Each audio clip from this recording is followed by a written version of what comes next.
Okay, we'll bring the meeting to order. Please join me in the saluting of flag.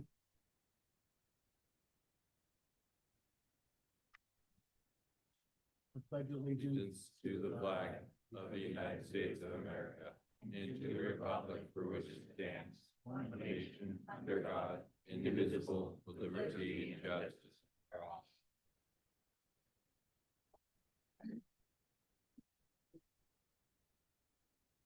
City Manager, are there any additions? I'll call roll call first. Oh, I'm sorry. Roll call. Councilmember Kemp. Here. Councilmember Renagi. Councilmember Whalen. I think Bob's Mayor Pro Tem Jones. Here. Mayor Orgill. Here. And there's Councilmember Whalen. Deletion. Agenda item 12 would not be heard tonight. We will pull that off a calendar. Okay, great. We'll move on to presentations. I'd like to invite Chief King up to the podium to introduce the fire department's new service dog, Oro.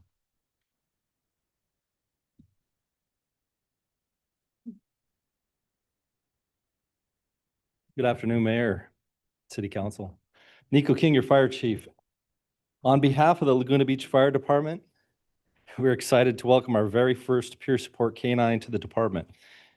When we began this process, we were told that there was a 99% chance we'd be receiving a Labrador Retriever. So we're here today to talk about the 1%. Meet Oro. He's a 1.5-year-old Aussie Doodle who weighs approximately 55 pounds. In addition to being highly intelligent and affectionate, Oro is a hypoallergenic, making him a great fit for the fire department family. Oro was generously funded through a sponsorship by Southern Glazers Wine and Spirits of Las Vegas. As part of the sponsorship, the company was given the opportunity to name him. Oro is the name of Modelo Light's lager beer, which Southern Glazers distributes, and the name couldn't be more fitting for Laguna Beach, with local landmarks such as Oro Canyon and Oro Street. Additionally, Modelo recently adopted the slogan, "Mark of a Fighter," a message that aligns perfectly with the mission of the Peer Support Canine. According to Tom Tackett, founder of the Patriotic Service Dog Foundation, who's here with us today, Oro is a walking teddy bear who always has a smile on his face and is extremely intelligent. Oro's handler, firefighter Logan Strook, was selected through a competitive internal process.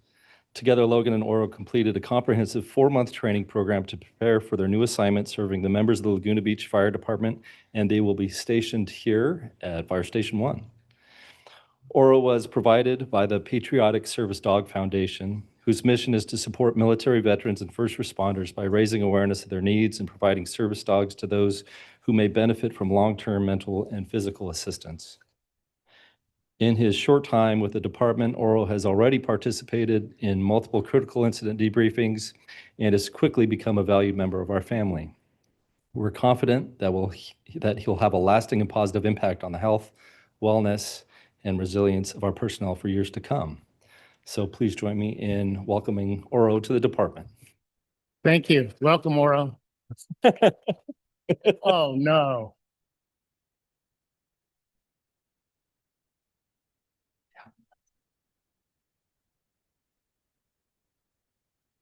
Wait for Mark. Do you want any other counsel? Come on. We all want to hang out with you, Tom.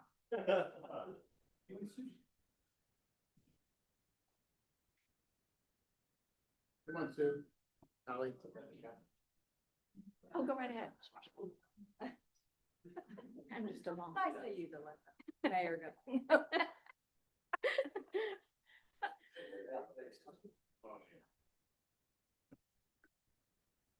Behind you.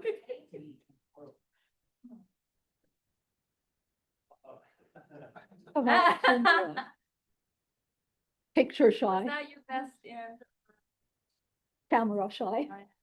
Yay, there you go. That's a good. He's like, what is I this? know. Crazy people. A lot. I could-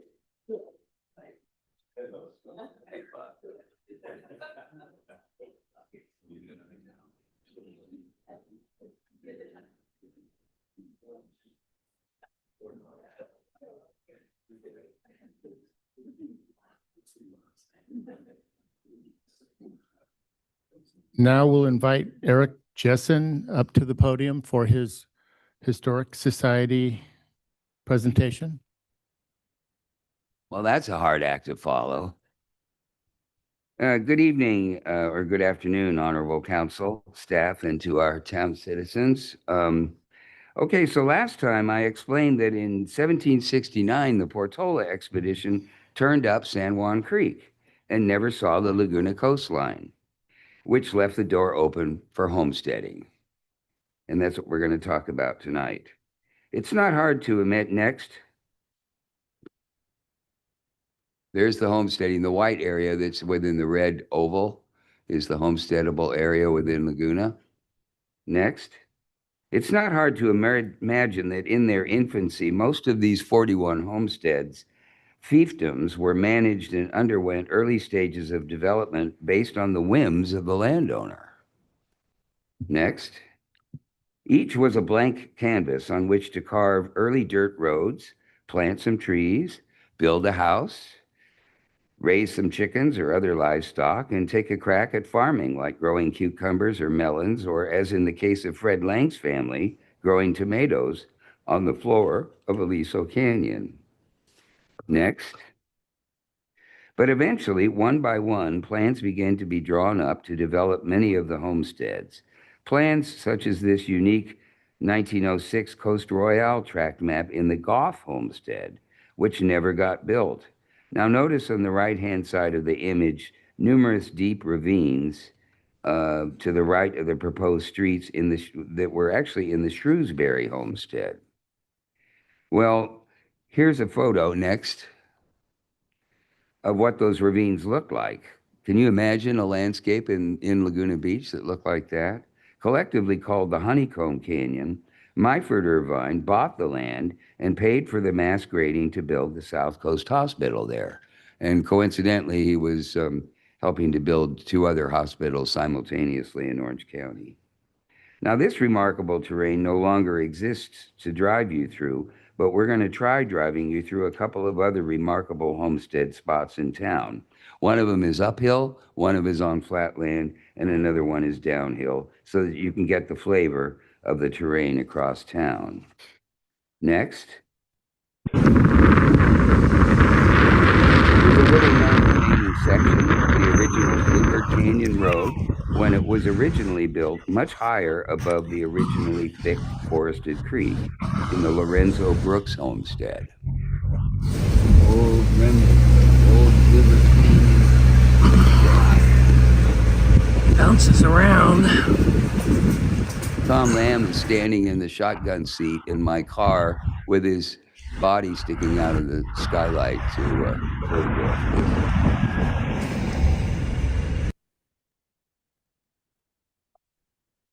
And more particularly, this plan for the Yawk property known as the El Mirador tract with the beautiful curved streets and roundabout on Catalina Street. Designed and planted by whom? The founders of Hotel Laguna, Joseph and Catherine Yawk's youngest daughter, next, Florence Yawk, who ranked among one of the greatest early female landscape architects in our country. She did real good both here in Laguna and elsewhere, not the least of which was her designs for the sets of several major motion pictures, not the least of which was Gone with the Wind. She designed the sets for Gone with the Wind. Next. Go ahead and play it. And here we are on the roundabout. You can see the Monarch in the vicinity with this little forest behind it. We have the El Mirador trail. This is such a wonderful woman, including the roundabout, and she planted these giant Christmas trees.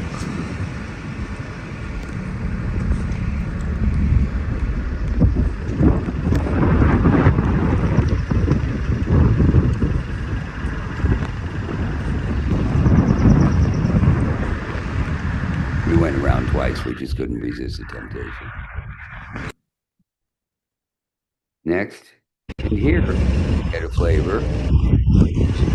Down some of the challenging topography in the James Sterling homestead, which ultimately was laden with streets that plunged down into Park Avenue, which is actually just above the high school. Carving dirt roads through the old homestead right here.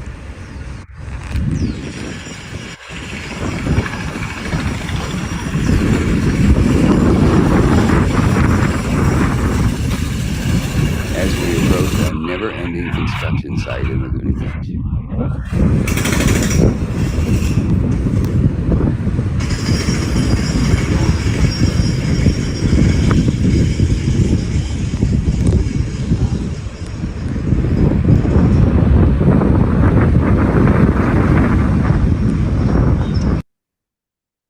Next. Now, from the, let's see, 13, 12. When driving up and down and across Laguna, homesteading is one major reason why most of the neighborhoods look so different from each other, because many of the early homestead developments had unique differences, just like so many of our early artists were different. From Three Arch Bay through the South Laguna Village and Laguna Royale into Aliso Canyon, next. From the Driftwood neighborhood through Lagunita and Victoria Beach and along the Rockledge coast into Woods Cove and up into Bluebird Canyon. Then up to Arch Beach Heights and across from the ridge to Top of the World and Alta Laguna, and then down through our Central Village area, passing through the winding El Mirador neighborhood, tilting into downtown and out into Laguna Canyon. Next.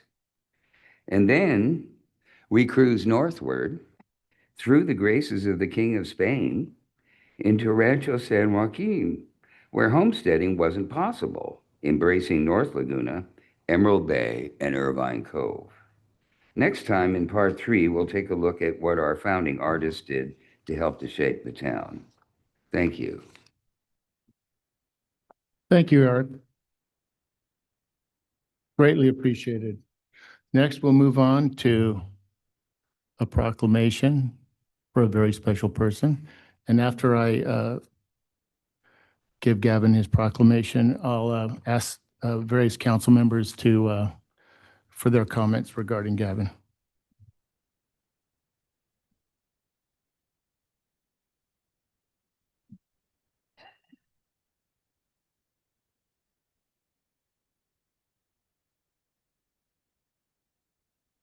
Tonight, we have the privilege of recognizing someone who has made a lasting impact on the city and many people fortunate enough to work alongside him, Gavin Curran. Gavin joined the city in August 2004 as the finance officer, and over the past 22 years has served in numerous leadership roles. Known for his calm demeanor, thoughtful leadership, and the ability to navigate complex issues, Gavin is respected for his extensive knowledge of finance, technology, operations, personnel, and municipal government.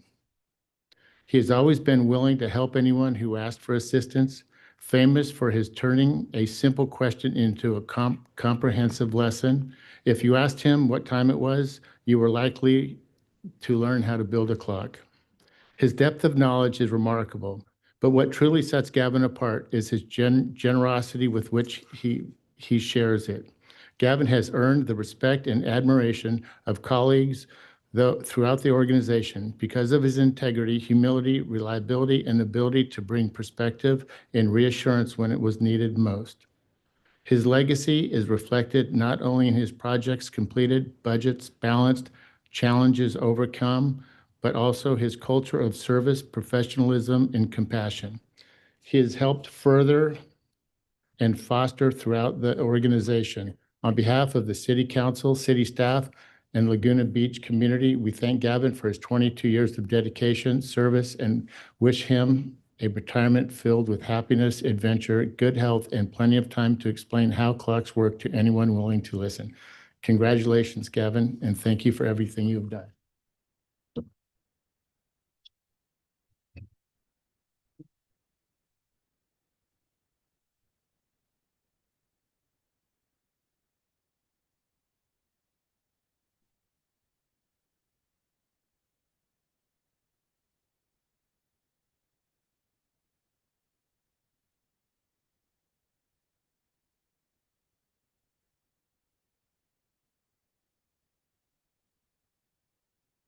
We're gonna get one at the game.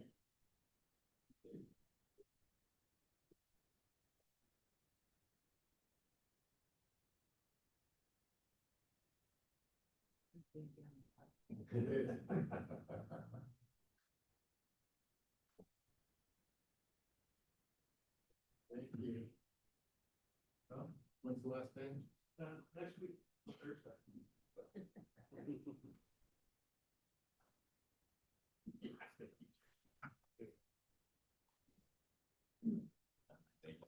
Use the water. Yeah. Just for Gavin.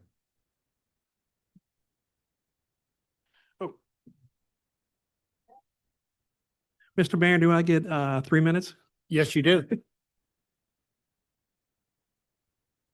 I wrote just a little something and I'm gonna have to read. I don't want to get too emotional over it, but maybe I will, but I wanted to sincerely thank, obviously, this city council and not just this council, but the many councils that I've had privilege of serving with over the last 22 years. Each council has brought its own priorities, perspectives, and passion for Laguna Beach. And I'm just grateful over the years to get that trust and confidence that they placed in me over that time. I also wanted to thank the residents of Laguna Beach. Public service is ultimately about serving people. And I've always, and I apologize, I get a little emotional, felt fortunate to work in a community where residents care so deeply about their city. Whether agreeing or not on issues, the commitment to Laguna Beach has always made this community so much better. To Dave and to many of the city managers I have worked with over the years, I wanted to say thank you for your leadership, guidance, friendship, and mentorship. I learned something from every one of you, and I think I'm a much better person for it. I do want to thank, obviously, my colleagues, fellow employees, both past and present. Thank you.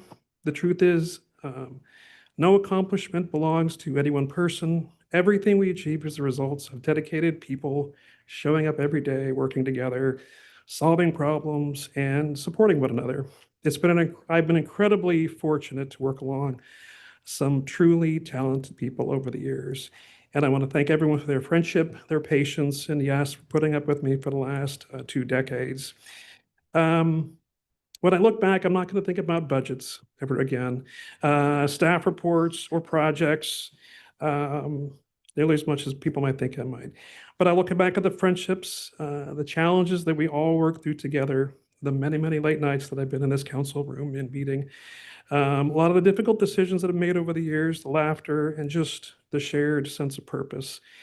My family and I have been blessed with a career that has been very rewarding and than anywhere, that I could ever imagine since I arrived here in 2004. So serving Laguna Beach has been a great privilege for me. So as I begin the next chapter, I leave with gratitude and some very great memories. Thank you. Thank you, Gavin.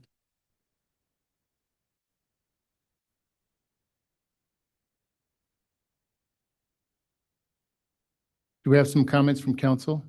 Yeah, I'll just start. And Gavin, it's really hard to think about the idea of you not being at the city of Laguna Beach because you've just been played such an indispensable role. And I think the resolution did a good job of articulating the amount of institutional knowledge that you have, and probably even more important than that was the fact that we relied on you several times to step in as acting city manager during times when we had a transition in our city manager. So we are all very grateful for you and for the service that you've done on behalf of our council, previous councils, and all the residents who we serve. So thank you, and looking forward to hearing about how retirement goes. Sue? Yeah. So Gavin, congratulations. I think this has got to be the happiest day of your life. So, when you join the council, there's a lot you don't know. It doesn't matter what you've done before. There's a lot to learn here. And he was very helpful to me when I first got on council, and he continues to always be a helpful guy. And you can call him anytime. He has answers for us. He's very smart, very knowledgeable. understands the city inside and out, been given some difficult jobs on the fly, which I'm sure he probably didn't want, but he did them so great with such grace and kindness. Gavin has a fantastic sense of humor. He's very funny, and I'm looking forward to going to your retirement party for that reason. It's gonna be good. I wish you all the best in your retirement. You're gonna have a great time, and we're gonna miss you around here. It is, like Alex said, gonna be weird not to have you here, but, I'm happy for you. Bob? Well, I think Alex and Sue said it very well, but I guess I'm the one up here that goes back the longest with you, Gavin. And, there are certain people in organizations that kind of hold it together, that make sure that things behind the scenes happen and the information flows the way it's supposed to flow. You've always been one of those people. You knew the answer. If you didn't know the answer, you went and found the answer. Your calm demeanor, no matter which angle things were hitting you from, I've always been impressed by. You just, you're unflappable in that regard. There've been some, interesting times. There's been some rocky times. There's been some interesting personalities you've had to deal with over time, and I think you've done it gracefully and professionally, and I really appreciate that. And there's things we all get involved in, like for me, the South Orange County Wastewater Authority, that's a foreign world down there. Gavin understood it. He sort of interpreted it for you, and he said, well, here's what you got to look out for, and here's what you got to be prepared for. So I've just so much appreciated not only our professional relationship, but, you're an easy guy to talk to. It's fun to talk to you. We have a nice friendship as well. And I'm going to miss you. The city's going to miss you because, we'll go on. This institution goes on no matter who's, up here or on the staff. But we will miss you because of the long history that you have, the experience that you have. And I just, being mostly retired from my legal job, I know you're going to enjoy finding that extra time, getting involved, know how close you are with your family. You're going to have some great times ahead. So enjoy it. Thank you. Mayor Pro Tem? So Gavin, you and I first started working together back when I was at Laguna Canyon Foundation, well before my time on council. And I don't want to be repetitive. I think that the huge depth of information and knowledge you have about this city is incredible, and it's going to be really deeply missed. But personally, I know every time I see you at a meeting in your office, you're going to have a smile on your face. You're going to have a joke about something. You're going to make me laugh. And that's just been a huge contributor to the culture here. And that's the piece that I'm going to miss the most. Likewise, Gavin, I really enjoy your sense of humor, your honesty, your straightforward. You say it like it is. And, we'll all have much more to say at your retirement get together, but you're greatly appreciated. I hear nothing but positive comments from council, my peers up here, as well as the public. So thank you for your service. It's greatly appreciated. Okay, we'll move on to public comments. Can you please, any speakers approach the podium? We'll allow 3 minutes.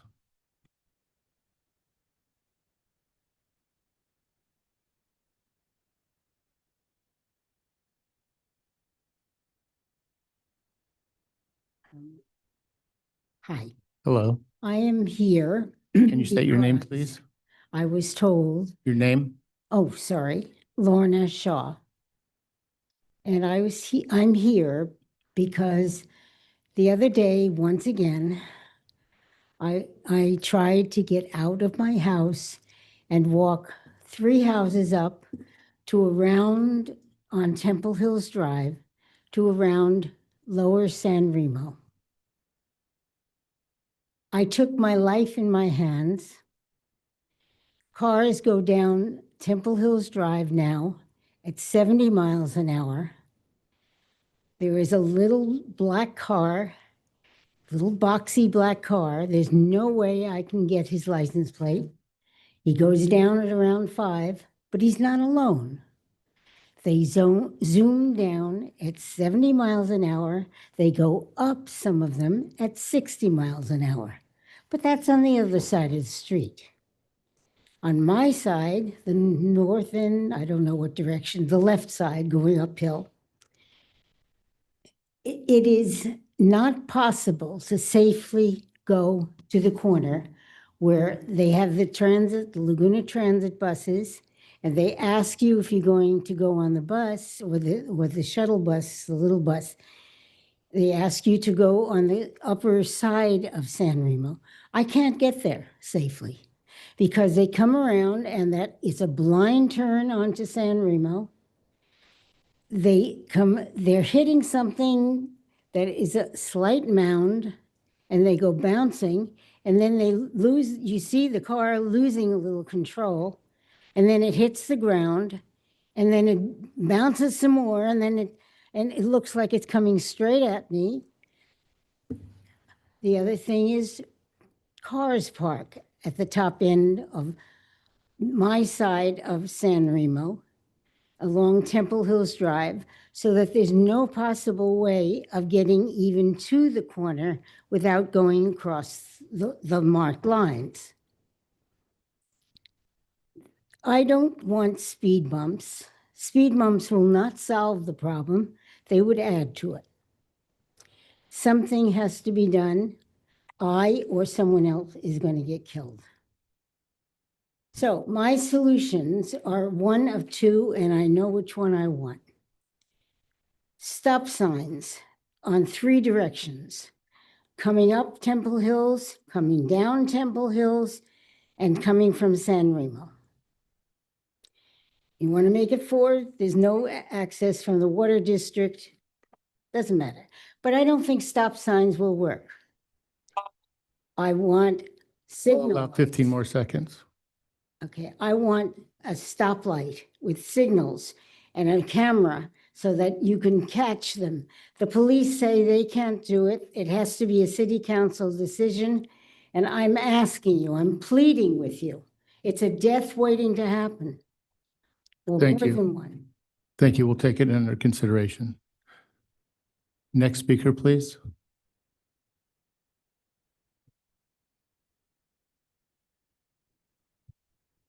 Good evening, council and friends. Wanted to pop by today and say thank you very much. Those of you that were strolling the streets on Saturday attended the Fête de la Musique, which was music all over the world. We wanted to personally say thank you to Michelle Ferry and Andrea Turnauer and Sean Pochel. And because this year we had to really strategize for the promenade, which next year will be a beautiful part of the Fête. I want to say thank you to Sarah Becker and Tom Perez. And then the service people, the police department, absolutely everything, the people that picked up the trash. For the first time in 19 years, we had a group that came by bus. So 55 people came in 2 buses from the city of Downey. And they came because somebody happened to be visiting last year and went, we need to organize a group and go back there next year. So that was our very first group, which we're very excited about. And I'm just here to say thank you for the vision. Thank you for the support. Next year will be our 20th year for the Fête de la Musique, and that coincides with the beautiful 100th birthday, your birthday for Laguna Beach. Thank you again. And mark your calendars for Father's Day weekend next year on Saturday, June the 19th. Thank you. Next speaker, please.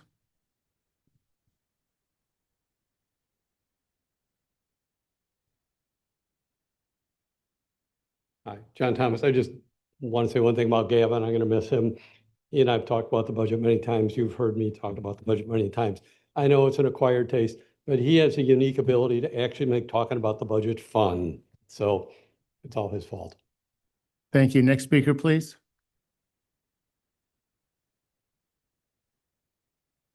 My name is Nikki Honaker Bostwick. As many people know, over 3 long years, my family recently was awarded a landmark ruling proving what we said all along in regard to our ownership of properties here in Laguna Beach and neighboring counties.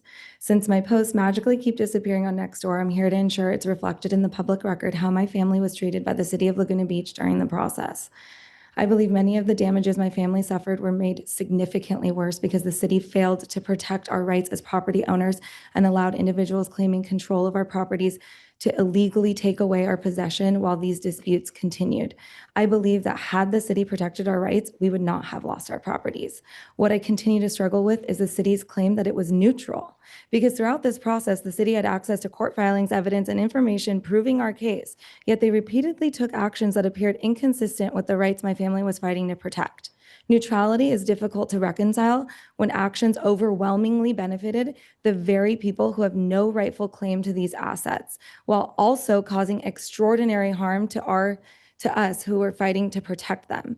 It's also difficult to reconcile the city's claim of neutrality when individuals connected to city leadership had financial relationships with parties involved in these disputes. For example, Mayor Mark Orgel's wife was employed by Mahinder Makajani, owner of Continuum Analytics, the individual and company directly involved in the dispute with my family, who was recently arrested. Another fact that raises questions for me is that Mayor Orgel reportedly received hundreds of thousands of dollars, and that payment was issued from a Continuum Analytics account just 10 days after litigation was filed by him against them. That's the fastest settlement I've ever heard of, all while he continued to be on emails regarding Hotel Laguna's remodel with Mahinder Makajani's employees and investors. Multiple times throughout this process, while our properties kept being broken into and taken from us, various police officers on the scene informed my family they'd been instructed by the city attorney's office to side with Continuum, who they referred to as the mom group, and that my father, Mohammed Hanakar, had no rights and had magically lost everything. All of a sudden, I don't know, no court documents to prove that one. Meanwhile, the city attorney kept saying over and over that they instructed everyone to be neutral. So my question here is really simple. How is that neutral? How is it neutral to repeatedly tell a family that the property owner has no rights on property that's his, to say they will arrest him if he shows up to the very property where the court had denied the request to remove him from possession of? So my question to this council, city attorney, and city manager is very simple. If this is what neutrality looks like, then what would bias have looked like? Because from where I stand, there appears to be no meaningful difference. And I have a feeling that is exactly the kind of question that ultimately merits a judge answering it. So stop silencing me and my sister and acting like nothing happened, and start making apologies because it's long overdue. Thank you. Next speaker, please. Hello, Council. My name is Hasti Hanakar. Good afternoon. I'm here regarding a similar but separate matter that raises serious questions about transparency and process. A new restaurant called Courtside Kitchen has recently been announced on the public tennis courts adjacent to Terra Laguna Beach. Its operator is now publicly representing themselves as the new food and beverage partner of the Festival of the Arts. I'd like to ask, when was a permit issued for a 7-day-a-week commercial food establishment on public land? What kitchen are they operating out of? And how long has the city known this was coming? This matters deeply to my family because the Festival of the Arts and previous city attorney allowed armed guards representing Mom Group and Mahinder Makajani to seize control of Terra Laguna Beach in the middle of the night on June 30th, 2023, despite that lease having no legitimate connection to the underlying case. For 3 years, that group collected revenue from our property with no accounting or oversight whatsoever, and now we are being asked to absorb liability for a situation entirely of their own making. We were scheduled to be in trial with them today. At the last minute, their attorney claimed an emergency and canceled. This after they had already requested a delay at our last hearing. And now, almost immediately before, the Festival of the Arts announces a new restaurant that appears to directly breach our existing lease agreement. We met with city representatives just weeks ago to discuss our arbitration award. We were asked about the Terra case. No one said a word about this. I am asking this council directly, who at the city was involved in approving this, and when did you know? Because from where my family stands, this looks like a coordinated effort to systematically strip us of our rights and intentionally cause us harm once again. So thank you. And Gavin, thank you for all your time for our community, separate from all this. Thank you. Next speaker, please.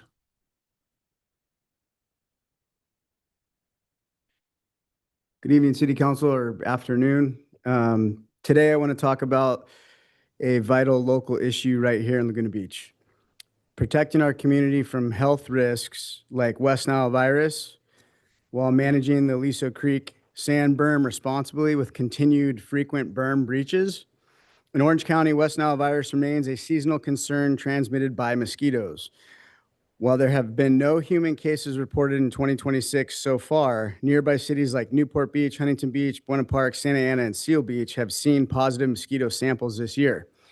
Back in 2017, a Laguna Beach resident tested positive for West Nile virus, reminding us how quickly these threats can hit home. Mosquitoes thrive in stagnant water, and that's exactly what builds up behind the sand berm at the Aliso Creek mouth when this creek mouth closes. This stagnant water isn't just unpleasant, it's dangerous. It creates ideal breeding grounds for mosquitoes that can spread West Nile virus. It also leads to higher bacteria levels, which affect water quality and beach safety. Prolonged buildup raises risks of flooding, property damage, also flooding the pedestrian access tunnel underneath PCH, and it can cause the creek to meander and causing more issues that I've documented thoroughly with video proof. That's why timely breaching of the sand berm is so important. By allowing controlled drainage, we prevent stagnant pools from forming in the first place. This directly reduces mosquito populations, lower bacteria growth, minimizes flooding and property damage, and keeps our beaches safer and more accessible. Studies and local observations show that proactive breaching often speeds up the natural process without creating worse pollution spikes than waiting for a major breach. Other community benefits and I want to give a thank you to the Public Works Department, Marine Safety, first responders, and law enforcement in Laguna Beach for your continued support and efforts at, being in the middle of this, situation. Also, the seagulls or the gulls are fine, even with the bulldozer in the creek on the 18th of this month. They were fine. They were there. They were in and out of the water. Why? Because they can fly. And when the wave riding community breaches this sand berm, it actually is free and saves the city tax dollars by simply speeding up the inevitable, which I've documented thoroughly for many years.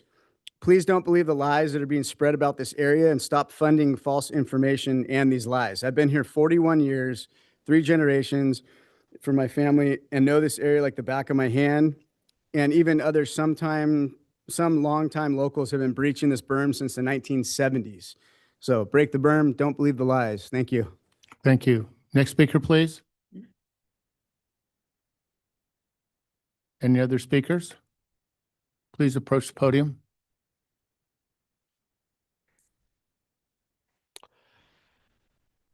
Hello. Good afternoon. Can you Mayor state your name, please? My name is Navid Mohammadi Farshi. Good afternoon, Mayor and Council members. My name is Navid. I own a small ice cream truck business. I already have permits from Laguna Beach, Irvine, and Health Department. My truck is clean, insured, and fully licensed. My concern is simple. I have permits, but I still cannot sell ice cream in Laguna Beach. I'm not asking for special treatment. I'm only asking for a city to consider allowing responsible ice cream vendors to operate under reasonable rules. I'm not parked all the day in one place. I travel a route from Huntington Beach to San Clemente and spend only a short time in each city. I believe local families and children would enjoy having access to a clean and professional ice cream truck. I respectfully ask the council to discuss this issue in future and consider a way to vendors like me to operate. Thank you for your time and have a great evening. Thank you so much. Thank you. Next speaker, please.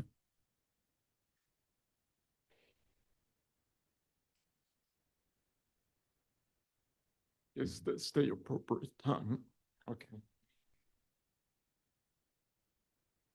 Next speaker.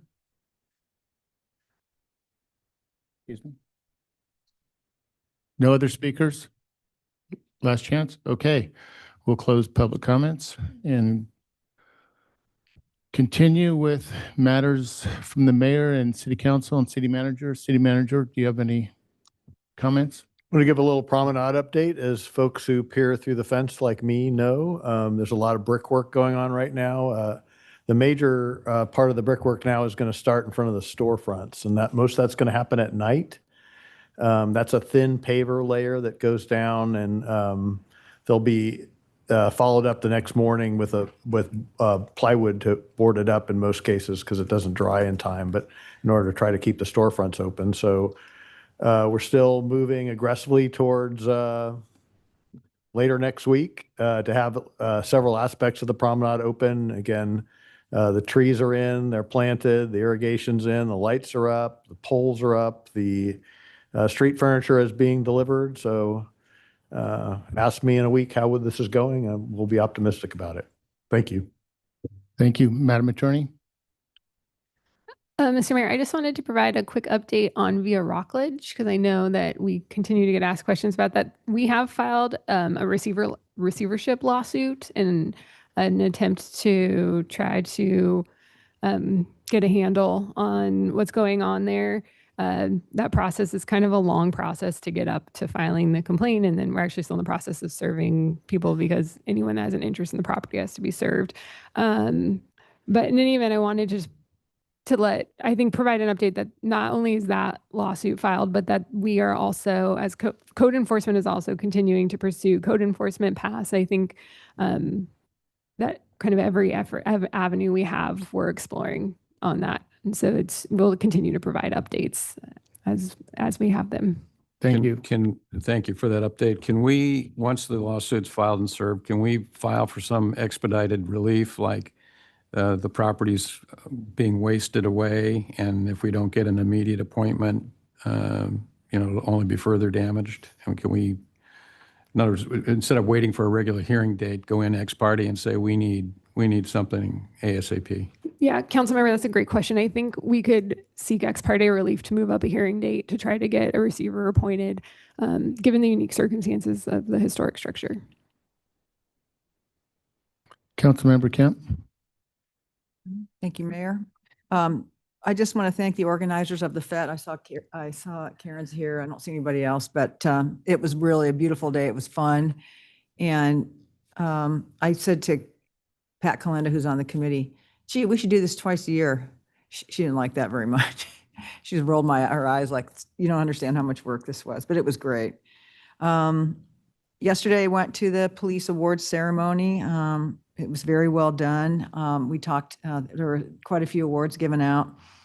In particular, a couple life-saving actions by the police department. It kind of made us all get a tear in our eye, to be honest with you. One was saving a small infant that was not breathing by a park ranger. And then we had another person lost in the open space in kind of mental distress. She was hard to find. It was the middle of the night. Our guys were kind of tromping around in the open space. It's kind of scary for them, but they were able to get to her. And so I just really, it was a good appreciation for our police department and all the good things that they do for us. I went to the Shack, kind of a soft opening, which is the Surf Museum. That place is fantastic. I think they'll be ready in about, a month to go. It looks pretty much done, but I think they've got some other things to do. It was fantastic. Public Works, I've been watching the trash collection pretty closely, and it's going pretty well. The streets are really clean. I noticed they clean up on Fridays before the crowds come in, and they clean up on Sunday the streets, and then they've been, I think, pretty good overall. I've been watching, driving around, looking at some of the neighborhoods, and it looks much better than last year. I just want to pass that along to you. We had unfortunate musical event on Saturday night over by the Christmas tree lot. And we got a lot of complaints. It was very loud. And I think we need to talk about them not coming back, because it was, I looked at some of the camera footage that was sent over to me from some other individuals who witnessed it, and it was not good. So we need to work on that. And then finally, I know we're gonna recognize our Marine Safety Organization at the next meeting. But I wanted to say that Kai and his team who worked on trying to find that young girl, they were in there all night long with flashlights in very high surf, in very dangerous conditions, putting their own lives at risk. I know it had to be extraordinarily stressful for them. And then I know Kai was busy handling the media and his team. So I just want to pass that along to the community, that our Marine Safety team did an extraordinary piece of work for that young girl. She was 5 years old, and it's really sad. A lot of people talk to me about, not only about how great our Marine Safety team is, but how heartbroken they were about that. So thank you, Kai, and your team for that. Thank you. Councilmember Renagi. I'll just echo the comments made by Councilmember Kempf about the great and heroic work of our Marine Safety team, and I have nothing to report. Councilmember Whalen. Just a couple things. Mayor Pro Tem and I were, and it's on our agenda tonight, we attended the Visit Laguna Beach meeting last week where we approved the annual reports and the budget for the upcoming year. I was at the police awards ceremony yesterday, and what impressed me was a couple things. What I kept hearing from not only the chief, but also a number of the officers who were honored, including our Sergeant Spratt back here, one of our motor officers. His whole team was honored as Unit of the Year, and was family, the word family. Everybody kept talking about the department as a family. And I was reflecting back and briefly talked with the chief at the end. I think he's coming up on 5 years as our chief, and I think he's done an extraordinary job of rebuilding morale and culture in the department. So I just wanted to call that out, Chief. I think you've done a fantastic job there. One recognition that was made was for Marianne Tracy, who is retiring. Marianne spent some time in the city manager's office when I first joined, and then moved over to the police department where she's been the assistant to the chief. And she'll be, I think, joining the Laguna Beach Police Foundation after she goes off, but she'll be greatly missed. And she did great work for the city as well over in a couple different capacities. So that's it for me. Thank you. Mayor Pro Tem Jones? Just a couple things. I was able to attend the police banquet yesterday as well. It's always such a meaningful event. We often, I think, as residents of this town, don't understand and don't see what our police officers and our marine safety and our firefighters are dealing with on a daily basis. So it was a really meaningful event. Bob mentioned the Visit Laguna Beach meeting. We had an environmental sustainability committee meeting. I was able to attend the Top of the World Neighborhood Association Meet the Mayor event, which was lovely, and a fundraiser for Laguna Canyon Foundation called Ales and Trails, which is always a fun event. And I met with Scott Thomas of Laguna Canyon Foundation as well. Thank you. I had a very productive meeting with Matt Schneider from Community Development. I also attended the police banquet, and it was very encouraging, very enlightening, and congratulations to the department. It's, as Bob mentioned, the mention of family and the camaraderie is amazing, and congratulations. I attended the FET party at the Jenkins House. I also attended the FET. Very well done. Congratulations to all those who organized it. Had a meeting with George Dubin. There were some questions he had regarding the art on the promenade that is applied to the top of the fountain. And I think our city manager has addressed some of those questions that he had.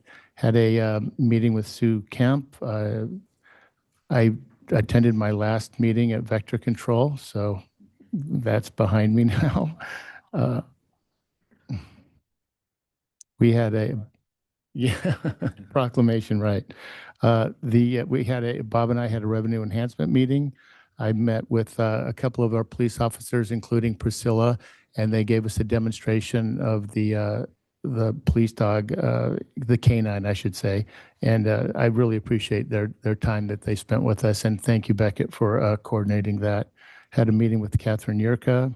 I also, of course, I attended the Top of the World Meet the Mayor event that Hallie referred to. I attended Roger Kempler's memorial, and it was a packed house, very well attended, and a lot of thoughtful comments were made during that memorial. I dropped by the real estate fair that was down on the cobblestone at Main Beach, and that was put together by Bob Chapman, and he did a great job putting that together. And I think that there was a lot of thoughtful, good information that was distributed through that event. Attended the Truly Pizza ribbon cutting centennial meeting, had a meeting with Anders Lassiter, Sue Whiting, and I attended, as usual, the first 15 minutes of the festival board meeting to give a mayor update at that meeting. And I attended the Shack opening. That was great. I think, as Sue said, I think that they'll have it all wrapped up. They'll just have a few finishing touches. I'd give them another couple of weeks and they'll be good to go. And that concludes my list. So we'll move on to the consent calendar. Do any council members have any items they'd like to pull? Yes, 11 and 18. So I'm going to ask the members of the public if there's any items they'd like to pull, please come to the podium.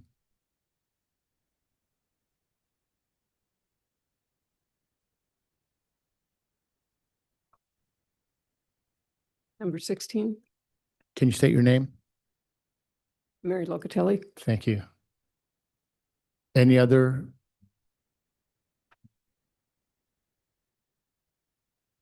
No other items? Okay. I would move the balance of the consent calendar other than 11, 16, and 18. I'll And second. with 12 being removed, right? 12 removed, yeah. Yeah, thanks. I'll All- second that. All in favor? Aye. Passes unanimously. Okay, then we will move on to 11. Um,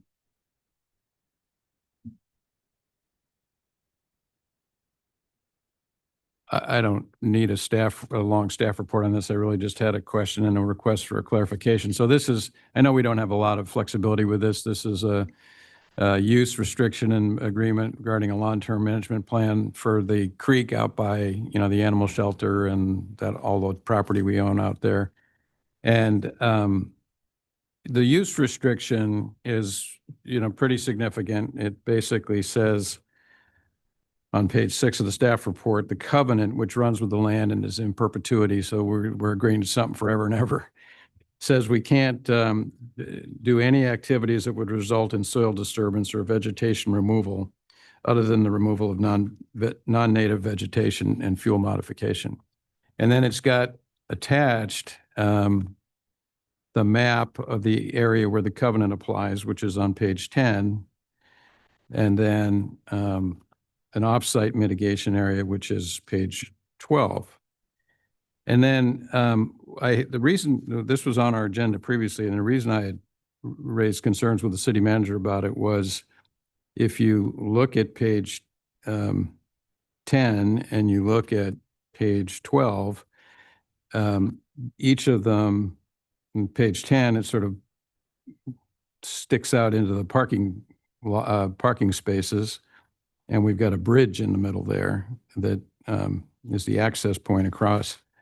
And then if you look at 12, page 12, the area picks up the very corner of one of the, Festival of Arts buildings there. But then, and this is my question maybe for Pat or Pierre, then I look at I'm not sure what pages 13 and 14 are, but those are images that, seem to, at least on 13, resolve the problem because the parking, with respect to the parking spaces, and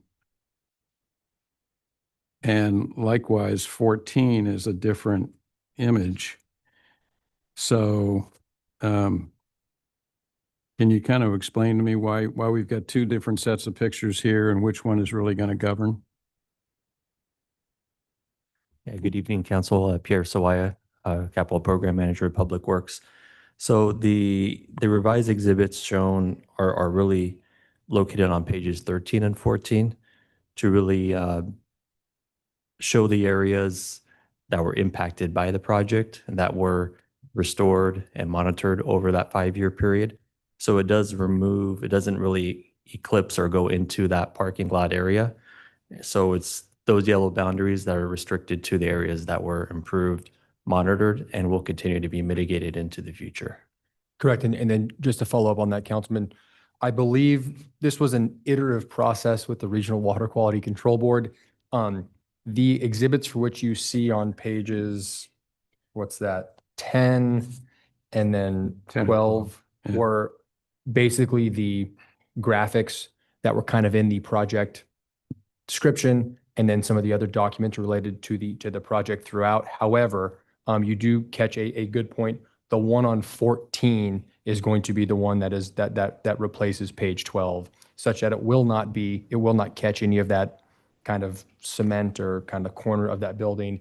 However, the one on page 13, to my reading, is very, very similar, if not identical, to the one on 10 to purposely exclude any of the parking lot, anything like that. We do catch kind of that concrete bridge But once again, the language in the use agreement has been modified to reflect that we can touch that bridge. We can, do stuff to that bridge, provided it does not result in any type of environmentally damaging results to kind of the purpose of the project, which of course was to restore that creek bed. That language regarding the soil disturbance, that is from the Regional Water Quality Control Board. We, of course, can always ask to remove it. Once again, you guys are the ultimate city decision makers. However, this was one of the requirements of the project, albeit you are correct, we didn't have the specific language at the time of project approval. And so, yeah, that's the answer. So, and obviously the Regional Water Quality Control Board, they're very strict with respect to their agreements. They need to be, right, because they're protecting environmentally sensitive areas. But if you have to come in and do repairs to that bridge, I don't know if you're going to be able to do it without any soil disturbance.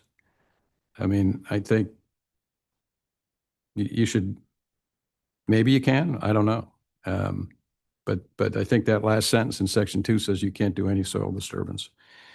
And I get your point, Pat. I mean, I'm glad that so 14 is going to replace 12. And is 13 going to replace 10? I'll defer to Pierre on that one. It was my reading that they were the same, but but that's outside of my area of No, expertise. 13 is a little tighter than 10, it looks like. Correct. So it'll be the tightest ones then. Okay. Yeah, it will be 13. Okay. All right. Well, that's helpful. Thank you. That's what I was hoping would be the case. Thank you. Are there any questions on this matter? Open it up for public comment. Are there any speakers on this issue?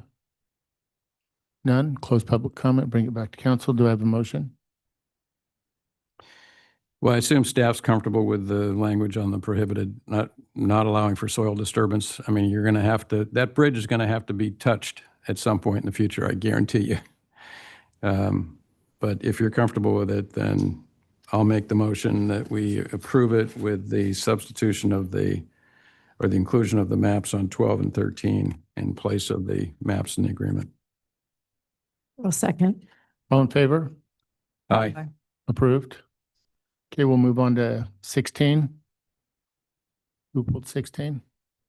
So this one was pulled by Mary. This is approval of an amended purchasing policy and procedures, which would be council policy number 4.2. Okay, open public comment.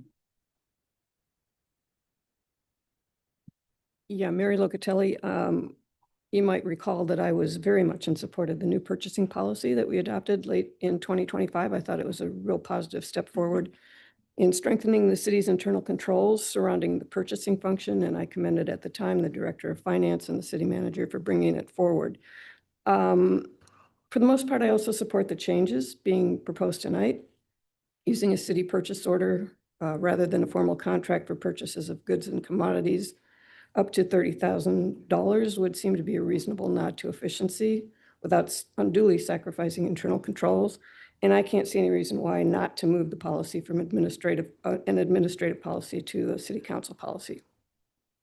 I do, however, object to the request to allow the Public Works Director to approve public works projects under $75,000 without additional review and approval by the city manager, as is currently required by the policy.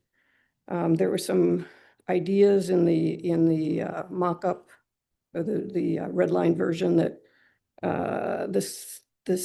these projects are generally budgeted, and somehow that confuses the budget process with the procurement process. So they're two very different things.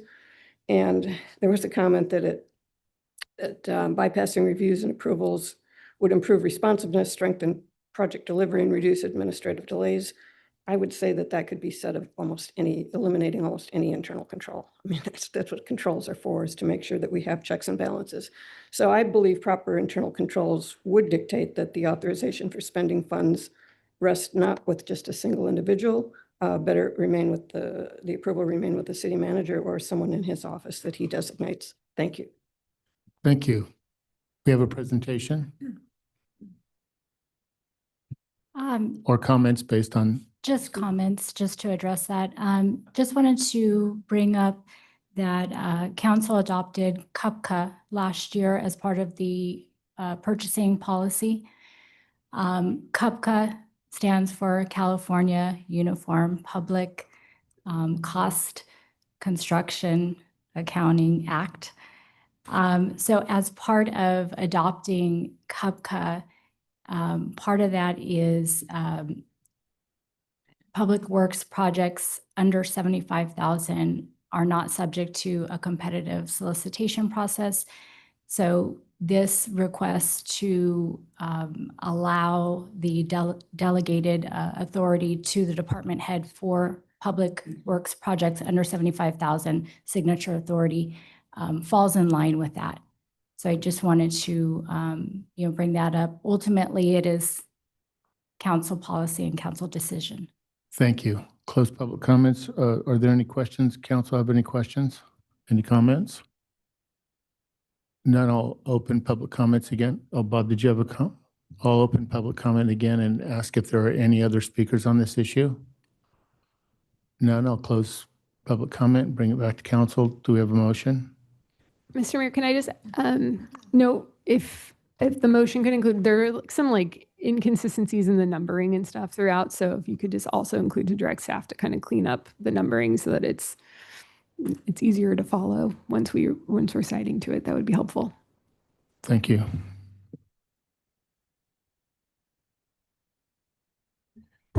So so I'm connecting to Mary's comment. So on page 16 of the staff report, public works projects or construction services approval levels that meet the definition of CUPCA have the following approval levels. So it's that first one, level 1, under 75,000. Department director. Is that that's the point in contention there? Correct. And then those numbers, as Madam Procurement Officer, are taken directly from our municipal code section 2.30.080. So the policy is just reflective of the language in the municipal code. But of course, that is up to the city council whether or not that 75,000, which once again comes directly from the state law, is appropriate for our city.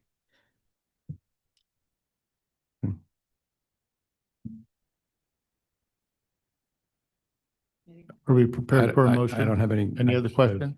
I'll move the recommended action with the modifications Megan mentioned. I'll second that. All in favor? Aye. Aye. Passes unanimously. Okay, we'll move on to item 18. Who pulled 18? Bob?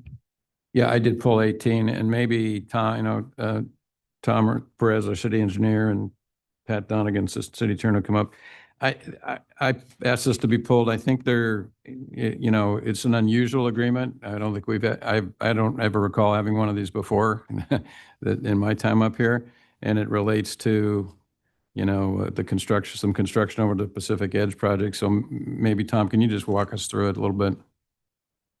Sure. So the agreement really came to light because the proposed development at Pacific Edge is going to require improvements in the state right-of-way. And so while the applicant was working with Caltrans, Caltrans pointed out that, the work, really it's the tiebacks for their shoring to build their underground parking garage, triggers a lot of additional requirements through Caltrans future agreements. And so Caltrans pointed out that they will not enter into agreements with the private entity. So they'll only contract with a city government agency. So as we're working with the applicant, we came to the agreement that, the city could act as the applicant and then in turn have an agreement that would transfer any requirements from the state back over to the private property owner. So this agreement, I would view it as the first step to allow Dune Drifter to get through the permit process. And as part of the permitting, I anticipate there's going to be additional agreements that Caltrans will require. The biggest one being an airspace agreement, which is related to those tiebacks because they will go under Coast Highway. Although they're for the temporary shoring, they will remain in place forever, essentially. So Caltrans will require an agreement with that. And so at that point, I would envision there would be a new agreement between the city and Dune Drifter passing on obligations again. So really, I see this agreement in front of us tonight enabling the project to get through the development or through the permitting phase. It also puts us in a position that, you know, we're involved kind of throughout so that it's not at a point where the agreement's in front of them and they come and tell us, hey, City, Caltrans said we need to sign this agreement. It also is useful to allow us to help push this through and shave some time off of the timeline. So we've been doing a lot of discussions with Caltrans, whether this is a 2-year process, a 5-month process, and it really boils down to, I think, who the lead agency is. I was just going to say, so I was talking to Pat earlier today. I mean, I think the agreement is, you know, it's a Caltrans agreement. It's got all the stuff we'd want in there, indemnity, insurance. The insurance amounts are blank. Pat can kind of walk through the thinking there. But, you know, and I'm less concerned about the construction phase because there's going to be performance bonds and payment bonds and so on. But as you point out, Tom, under this, cities, we don't ever get out from under this thing. This is ours for forever because there's, you know, if something happened 10 years from now and those tiebacks give way and the road sinks or whatever, Caltrans is looking over here.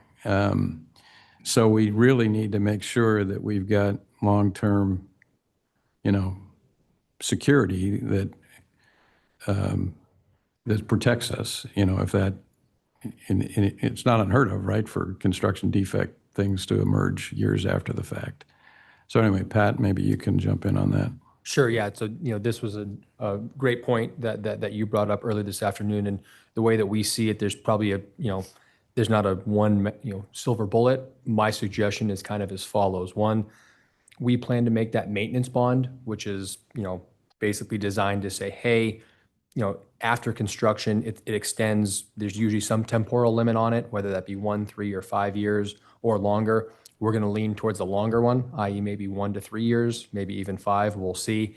The other suggestion that I would add is that this developer indemnity reimbursement agreement before you tonight, we would request, should council decide to approve it, to include basically an automatic assignment. As of right now, the same entity that's entering into this agreement is the same entity that owns the underlying hotel there, to basically say whoever takes over the hotel takes on the responsibility and obligation under this agreement, because as Mr. City Engineer said, we do expect a future agreement.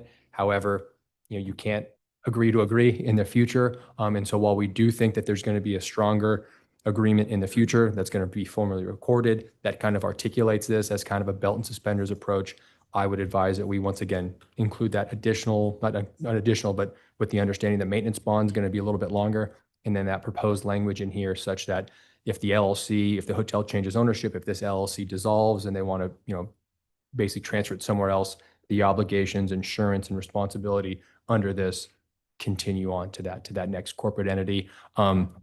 That's probably, and once again, I'll be honest, we can't 100% get rid of any and all risk, but that's kind of a pretty holistic approach.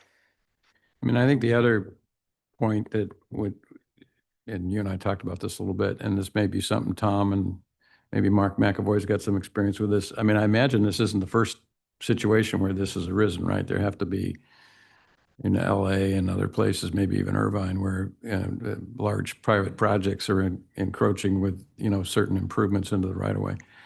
I just want to make sure, and I just want to make sure we think about maybe looking at some of those other examples, and are there, protections that the cities in those cases have asked for or looked at. I mean, it's just so new and unique for us. I just want to make sure we're really thinking this one through.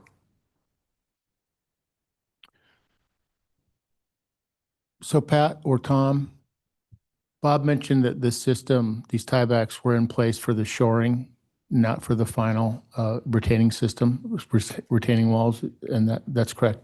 Correct. The tiebacks are going to be detentioned after construction, but they just won't be able to remove them. So they'll be in place, but they won't be under tension. They won't be actively working, so to speak. So one of the things Bob had mentioned was liability in the future. I think you were referring to, Bob, in the event that the retaining wall failed.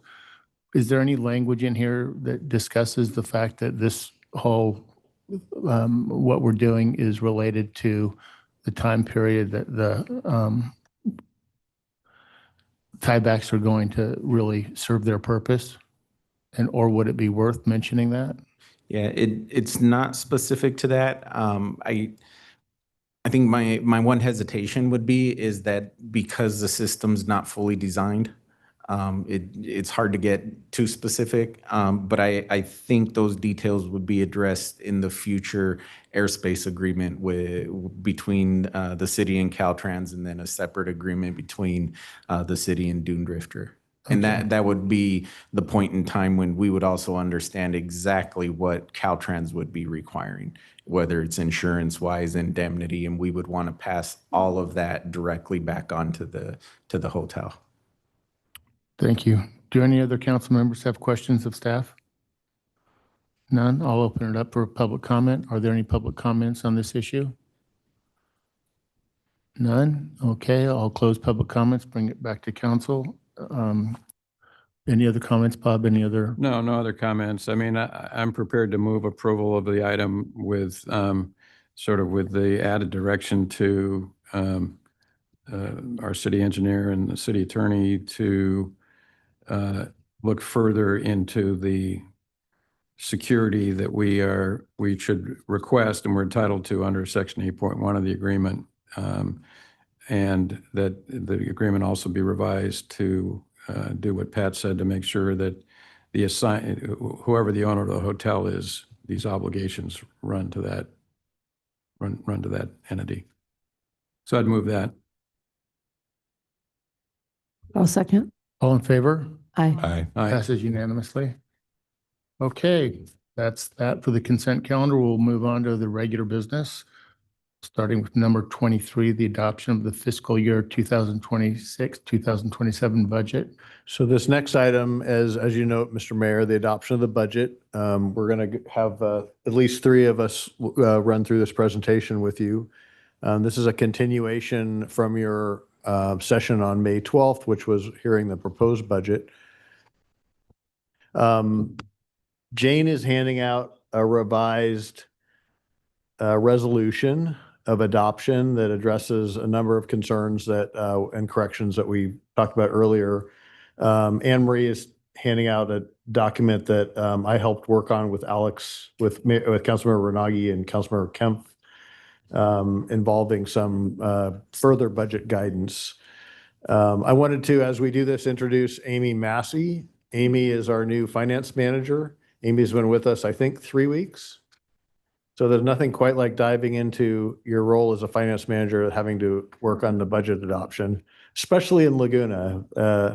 As everyone was talking about Gavin earlier tonight, I just realized how much of Gavin's knowledge is about the budget, and again, how much I'm going to miss him. But so we've been trying to tap into his knowledge virtually every workday before he goes, and he's helped us present this document. So Michelle's going to queue up the presentation, or Amy is, and then we'll trade off on our comments.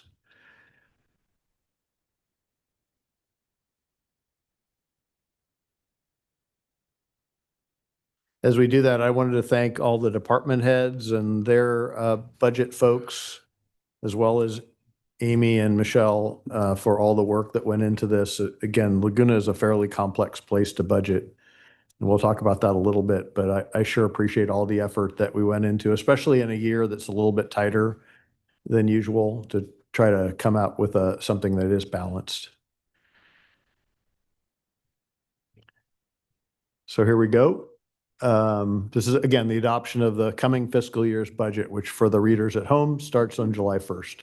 There's some related items too. Next slide, please.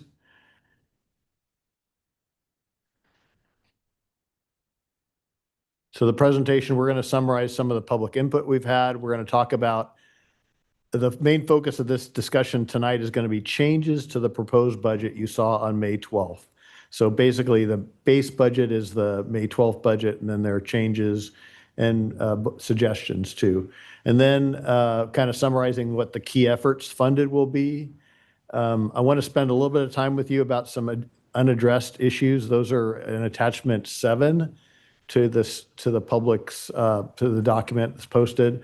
And then we'll also talk about some, well, I'll call them current year cleanups, so modifications to the current year's budget, and then close with recommendations. So next slide, please. So we have had about 10 community meetings since February 26th. They haven't all been about they've been entirely about the budget. The budget's been included in each discussion. And I've really appreciated how those have went and the comments and questions by members of the public. We've also had your budget workshop on May 12th, and then 2 town halls since that day. We had one on Wednesday, May 20th. That was on Zoom. I think whether they were answered thoroughly or not, we answered about 80 questions that evening. Then we had one just a week ago in person here at the City Council chambers. We had about 25 people there. Next slide, please. Here are the major feedback that I would characterize it as. We need to work on an accurate reflection of our authorized positions. We'll talk about that briefly, including limited term positions. There are a lot of ideas for reductions, addressing visitor impact expenses, some concern over new taxes. We talked about long and short-term trends, including PERS, hotel remodels, capital needs. We talked about what's quirky about Laguna's budgeting, and we talked about the South Laguna Fund's trajectory over time, among other things. So next slide, please. These are the main questions we received. Do we have a deficit or not? We don't, but we are transferring some general fund-like dollars back to the general fund from non-restricted, specially designated funds like what's called the Capital Improvement Fund. And we're also assigning some of the Capital Improvement Fund to one-time items that you wouldn't traditionally characterize as capital. We need to replace a bunch of our public safety radios. Those are millions of dollars for the group of them. So we're going to assign about $2 million towards that, and then about $3.6 million towards our insurance fund. Another question I got, didn't we say we were projecting a general fund deficit back in January? We did, and that's based on projections, and projections give you tools to manage to.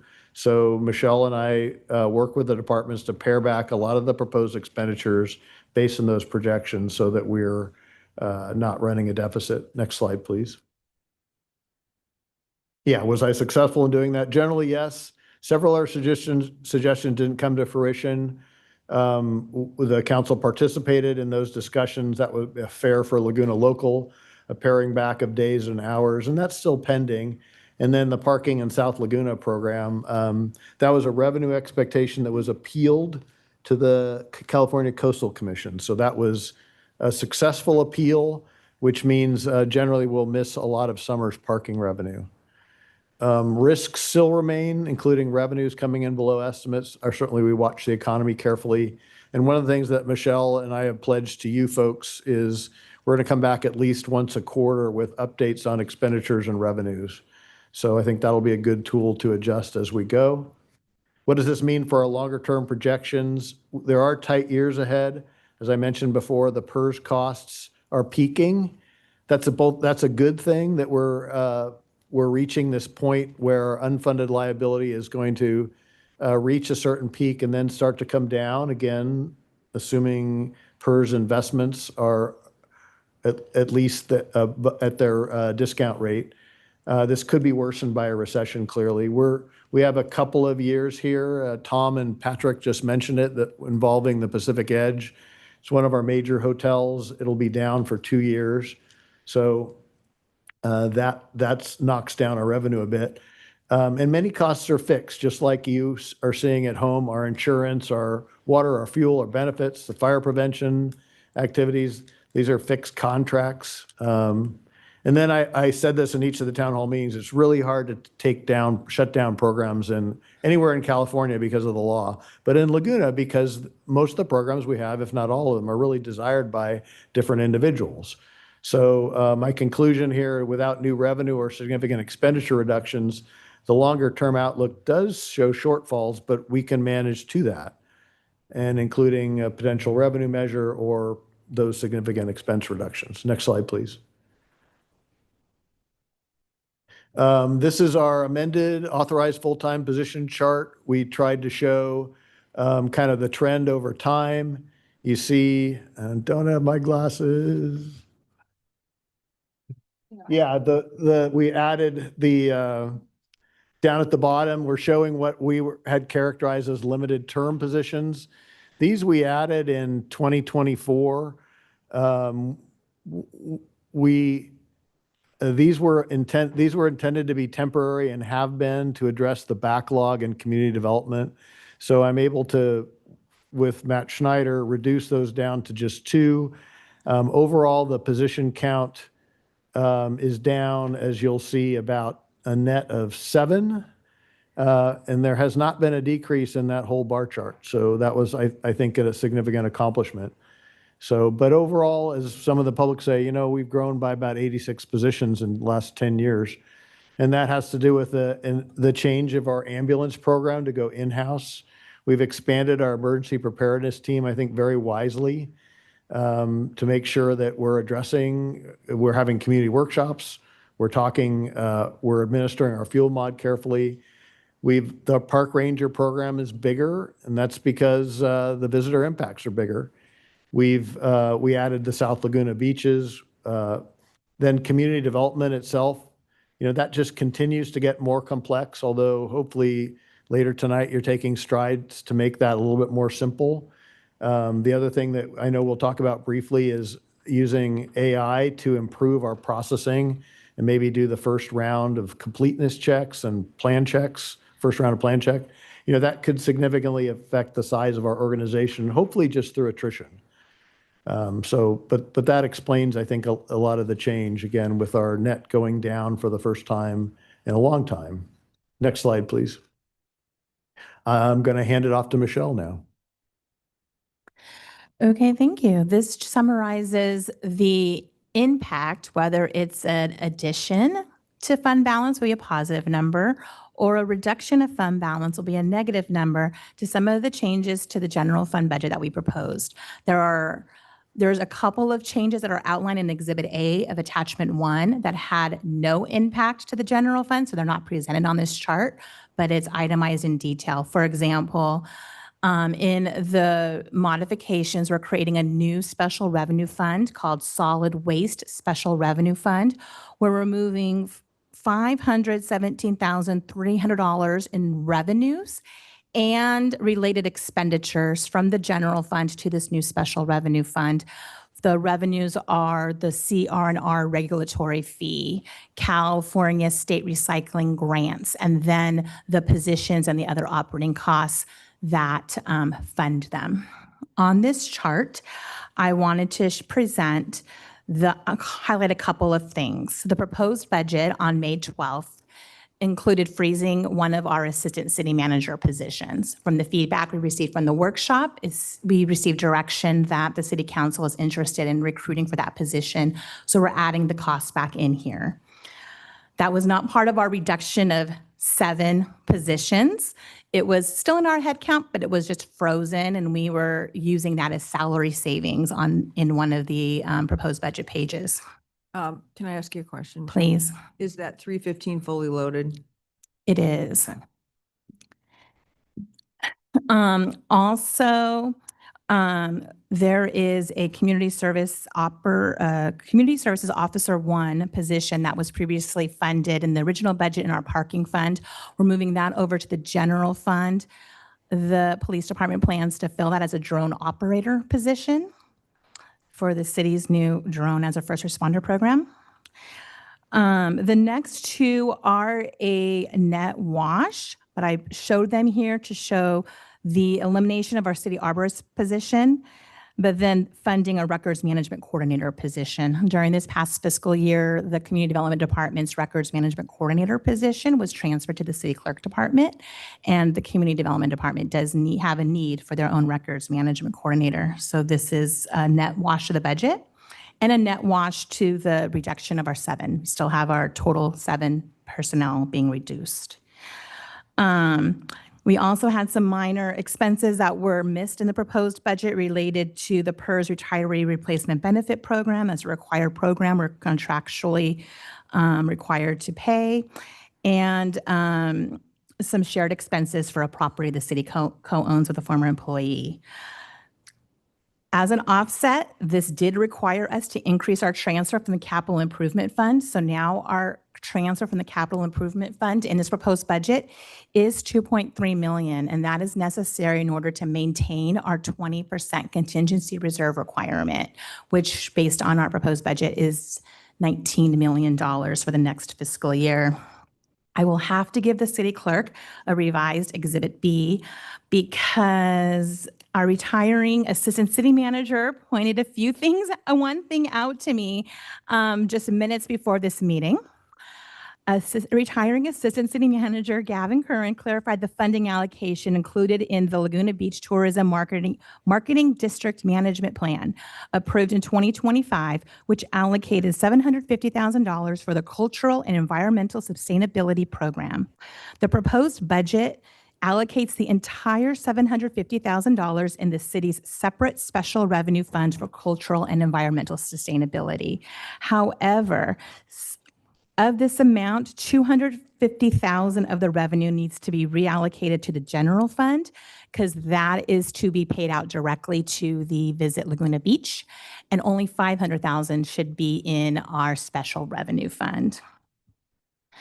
So the available fund balance that we currently report for the Cultural and Environmental Sustainability Fund will be reduced to $233,000 to $3327 in fiscal year 2027. So that will be what's available for appropriation. As a result of these changes, the total revised revenues, including transfers from other funds in the general fund, would be $101.9 million. Our revised general fund expenditures, including transfers to other fund, is still $101.8 million. And the ending fund balance expected in the general fund is now $252,895. So it's $250,000 more than this bottom line here because of that $250,000 revenue shift. I know that was kind of a lot. Is there any questions before I go to the next slide? All right, next slide, please. So these are changes in the other city funds. And sorry. So I just mentioned a transfer from the Capital Improvement Fund to the general fund. So this first line is showing that transfer out from the Capital Improvement Fund, the 367. The next line is during our public workshop, we heard about concern about finding some funding for the housing fund. So we are proposing an additional $300,000 from the Capital Improvement Fund to the city's housing fund to be appropriated by the city council for future affordable housing initiatives if they want. So that revenue would be in addition to the short-term lodging revenue that we have budgeted for next year in that fund. Michelle, as you pause there, I want to make sure to clear to the council, that amount is discretionary. If you folks said you don't support that move, you can take that out. Again, I thought that it'd be appropriate to, because we didn't fund the transfer last year there's a resolution that is in your packet that says that if property taxes come in at anything up to $500,000 more than projected, we take up to $500,000 and send it to the housing fund. We did not do that because we made other findings in the current year, and that has the effect of reducing the transfer to the housing fund. So we're proposing, again, discretionary wise, that you could take some funds from the CIP fund, which are also general funds, and move them to that housing fund. Dave, just one follow on that. I mean, I support this, but I thought we needed this to get up to the 2.5 million that we need to match the state grant that we received. So I think we do need the funding.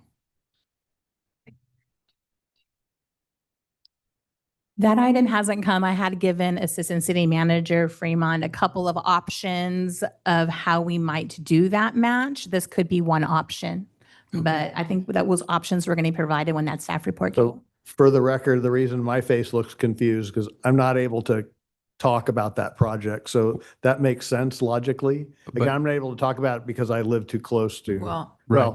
No, yeah. agree. I understand that. I'm not trying to put you on the spot. The grant is not tied to That's true. that project. That's true. So the grant, we already got the $2.5 million award, and we said we'd have $2.5 million to match it. So anyway, wherever the money comes from, we need 300,000. more. Gotcha. I appreciate that Minimum. clarification. So Thank you. Back to Michelle. Where was I? Just kidding. The next line is reducing the parking fund expenditures by $108,000. This is the reduction. This is the offset to the increase you saw on the general fund expenditures. And as a result, also, we are increasing the subsidy from the parking fund to the transit fund by $391,000. You'll see on the next slide when we get there that our proposed budget included passenger fare revenue for potentially charging a minimum amount for on demand, and that is removed from the budget. As a result, an additional subsidy is needed. So now the subsidy from the parking fund is $2.4 million to fund transit operations next year. We have two minor adjustments for the vehicle replacement fund. The Marine Safety Department needs $30,000 for conversion costs related to a newly acquired vehicle. And we are reducing the revenue in that fund by $500,000. The proposed budget for the general fund, one of our balancing methods, was to underfund our internal service fund by $500,000. We just had a clerical error in the budget on the 27th, on May 12th. That didn't include that revenue reduction on the internal service fund side. Next slide, please. At your last meeting, you approved a license agreement with Southern California Gas Company. So that impacts our street lighting and utility fund revenues with a positive $10,000. City Manager Kiff mentioned the South Laguna metered parking appeal. So we've reduced our revenues related to metered parking by $55,000 next year in that fund. Since the proposed budget, it only included costs for a part-time community educator position regarding the wildfire mitigation and fire safety fund, and the costs for fuel modification zone 9 for a new zone. It didn't include any other costs. So since the budget, the fire department's requested $265,000 for additional funding for the outdoor warning system. There's currently $200,000 in the fiscal year 2026 budget, so this would increase that budget to $465,000, as well as $30,000 for other items like emergency preparedness workshops, trainings, and a videographer. Going down the line, this is the revenue increase in the housing fund to reflect the $300,000 requested from the capital improvement fund. And the next two lines show the elimination of the passenger fare revenue offset by the same amount to increase from the parking fund as a transfer. So if we take revenue out, we have to replace it because the transit fund, we've appropriated every revenue dollar in next year's budget. So if we reduce revenues or we increase expenditures, the bucket comes from the parking fund. If approved, the total revenues in all the other city funds would be $66.1 million next year. And the total expenditures in the operating budget in the other funds, excluding the general fund, would be $56.8 million. Next slide, please. I'm going to talk about this next slide here. Just these are some of the key things that we tried to focus on with your guidance.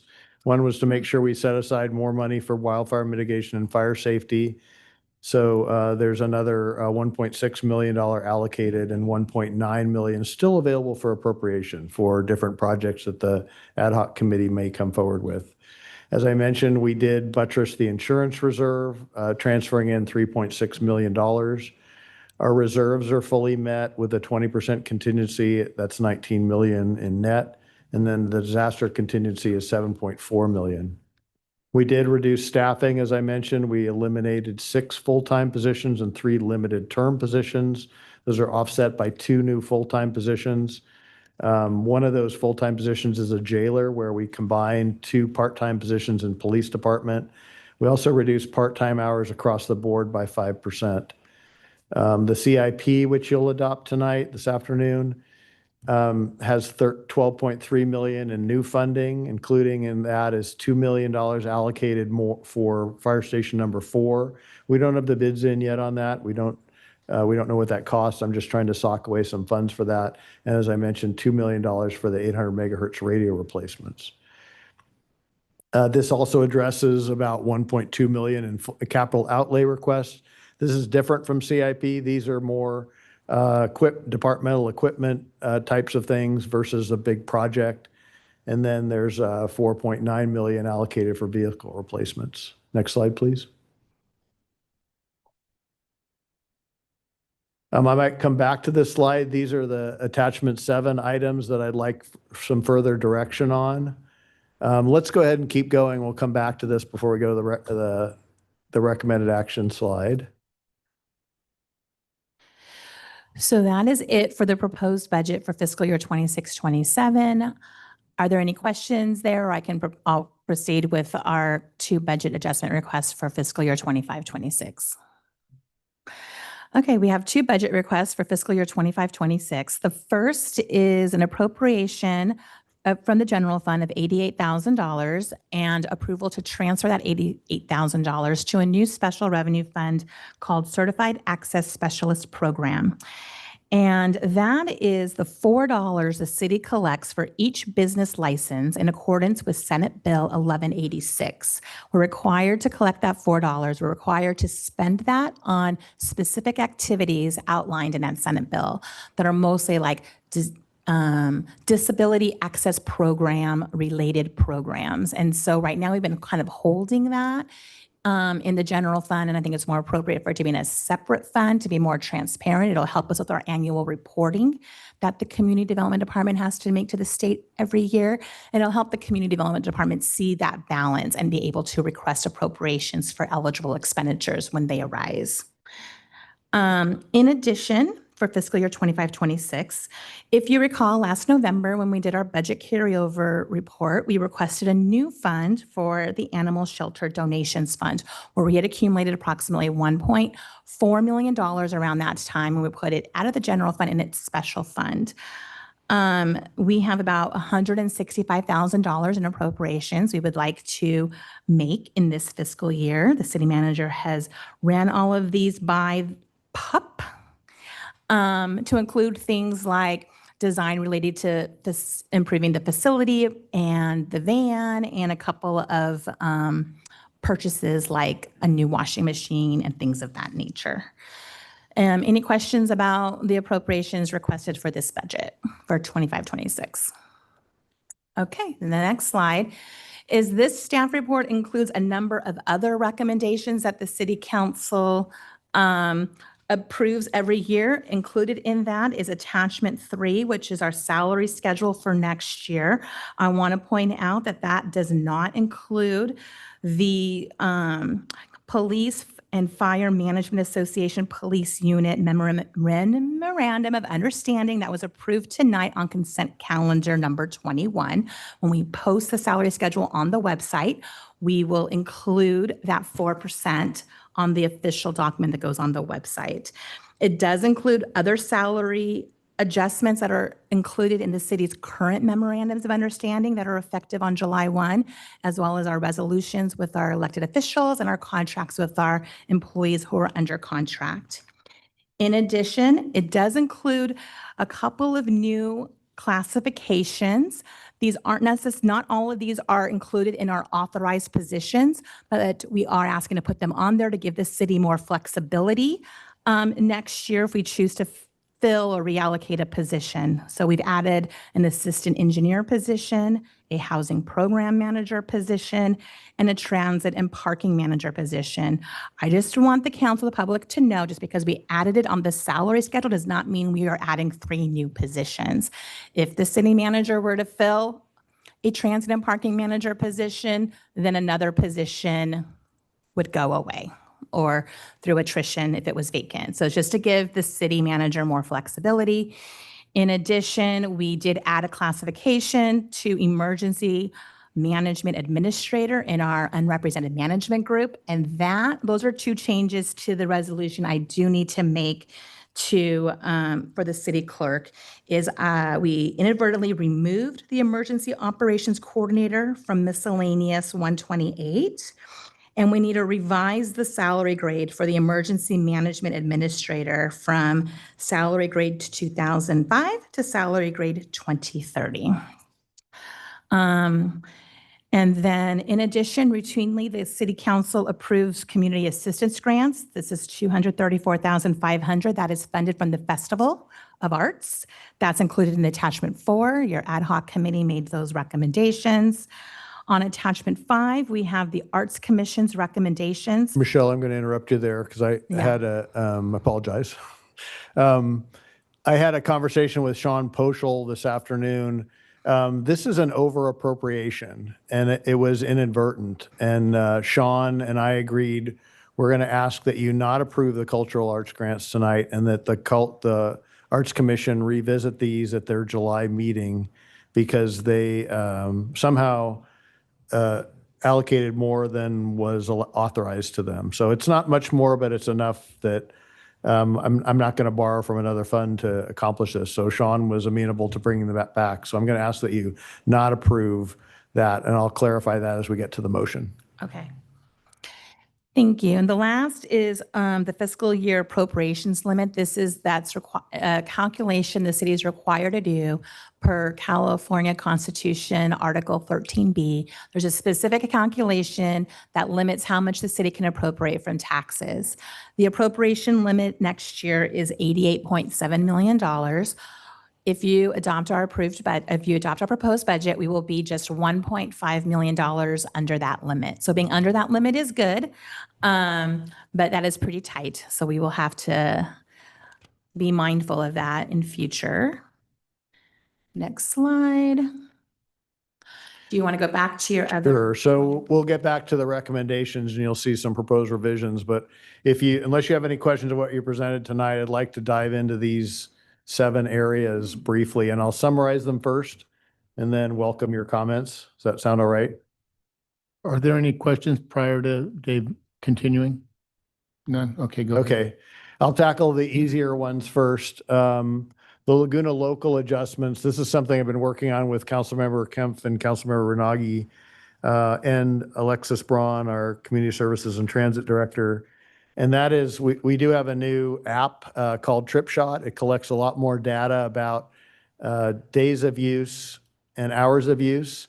And we expect to review that in the coming few months, and then bring that back to you possibly in mid-year with some adjustments to Laguna Local to at least consider. That doesn't involve a fare, but it may involve maybe shaving off an hour or 2 earlier in the morning or later in the evening. But hopefully that will be data driven. So unless there are any objections to that, that's the pathway we're taking on that one. Guess that was the easy one. I'm going to jump to the top of the list. Councilmember Whalen had discussed, and we were just discussing this a moment ago, making sure that we can allocate enough funds for affordable housing. I did have a couple of recommendations to you. You may want to give us some direction to either return with something or not. I'm going to hit on that briefly. I just did, and then hit on the other ones, allow you to come back and talk about them. We've had some interesting conversations throughout with, again, Councilmember Renagi and Councilmember Kempf and Matt Schneider, our Community Development Director, talk about improving AI in community development. I mentioned that a little bit earlier. There are firms out there that show really great promise in interpreting our very difficult codes to do 2 major things. One is address application completeness even before we see it, before we have a staff member see it, to check that the multiple items in a complete application are all there. So that's one tool that seems to have a lot of promise. The second one is the first round of zoning plan check, which is the time period, roughly 30 days, by which our planners measure your completed application against 307 different checklist items. And obviously that seems like it's something that would be, that AI could be useful with. So one of the things we wanted you to consider would be some additional funding that I think eventually will be offset by savings to do a more robust test of AI through our community development process. The next one involves Main Beach Boardwalk. Councilmember Whalen has talked about this a bit, and we've talked about it with Public Works too. We have a rough estimate of about $1.3 million for a complete replacement of the boardwalk, which is roughly in kind. Obviously, we're not changing the design or the way it meanders, but the wood gets a bit bumpy as it gets older. So my recommendation is to add design funds to that into the fiscal year 26-27 CIP, about $100,000. I don't need new money for that. We have an unencumbered amount in our CIP fund, which is about 2.4 million. So I'd take 100,000 of that and encumber it for Main Beach Boardwalk, at least in year one. One of the design concepts, whether you would want to weigh in now or later, is what type of wood. It could be a Brazilian hardwood or the current Doug fir. So I'm throwing that up for discussion. The next one on the list involves the Mermaid Lot and intersection improvements. I don't have a recommendation on that yet. You've got 200,000 allocated towards a project that would improve the Mermaid parking lot. There's a conversation which you've had and the community has had about bulb outs and making key intersections more AB 413 friendly. I talked with Public Works a little bit about that. We could potentially add some funds to that to actually construct some improvements there, possibly at Ocean and Forest, right out here at Ocean and Beach, where there's a lot of brickwork, some of it which doesn't meet, some of which I'm concerned about in terms of safety. I'll say it that way. And then the area around the Mermaid Lot and Mermaid itself. I think the ad hoc committee has been working hard with Townsend Associates, one of our contractors, to improve their grant writing ability within their existing funding amount. If you'd like to do this, you don't need to appropriate anything new. I didn't include it in the budget, the proposed budget, but I'd remove the $84,000 from an amount that I have to address problems during the year. So we just address it very early in the year. And then lastly, there's been some discussion there. Glenn and Tom are in the audience tonight about a police mounted enforcement unit.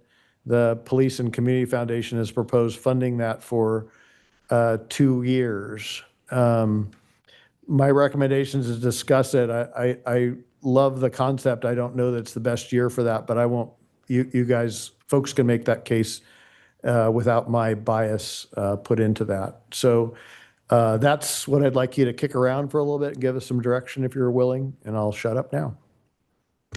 Thank you. Anything further? None? Okay. Do we have any questions of staff? I don't have any questions, but I have comments. I'll wait for the public. Any questions? None? Okay, I'll open up public comments.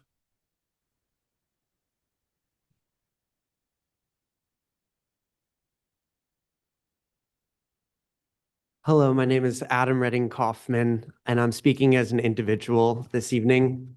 Thank you so much for the city looking into allocating more of the budget towards housing. I really liked seeing that number there and would strongly encourage you guys to approve that section of the budget.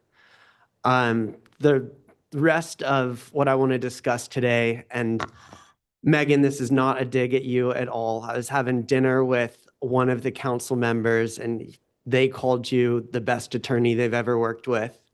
But my issue with this is the word legal, law, litigation does not show up anywhere in the budget, and you aren't required to, but for the sake of transparency, that's like the outstanding question for me is when the city is settling cases for $2 million, how do you plan for that? How do you budget for that? And it doesn't show up anywhere as a specific line item, which makes it extremely challenging for the public to audit how much the city is spending on legal expenditures. And it's something that I want to look into deeply. The other subjects that I want to mention briefly are about the legal strategy, because it's part of the budget that I just don't understand and I can't follow. So the first is I understand that there's two different types of litigation that the city works with. There's the claims against the city, which is kind of like slips and falls and stuff, which is handled by insurance. And then there's active litigation that the city pursues or is defending. And the first issue is with the insurance cases, you're putting your exposure in the hands of insurance brokers now. And so my parents work in mental health, and one of the issues that my parents have with insurance brokers is they say, well, you have 45 days to cover bulimia. You can treat bulimia in 45 days, and then we won't cover it past that. And you see that in litigation as well, where they say, we'll only cover the policy up to this amount. And that's usually the amount that you see cases settling for. Second is a lot of times when the city pursues its own litigation, the metaphor that I like to use is the Disneyland argument. So Disneyland has a huge budget. They got the best lawyers in the world. And when they run out of options, they go, well, we're Disneyland. We're different than Joe's Crab Shack. We're different than a small business. You got to make exceptions for us. And I see the city taking a similar legal strategy, which I think is very risky. But again, if I could just look at the books and see where the money's going, I wouldn't have to speak to you today. Thank you. Thank you. Next speaker.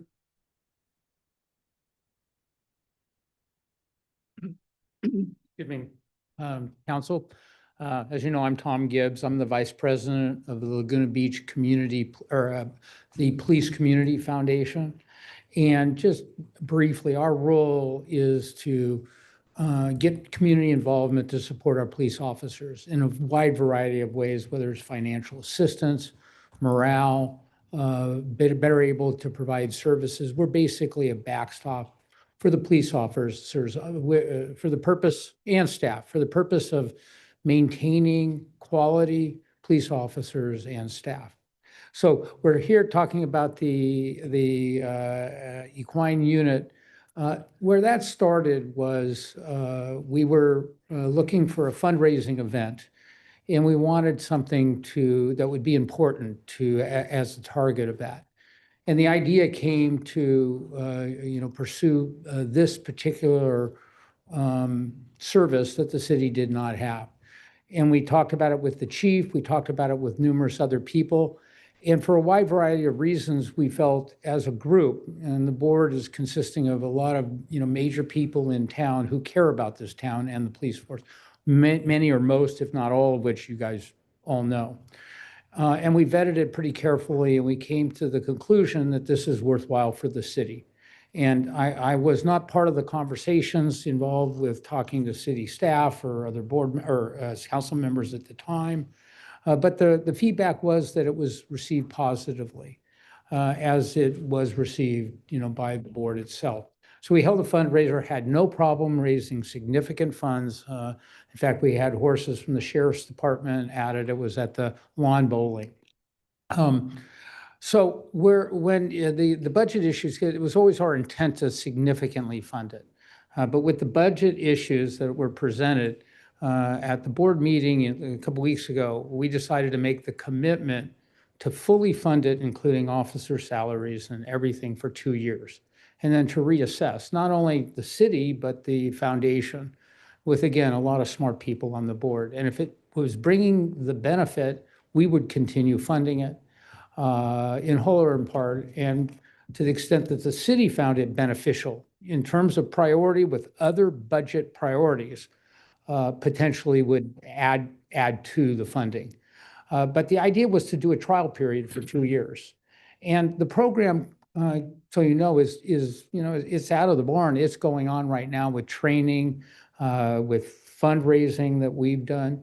We are fully confident that we, have the funds and we'll be able to fully fund it for 2 years. I kind of defer to the chief and to other people about the real benefits, and I encourage all of you to talk directly, if I can, just a few more moments. 15 seconds. Yeah, to talk directly with them. But I will tell you that the police officers that I've spoken to are uniformly, and that I've spoken to are in favor of this, both at the command level and the staff level. So I hope you'll look at it positively and give it a try for 2 years. Thanks. Thank you. Next speaker, please. Thank you. Good afternoon. I'm Glenn Gray, and also speaking on behalf of the Laguna Beach Police and Community Foundation, and echoing what Tom said, I just want to make it really clear. I know that council and staff understand of it for the public as well, that this is not a request to the city to fund this. We, the foundation, will fund it. And I know that as you look out 2 years from now, you may say, oh, but then we gotcha. But it's not a gotcha. It's really just a test. And if in 2 years we don't mutually agree that this is a beneficial program, we will cease it. That's not a good thing, but the how we would do that is simply sell the horses and what equipment there is. The staff is already on board. This is a enhancement for the police department employees. It's also a great retaining tool and a retention tool. So I hope you will give it some consideration and allow us, the foundation, to fund it for 2 years. Thank you. Next speaker.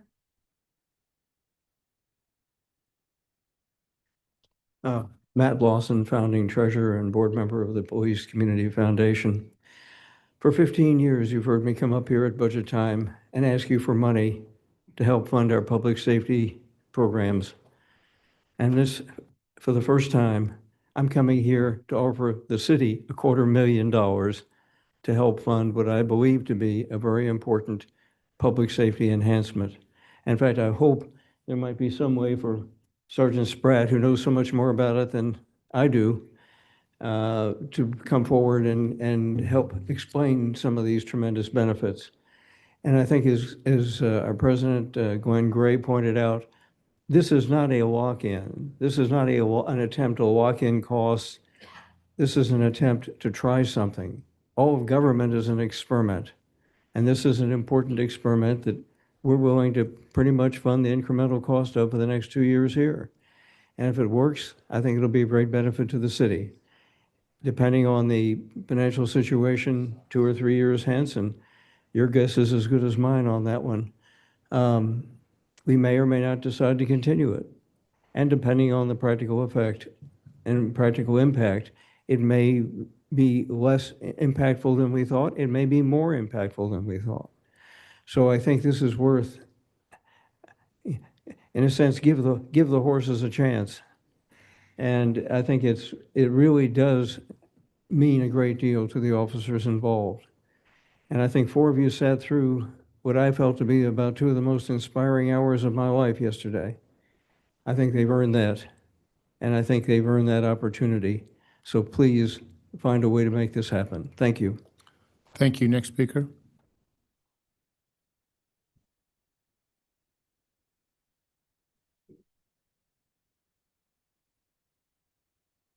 Hi, John Thomas. I just have 2 kind of miscellaneous comments. I want to start with saying the city manager's done a great job with the town halls and workshops, and I should have come up with these then, but I didn't. Anyway, these fall under the category of trying to watch spending. One has to do with the city subsidy of undergrounding. I don't recall when this changed, but for years the city has contributed 10% to the cost of undergrounding utilities. More recently, this has changed to 20%. Understand the city wants to encourage undergrounding in the rest of Laguna, but that's a big number, and 10% of that is still a big number, and 20% of that is even a bigger number. And we don't know whether the additional 10% has convinced anybody to underground that wouldn't have underground. So if we're data-driven, maybe there's a way to see if we're actually getting bang for the buck on that one. So that's one. think about whether we really want to contribute 10 or 20% to future undergrounding. The other one, and this may belong on the next agenda item, I'm not sure, and I don't fully understand, I've not been following the housing issue and the 2.5 million and the matching 2.5 million, but my observation is at one point early on when the Congregational Church project was very large, we'll come up with $2.5 million and then we'll go get another 2.5 million. Well, the project has gotten smaller, so presumably the cost has gotten smaller. So I just simply don't know, are we still planning to contribute 2.5 million to that project, or does the 2.5 million simply go in the housing bucket that we could use on other projects in the future? When we were 2.5 million of a large project, we were a relatively small part of the overall funding. If we are sticking with 2.5 million and the cost has come down dramatically, now we're a pretty big part of the total project cost. And what does that mean?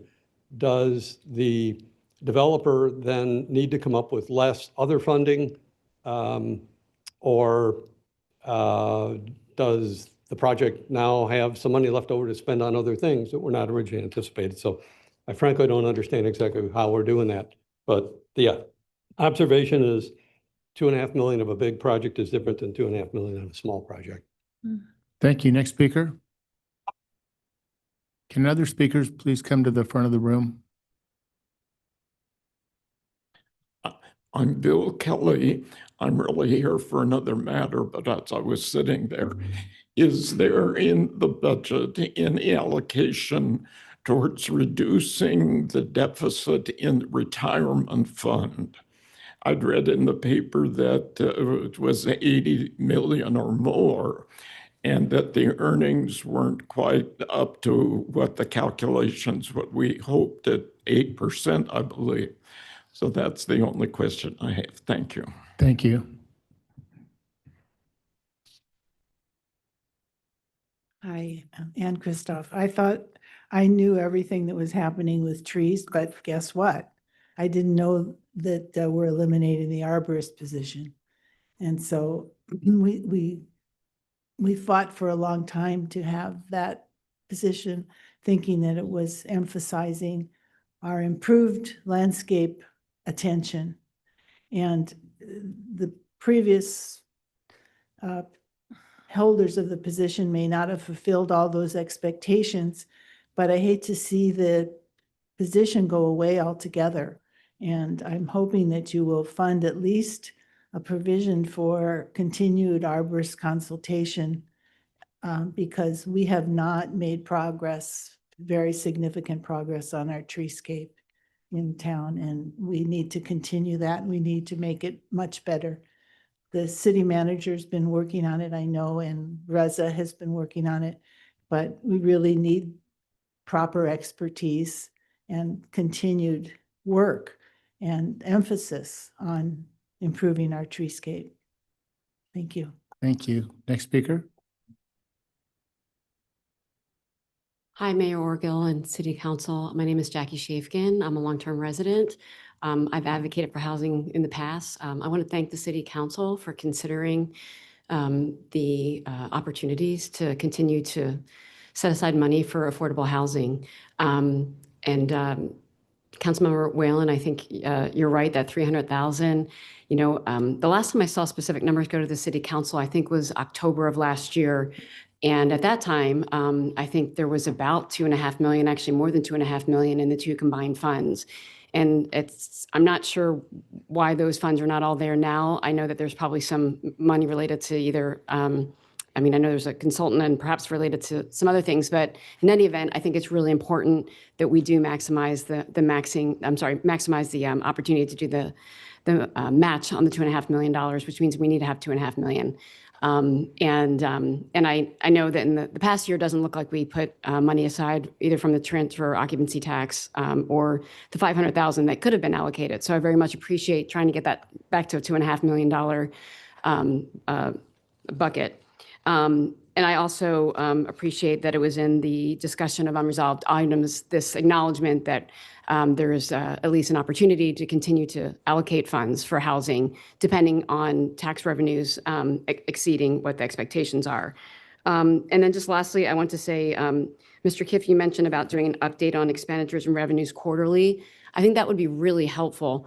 I consider myself somewhat of a numbers person, but I struggle every year looking at the projected budget, and I looked at, you look at what the projected year end is, and it doesn't correspond at all to what the actual fiscal year was. Now, I realize that the fiscal year financial statements come out significantly after, when you're doing the budget. But still, there is such a difference in so many categories, and housing is just one of them, where it's very difficult for someone who is just in the public to look at what the estimated ending balance is going to be, and it all tie that to what the actual was in the prior year. So aside from the time lag, I think that if you have quarterly meetings, people like me who actually do look at the numbers from afar, I don't email people, on all these questions. But I do really look through a lot of the numbers, and I just struggle to tie them. So anyway, it would also give me confidence, and I guess it would make it easier for people to understand that these estimated ending balances that you start with in the budget are based in some, tied to what's actually going on since the last budget was done. Thank you again. Appreciate it. Thank you. Next speaker.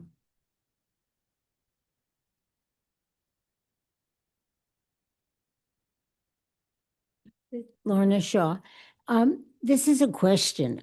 I was told, as I said before, by the police department that I needed to come to the city council. But what part of the city council, what part of the city government would be the one who might be in charge of fixing the problem of the traffic situation? The speeding situation. Yeah, this is danger. a different topic. But maybe we can, I understand. Let me ask our city manager what he recommends. Pardon? Yeah, I'd be happy to answer your question. Maybe we have a parking and transportation committee that. They didn't do anything. I was referred to city council. The police department said it wasn't their job, and I was told to come and speak at city council. So obviously, one of these budget items would be the one relative to my concern. Oh, sure. I think this might help explain that when we have that public comment at the beginning of the meeting, the city council can hear your comments, but under a law called the Brown Act, they're actually not allowed to do anything specific to what the issue you raised unless it's on the agenda. So they can kind of take in your comments and direct staff to look into what you've said, but it's actually not allowed legally for them to tell you what their proposed steps would be. And so I think the best I can have one of staff or one of the assistant city attorneys come chat with you, and we'll get your information, and then we'll go from there, because we can't do anything tonight. That would come. It would be a combination of public works as well as police. You raised a couple of things like maybe a new stop sign or a new signal. So those involve both of those departments. Tom Spratt is raising his hand behind you. He'd be happy to chat with you. He does security as well as he's a motor officer. So he's a great guy to talk to. Okay. Somebody, engineer, gave me a card. Tom but I don't can know. pass the information along as well, so you'll get that information. I appreciate it very much. Appreciate your coming. Thank you very much. Yeah. Next speaker.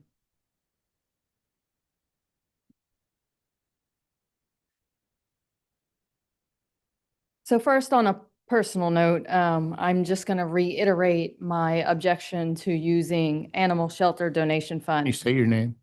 I'm Anne Marie McKay.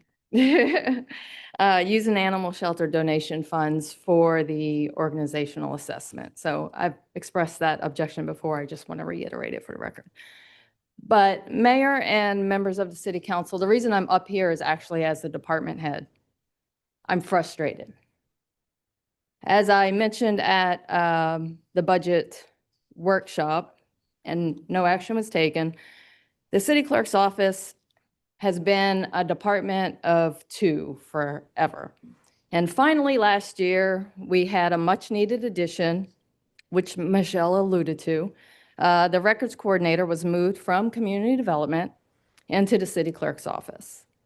The person in that position went from managing records for that department to managing them for the city. And she's currently training that department's new records coordinator that you're approving that position for tonight. Yet my request to reclassify the position in the city clerk's office to recognize that change in responsibility continues to be ignored. The staff report for this budget item notes that the records management coordinator was permanently moved from community development to the city clerk's office during last fiscal year. And because the community development's own records remain significant, this budget adds a brand new records management coordinator position back into that department. So the city now is funding 2 records management positions citywide because the work demands it. And I will say, and the city manager can confirm, that I have argued that every department in the city needs a records management coordinator, but that's not why I'm here today. The budget doesn't reflect that the position sitting in the city clerk's office has greater responsibilities than at the department level. Tonight's salary schedules include several reclassifications. Some of those limited term have been reclassified to permanent positions. There's even a title change for the emergency operations coordinator to an emergency management administrator with a corresponding pay range adjustment. The rationale is the same one I've been presenting to you. The title should reflect the actual scope of work. The records management coordinator in the city clerk's office is not coordinating a filing system. The position administers the city's records and information governance function, responding to California Public Records Act requests, maintaining the records retention schedule, managing legislative records across every department. The title of coordinator no longer fits the position. The work is administrative in scope, strategic in impact, and citywide in reach. I'm asking you to direct staff to reclassify this position to a records and information administrator, consistent with the classification philosophy already reflected in the budget you're adopting tonight, and consistent with the work that actually requires. So thank you.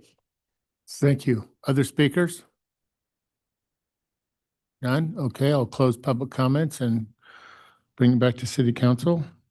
I'd be happy to if it's helpful to go through some of the comments and respond. I don't know, Megan, did you want to start with Alan, Adams?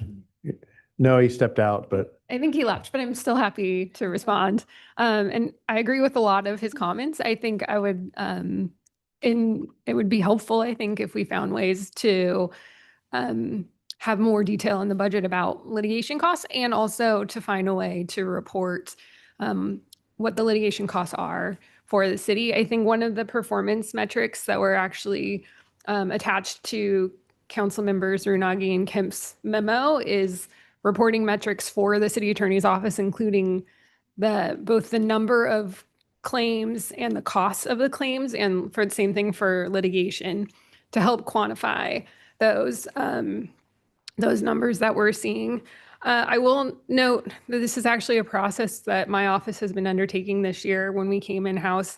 So we've been trying to track it, and about 2/3 of the way through the year, we were tracking claims. And to clarify claims, I'm about to give a little bit of a lesson on how litigation in the city works, but we do have 2 buckets of litigation. We have what we call claims litigation, and we call it that because there's the Government Claims Act, which at every city council meeting, basically the council considers claims that have been brought in to the city. And those are administered through a claims administrator, and we use insurance defense counsel largely for those claims.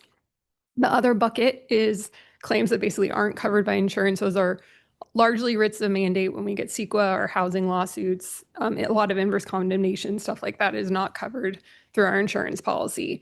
So the claims have historically been handled by actually prior to us coming in-house, by the risk manager and human resources director, and we took that over.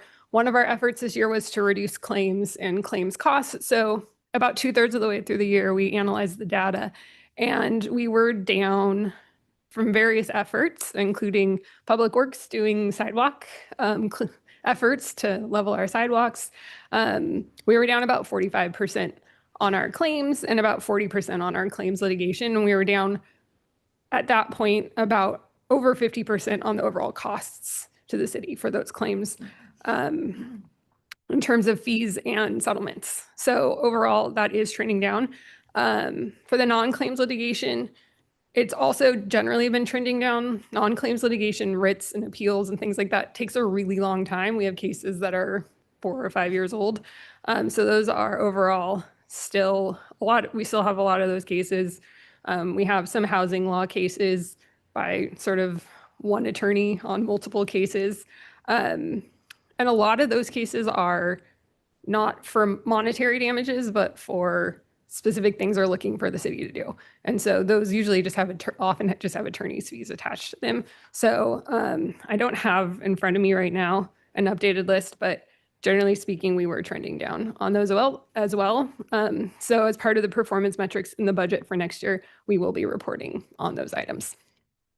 Thank you. And Michelle, do you want to make a comment right now? Yeah, I just want to make a big picture comment just to clarify where things are in this 400-page budget because it is a lot.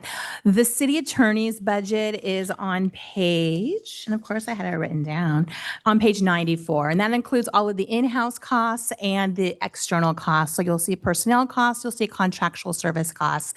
We're happy to work with the city attorney going forward if we want to identify when costs, whether it's internal or external, are being charged to litigation. We can definitely do that if that helps the public. When we settle cases, whether they're claims like Madam City Attorney said, or actual legal settlements like the 2.5 million the speaker spoke about, we fund that from our insurance and benefits internal service fund. That budget is itemized on page 238 of our budget book. And you don't really, this fiscal year in 25-26, we actually added a new object code that you're not going to see in this budget called settlement payments. So when we actually, you're not going to see it in this budget book because this budget book has fiscal year 24-25 actuals, which we didn't have the separate object code there.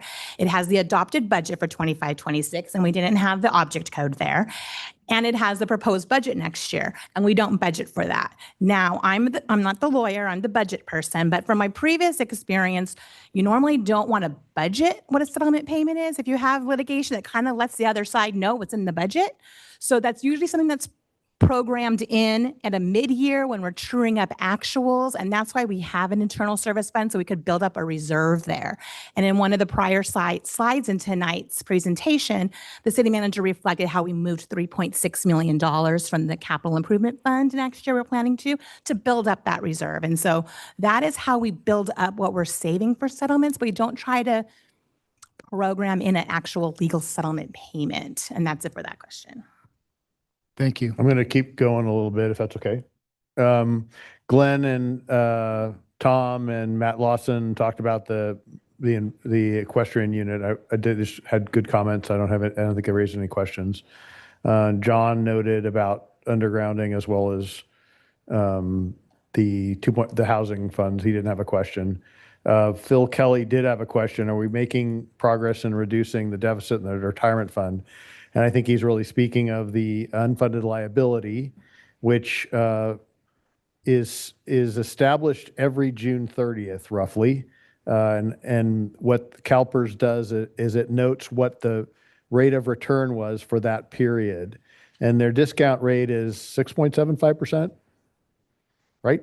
Yeah, and they lower it. So they try to be more and more conservative over time, saying, hey, we're not going to make the 8 that we expected or the 7 we expected. So their average rate that they try to get is 6.75% return. I think this year, the market's moving around a lot. By June 30th, they're probably going to hit well over that. So, but that can be balanced out by a year where it hits well under that. So what we do as a city, and we've done this, is we always make a significant allocation, and it's our required allocation to pay that down. And we're on a pay down period of anywhere between 15 and 20 years, depending on the returns. That's a solid approach to address this. It's a thoughtful approach that the city's doing. You don't want to dump a whole bunch of money in the fund if it's at a high point, and you're going to start to lose that money if the market contracted. So you try to do it more thoughtfully a little bit each year.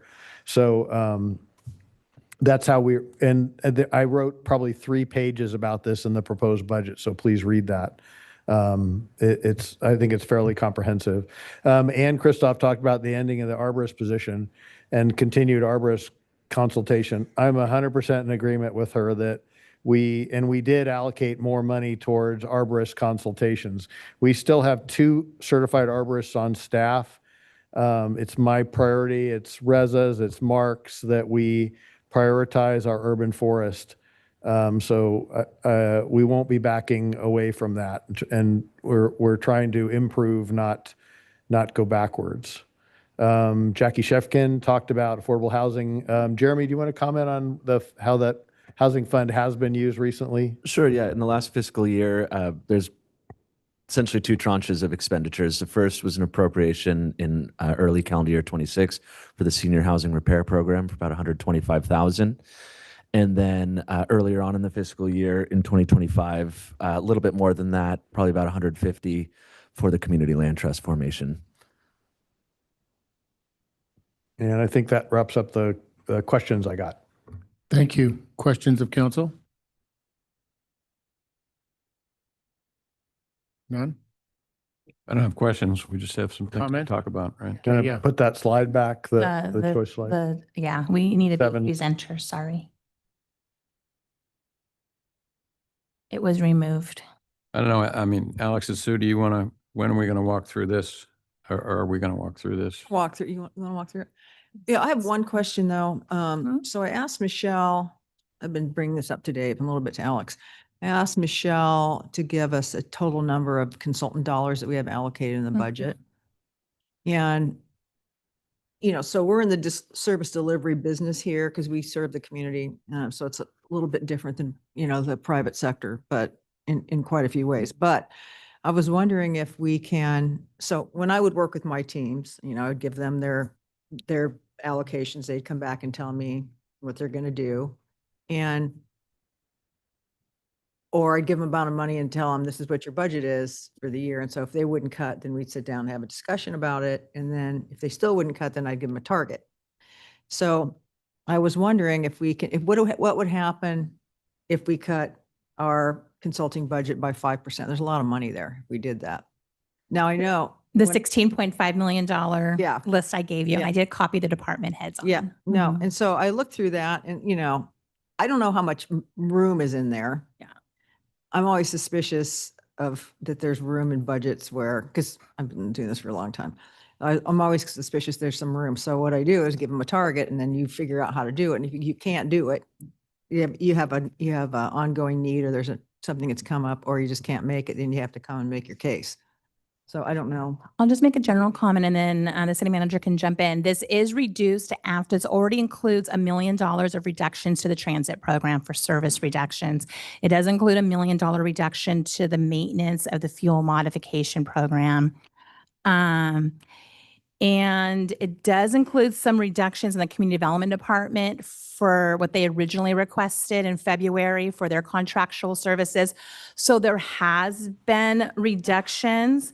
It's hard for me wearing the finance director hat, like, oh yeah, we'll cut 5%. So I'll hand it off to the city manager. I don't know, Sue, did you want to continue your thought there as to how to approach this? Well, as Michelle's outlining, we did approach it pretty thoroughly with our department heads to look at where we could better perform there. And you saw one example tonight on the consent calendar, and that was a really thorough procurement process, especially for our fuel modification zones where we had one provider before, and I think there were, 5 or 6 that bid the next time. And that was a significant reduction in the cost of that contract just through better procurement. And I think that's certainly my goal is to continue to improve our procurement so that we're aggressive in soliciting alternatives for our projects. I go through that same listing though, and like you, and think there's a lot of important services provided by all those contracts. And we also, I think we're good about just using bits of it when we need it, especially like community development. While it may be a large contract amount, if we don't need it, we don't use it. So I think we're good about those, but I'm always open to other ideas. And looking at the detail, I do see that we also cut 140,000 from IT. So they're going to go down one help desk person. And I forgot $200,000. That's a 50% discount from the Lion Security.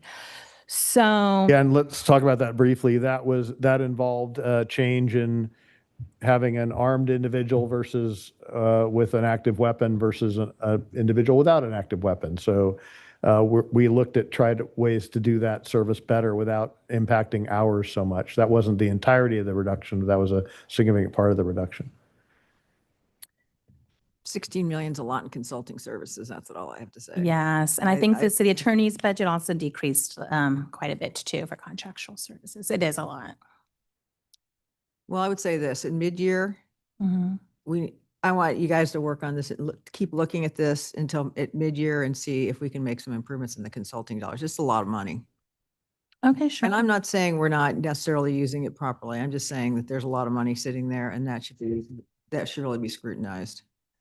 Okay. And it sounds like you guys have done it, but Could always use more eyes on it. So I Yeah. appreciate the Yeah. offer. yeah. Yeah, thank you. Now, in terms of this, some of the stuff, Alex and I'll start, and then you want to take over? Yeah, I'll just start. So Alex and I have been working, we're the subcommittee, ad hoc committee on the budget, and we've been working closely with Dave. It's been very helpful. So the idea is, we're looking for all kinds of opportunities, but in particular in the technology area. So Alex and I sat down with community development and had a demo of a AI product that so what they do is they took some, what was it, 10 projects or something, and they fed it. So it's zoning plan checks. So they fed those projects in. So they loaded everything they needed to load in. So and when they load those projects in, then the software shows you where you need to pay some attention, right? And so instead of in detail going through a document, and they're long and they're tedious and there's a lot of points that have to be covered, it highlights where the data is insufficient or there's a problem. So as a planner, you can go right to that area and just work on that. That might save like 85 to 90% of a planner's really mundane job, but it takes a lot of time. And when you think about how big our staff reports are and how much time they take, that could be a significant savings. And I think that he'll so we're still working on this. He's doing some fine tuning on it. But I think that'll be a big savings going forward, not only in time and service levels, but as we lose people, maybe we don't need to have as many people going forward because we're using some of the technology. Also, we can use it for staff report generation, writing staff reports. I mean, if you look at like the size of our binders here, this is one meeting. I mean, that's why it takes a long time. That's why our meetings are long, but that's also why it takes so long to get some of these items out to the public. So those are a couple things. Alex, you wanna- Yeah, and just to follow up on the AI stuff, I mean, I think that AI creates an unprecedented opportunity. With that being said, the goal is to really center this around the human experience in our departments, both from the city staff's perspective, where they're still, instead of going through, is it 317 things on the 307 things that the planners have to look for when they review an application, instead of them having to go through each item line by line, the AI basically creates the first draft for them. That's the goal here. And we've explored other products in the past, and I think we have one based on what our community development department is telling us that can really make a meaningful impact. But then beyond community development, we want to make sure that we have an AI policy in place. We've been looking at the city of San Jose's, so I think that'll come back to the council.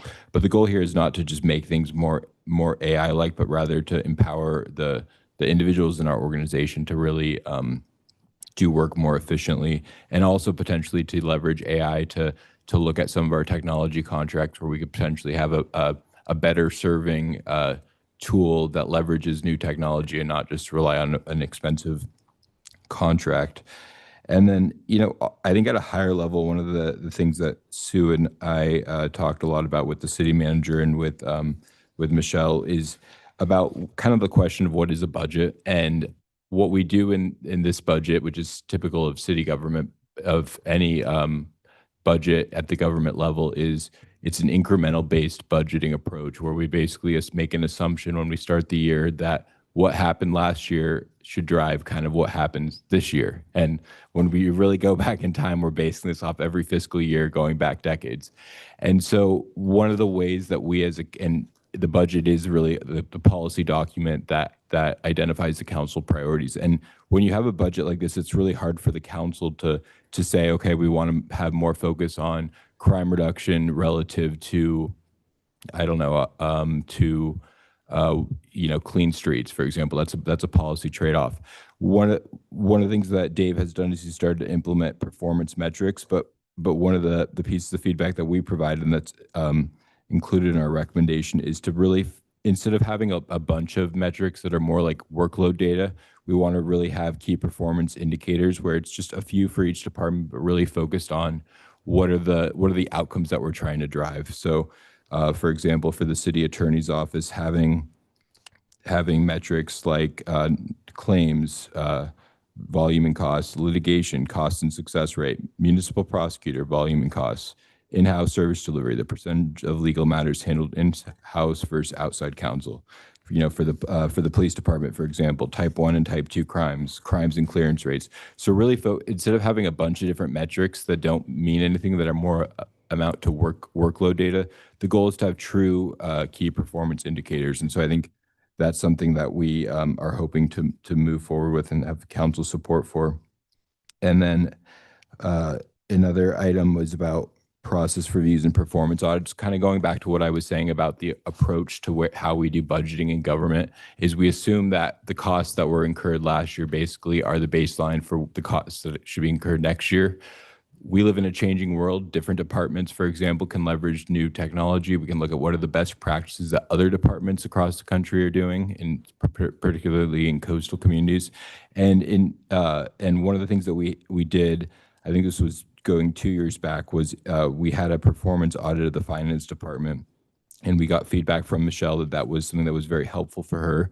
So what we'd like to do is start programming performance audits as part of our early, when we adopt the fiscal year budget, identify a budget and a work plan for different departments to do performance audits, particularly when a department head is leaving, or with the goal of just every couple of years ensuring that each department is aligning with best practices and that we're taking advantage of things that are happening elsewhere and incorporating them here.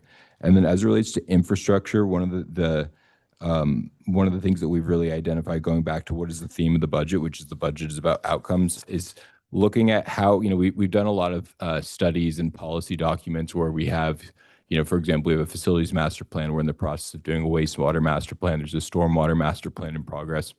The goal with all these master plans should be, how do we actually implement that into our capital improvement program? Because if it's not funded in our CIP, then we're just putting another study on a shelf. So the goal is to have what I would call a long-range infrastructure plan, and then also looking at our old CIP projects that might have been funded in the last fiscal year or two, and then making the determination if it makes sense to actually move forward with that project. So the goal is to really have clear timelines associated with all of our CIP projects, which helps from a cash flow perspective for the city finance department in terms of how much we have to have ready to spend and based on the time. But then also it just helps from narrowing the council priorities so we can have clear and realistic expectations. And I don't know, Sue, if you have anything else. I was just going to give one example of outcome-based budgeting. What we've been working on is, so we'll take on demand, for example. So, when we talk about outcomes, what we're looking for is, what is the outcome we're expecting? So are we getting fewer cars off the road as a result by, funding the on-demand, or optimization of routes? So we're going to get data in the app that will help us do that. But what we want to make sure is, when we have a service, now some of these services like cleaning up the streets, that's that. But some of these other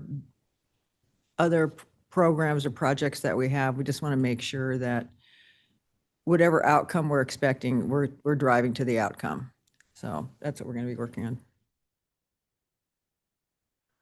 Were there any other items on your list that you wanted to cover? I mean, overall, I think that we want to continue ways to optimize services, reduce costs, and then ensure that we are making the meaningful investments that we want to make. I mean, something like fire safety, for example, that's not something that we want to be making cuts to. We don't want to, but there's other areas I think in the budget where we can make future cuts, and our goal is that we can create the framework where that can happen so that as we approach kind of what the city manager described as the increase in CalPERS payments, which will peak in fiscal year 29-30, and then we also look at what's going on with the South Laguna Fund, and we just step back and look at all of our infrastructure needs that we are putting the city on a path that is fiscally sustainable. Thank you. Any questions from other or comments? Well, I don't know what direction I mean, we just got this today. I mean, these look like good topics. These look like good areas to explore. I don't know whether it's just something for us to look at and the ad hoc committee is going to continue on with. But I think generally it's headed in a direction that's would seem to me to be worthwhile to continue to investigate and come back and see if there are improvements we can make to the overall budget. I would note just on the artificial intelligence, and I think that's great. I mean, I think it definitely would help with staff reports. The zoning plan check makes perfect sense. You know, I mentioned this to Dave earlier, and I haven't been involved in the process at all, but this $150,000 for a 6-month trial, there are, I mean, I would just want to make sure we've looked at alternatives there. I mean, for example, SACWA has Madison AI that they've engaged and they're using them. I think the contract, and they've got a lot of big agencies in California that they're working for, but it's like, I don't know.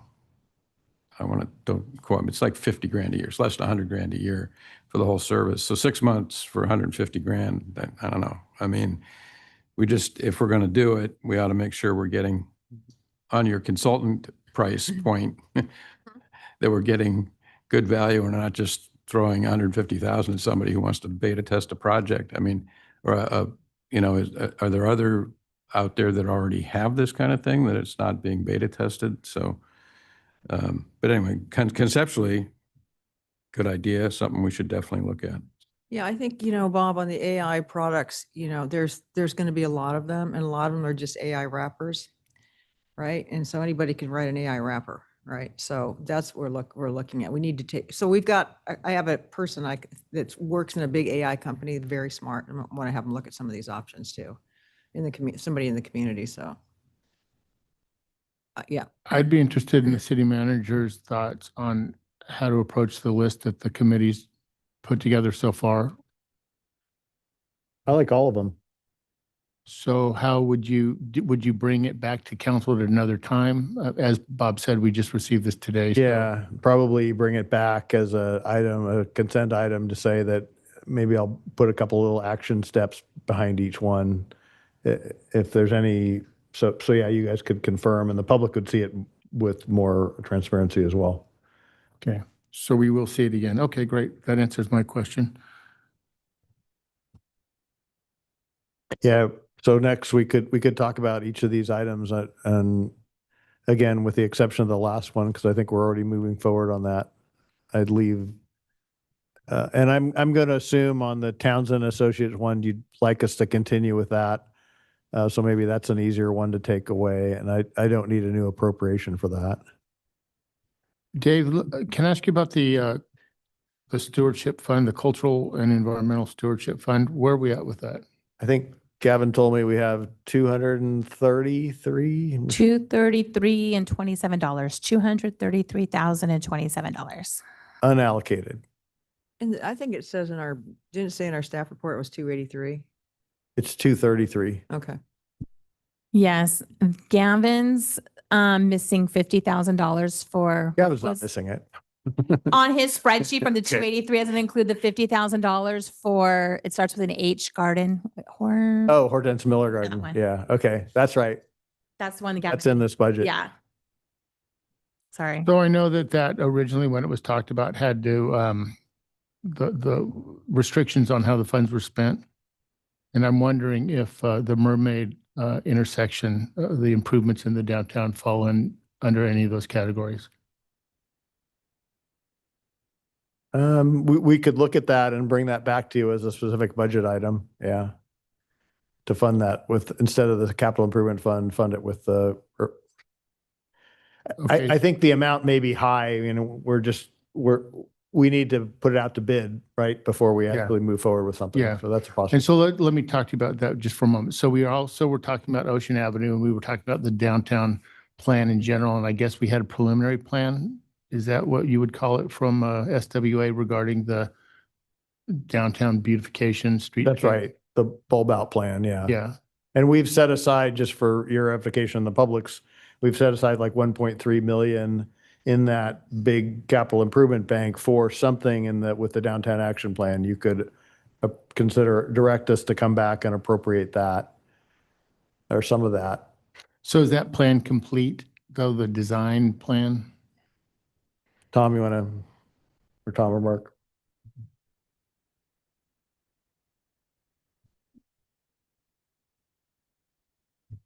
So the plan for Ocean Avenue, it has gone to the Planning Commission for a concept review. We took that back. We have, right now, I'm going to say we're at about a 65% design level. We were looking to have those improvements be ready for construction like in the fall timeframe.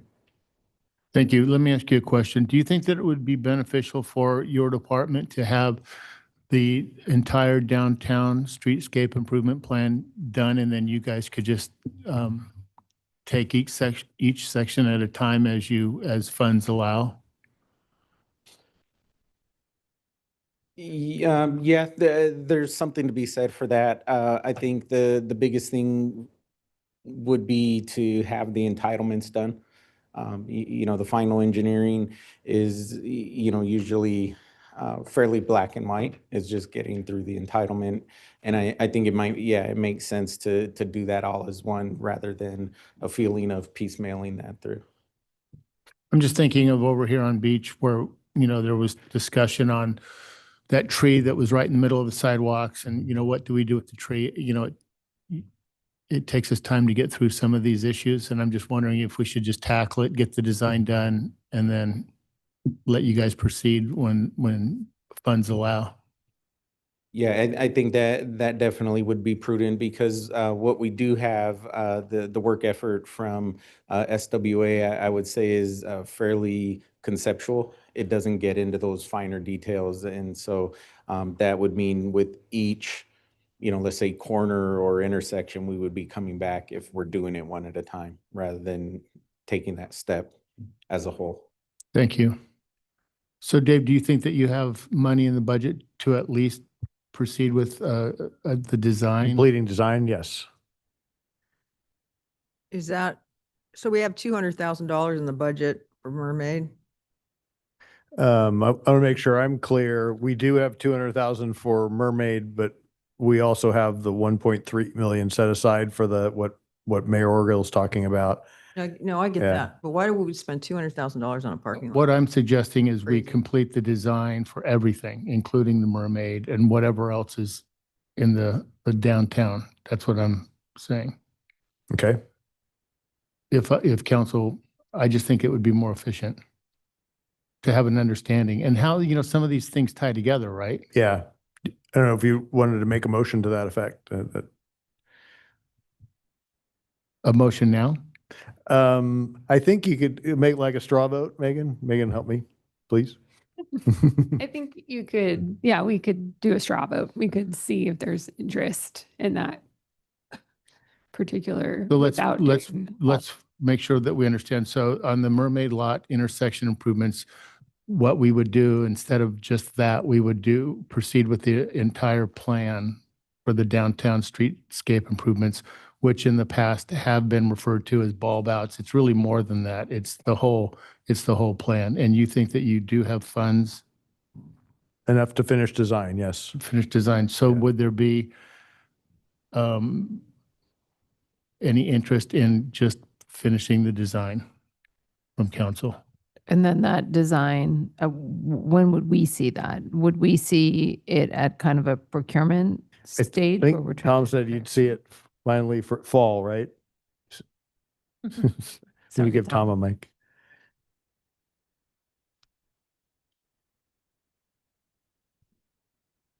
Yeah, if we were going to be looking at the entire downtown, that would be a little bit of a reset. The work we're doing right now is only looking at Ocean Avenue and a portion of beach between Ocean and Broadway.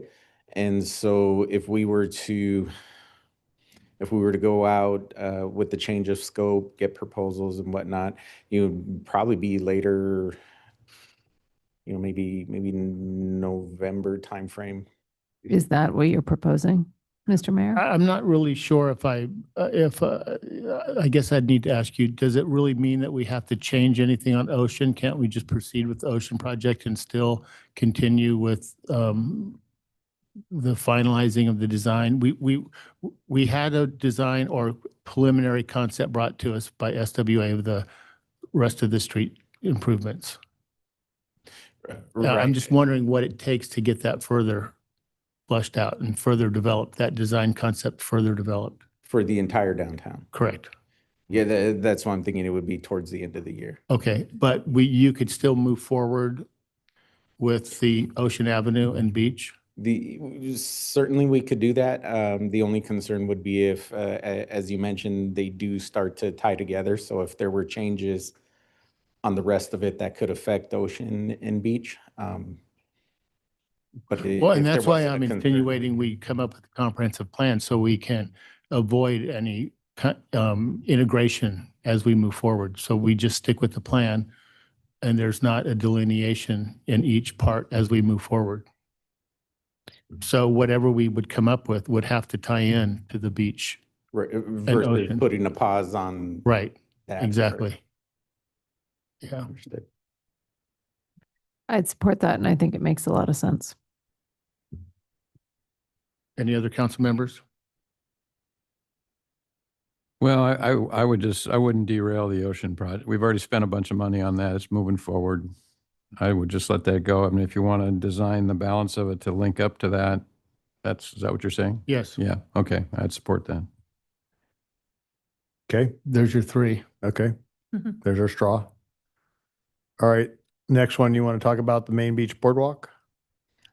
Again, the concept that we were recommending was to take 100,000 of unallocated CIP. This just affects the residual in the CI, Capital Improvement Fund, and moves $100,000 out to start to design the boardwalk with the expectation that it would be a project in 2027, 2028. Similar to our sidewalks, I don't look at this as a beautification issue. And keep that in mind when we talk about the work downtown, a lot of it has to do with liability, not just beautification. So there's a lot more to this.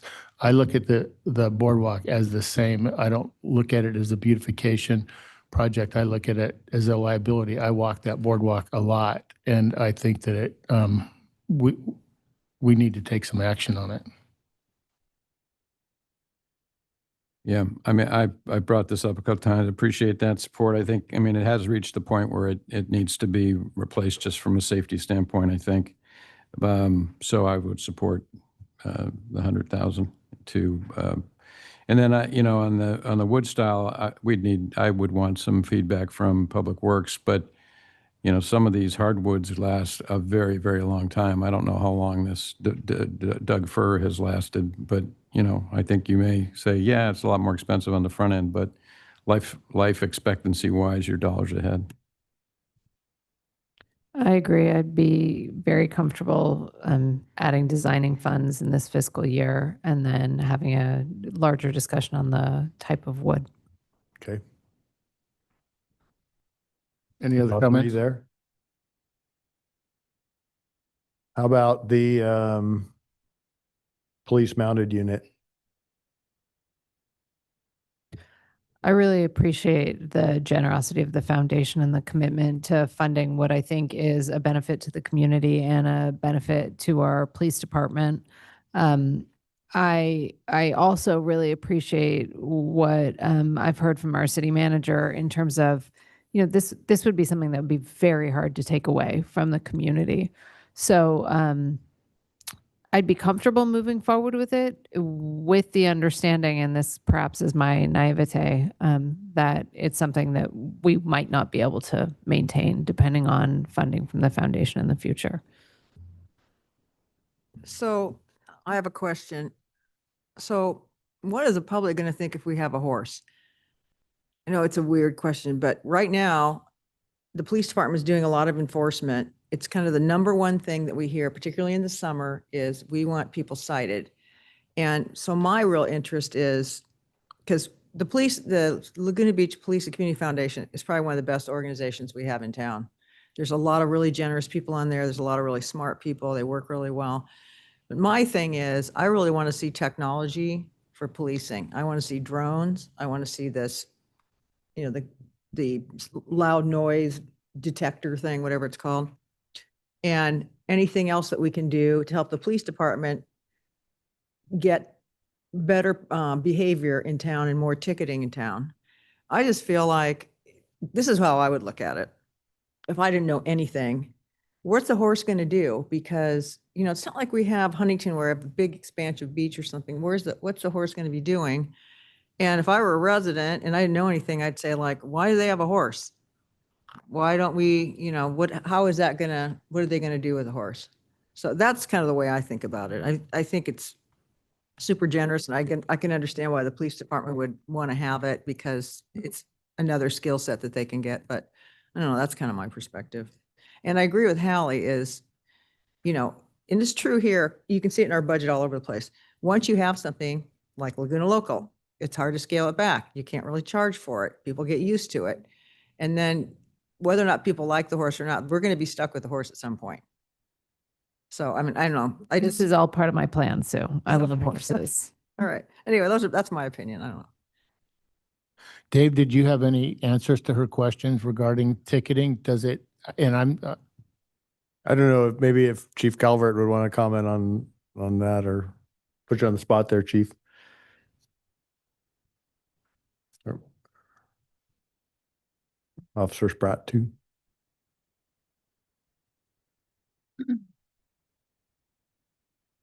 All right, Sergeant Tom Spratt, traffic sergeant with the city now, but in my previous life, I was with the Sheriff's Department, and I was on the mounted unit at the Sheriff's Department. The horses have an ability to get around in unusual places. They can get a lot quicker than an officer on foot. They also provide the officer a better viewpoint from being higher up. It has so many different functions. There's the community interaction and that type of engagement with folks, because horses just draw people in, and that is a nice way to humanize us and get that interaction with the public. But from an enforcement point of view and for the tickets, there's not a whole lot of people can outrun a horse, but there's a lot of guys out there that can outrun me. So giving an officer and putting an officer on horseback allows that officer in pairs to do enforcement, to see things farther away, to make that enforcement action. And it's just another tool that we can use. It's not high technology. It's actually taken a step back a couple hundred years, but sometimes that's a necessary evolution that we do because just because we move to cars doesn't mean that horses are not effective. The ability to do search and rescue, to seek out illegal campsites in the canyon area during high fire areas or the red flag zones. These are all functions that the horses can do much more efficiently than we can do on ground. Tie that in with our drone program and things like that, it's a force multiplier that's going to be amazing for us. We can also tie into the regional system, which will, the regional mounted unit system, which will allow us to bring in mounted officers from other cities to help in double our numbers or more during enforcement events, 4th of July, things of that nature. Also, if we have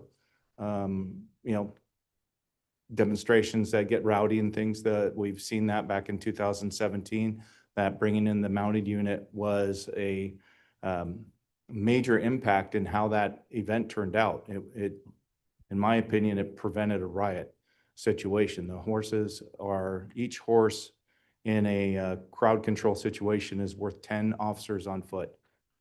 That's a number that's been backed up by years and years of study and practical application. Thank you. Do you anticipate in the 2-year program that you would collect data to report back to city council as far as what Sue had brought up regarding citations and, Yeah, the absolutely. effectiveness of the program? We already have I already have a template in place that will track contacts, citations issued, enforcement actions, number of hours the horses are actually in the field, whether they're on the beaches or up in the trails, that type of stuff. Or how much time we're participating in other events with regional and how much time the regional is giving to us, so that we can see that it's fair and equitable. Sergeant Sprout, where's the horse going to be? We have made arrangements so far, and it's not a written contract or anything, but the stables at Laguna Woods has agreed to have the horses boarded there. So we'll have 2 stalls right next to each other where the horses would be kept. They have a great program there. They're giving us tentatively a very good price compared to most boarding facilities in Orange County. They also have an on-site trainer who's available to assist our officers in improving their riding skills, as well as the training the horses to keep them fit and improve their skills in crowd So situations. what would we do every day? Like, what's the horse's shift? Somebody's got to go get the horse from Laguna Woods and bring the horse over or whatever. It would be an ancillary duty. So we envision during the summer months having weekend enforcement periods where, an officer would go to the stables, pick up the horse, put it in the trailer, drive it down here, saddle up and go out and work a patrol shift either on the beach or up in the trails, depending on our needs and our requests in the areas where they're accessible, and do enforcement activity. And then things like National Night Out, the horses would be there for the community engagement portion. And it's not a full-time thing. It's not an everyday thing. It's going to be as needed when we see a need for it, or there's a special event, we want to have that impact where the horses can make a difference. We'll apply them out there. And then on heavier weekends, we can have the horses deploy. If we get a missing person, the officers can respond to the stables and basically be back here saddled up and ready in about an hour and 15, hour and 30 minutes, and go out and start looking for the people. I've participated in search and rescue events where the mounted unit is the team that found the missing person. So it can be very useful. Any other questions? None? Okay, thank you very much. I see Chief Calvert. Did you have a comment, Chief, that you'd like to add? None? Thank you. Okay, so where are we at? What are your other thoughts on this? Well, I have a tremendous amount of respect for my friends Glenn and Tom and Matt and the whole police foundation, and obviously for the whole department. But I think I'm kind of where Sue is. I mean, I've been in town for 40 years, and we did use them one time, and they weren't our horses. The county, they came down from the sheriffs in 2017, and they were effective, as Sergeant Spratt said. But that's once in a blue moon.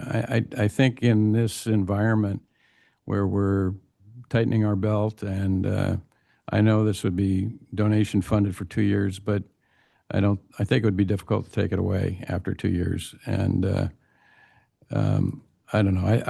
I'd rather defer it for now. Maybe we come back and talk about it as the city manager recommends at mid-year. But I don't know. The whole thing feels a little funny the way this is being. It feels like it's already underway, like the horse is already in the barn, and now we're sort of being asked to bless it. I don't know. It's a little weird the way it evolved, I think. But anyway, I'd prefer to defer it, recognizing that that's not the result that several of my very good friends would like. Would you suggest a time in the future where you would like to gather more information or have a presentation on it? Well, I don't know if the city manager's recommending mid-year. I mean, it's just sort of coming out of the blue. Maybe we could have more of a write-up along the lines of what the Sergeant Spratt was recommending. I just don't, we've got over $1 million that we're trying to, drone as first responder, which I've talked to the chief about, and is really a key program that we want to fund. And I know we're seeking a grant or a earmark from Congressman Min. I'd rather see this $400,000 over the next 2 years go to drone as first responder, frankly, than a mounted unit. That's where but it's not my money. It's the foundation's money. So anyway, I don't know exactly, Mark, but mid-year or later this year sometime. Okay, Alex?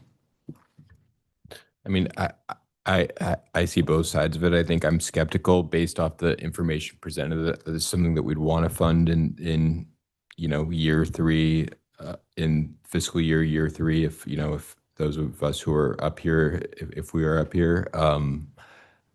So I guess I see both sides of the argument, because I guess I don't have a problem of saying no in year 3, because I think it goes back to what I was saying about incremental versus outcomes-based budgeting, where I don't think we should assume that just because a program is funded the year before that it should be funded the next year or in perpetuity. So I don't necessarily have a problem with the idea of accepting the funds, basically with the idea that it's 100% funded by the foundation, but with a really clear commitment that just because it's funded doesn't mean that a future council wouldn't weigh this against other funding priorities. Like I agree, for example, that drones as first responders, ramping up a real-time crime center, all of that is a much higher priority to me. So if we were deciding tonight how to allocate funds 3 fiscal years from now, that's what I would be saying. But if we're just accepting a donation and then with no commitment of funding it in year 3, I don't have as much of a problem with that. But I think it should be really clear that if we were to accept that money, that there wouldn't be any priority for that against other public safety related priorities in that 3rd fiscal year. Mayor Pro Tem?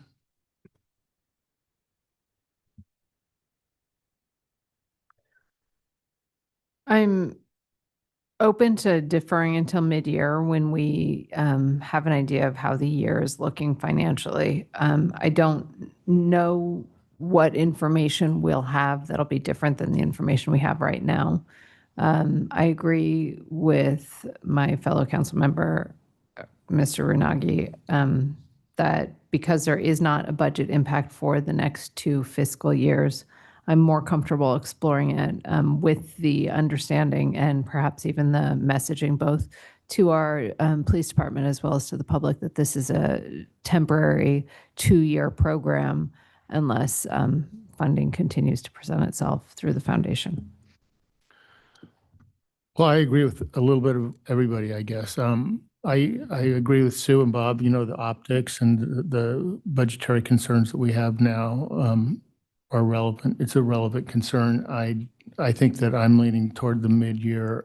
I do appreciate what the foundation has done, and I think that it's been very generous. And, this isn't an easy decision. We have another agenda item later on this evening having to do with the outdoor dining, and we've all received emails regarding the little parklets. And although those were granted and it was made very clear that they were limited time frame on those, we can see with the letters that we've received that people now would like them to stay permanently, and it's just not possible. But anyway, it's just not always that easy. So I think, Hallie, to your point, what's going to be different mid-year is, really the economic outlook, in the country, I think. And if things look positive, maybe we'll have a little bit better, different approach, different attitude toward it. Well, it sounds like Councilmember Whalen, you're interested in deferring to mid-year, as is our mayor. Yeah, well, I'm not inclined to approve it tonight. Okay, is that your straw vote? Think so? Okay. So the last one is, do you want to do anything differently regarding affordable housing funding? Well, I mean, we've got the 300,000, which I think we should proceed with in order to get the 2.5 million that is needed, because that'll bring it up. If we look at the housing in lieu fund and the housing fund, that'll bring the total up to about 2.5 million that we need. And that's going to be deployed wherever we choose to deploy it in the future in our housing fund. It's not assigned to any particular project one way or another. And then we've got in the resolution here, which is attachment 4, I think, is that right? It's the resolution. Attachment 2? Attachment Page 2, 8. thank you, yeah. We'd go through, unless we change this tonight, we'd go through the normal process that we went through last year, and if property taxes come in higher in July than budgeted tonight, you transfer up to 500,000 to the housing fund, which again I would support, because I think that the 2.5 million and plus the match is likely to be committed, to some project. I mean, we've got other projects going on, that could come to fruition, but bigger than that. So bigger picture than that, which isn't really in front of us tonight, is I think we could adopt this resolution for using the same formula that we've used the past several years. But I think we really need, my personal view is housing's not going away. It's going to continue to be a demand that we want to assist with, whether it's, workforce housing, senior housing. We've done a lot for artist housing already. And we should get a regular funding stream that's not sort of a roll of the dice as to whether the property tax, collection or budget comes in higher than expected. So I would say one approach there would just be to say, fund, take all the short-term lodging. We already take a portion of it, but just take all the short-term lodging collections, because that is related to housing. And some people take the view that short-term lodging is actually displacing, rental housing. So use that money, whatever it is, whatever the collection is from it. It's about $1.2 million, I think, right now, and just devote that to housing each year. And that would take, Sue and Alex in the budget committee, they'd have to look at that, for next fiscal year. So in summary, I would just say, leave in place attachment 2, right, for 26, 27, and then direction to staff to come back with it doesn't have to be the one I outlined, it could be another one, but come back with a continuous funding stream. Identify something that's going to be an ongoing funding source for housing. That's not going to be up and down or disappear entirely. So really I believe you're insinuating is we would actually reassess or assess options for a continued source of funding. We'd take the 300,000 we're talking about this evening just to get to the 2.5 million. As part of that, maybe we could look at and see where we're at with the enforcement. Some of our, it would be interesting to see what the financial implications are going to be of our some of this new legislation that I guess has been passed that enables the enforcement of some of this, and to see what that happens or what happens with that. And also and I know that from the federal level, there's some pending legislation, isn't there, that is going to have possibly some impact on housing across the country.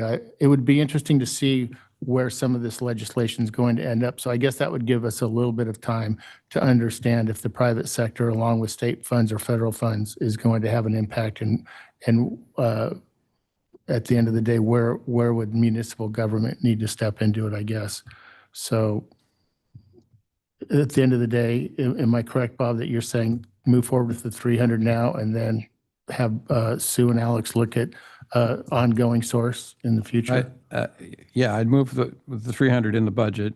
I'd proceed with adopting attachment 2, which will, in July, will result in some, I think, some additional money. I don't know how much, could be up to 500,000. And then just say in this budgeting process, we need to identify an ongoing source of revenue for housing that's not dependent on, year by year, the whim of the council. Because, we're going to have, I think there are going to be other housing opportunities that future councils are going to want to fund. And it's great, we have 5 million now to deploy, but, that's at some point going to be gone for one project or another. Mhm. Okay, well, I would support that. Any other council have comments? Looking for a straw poll? No, I think I got the sense of it. I don't know if we nailed down the artificial intelligence one. I think what I'd be inclined to do because I'm intrigued by it as a potential cost saving measure, would be to appropriate some amount of funds now. It would come from the capital fund, if you're willing to do that. And then go through a request for proposals process for a vendor or vendors. Because I think we have to procure it properly. And then that would come back to you, and so that amount wouldn't be spent until a contract was let with some possible vendor to focus on community development. I'm comfortable with that approach. I think that there's a little bit of work that the subcommittee can do ahead of that Sue alluded to in terms of researching what companies are doing this kind of work and what cities are effectively using these kinds of tools already. I think it's going to lead to significant cost savings in the future, and I appreciate what the subcommittee's work what they've done on it, and I know that they've been working on this particular issue extensively, so I would be supportive of it. Yeah, I would too. And Dave, you were looking for a number? I mean, maybe we should just appropriate the 150. It may be that you end up with that particular, Okay. Yeah, why don't we just appropriate that and then we can work towards lowering it?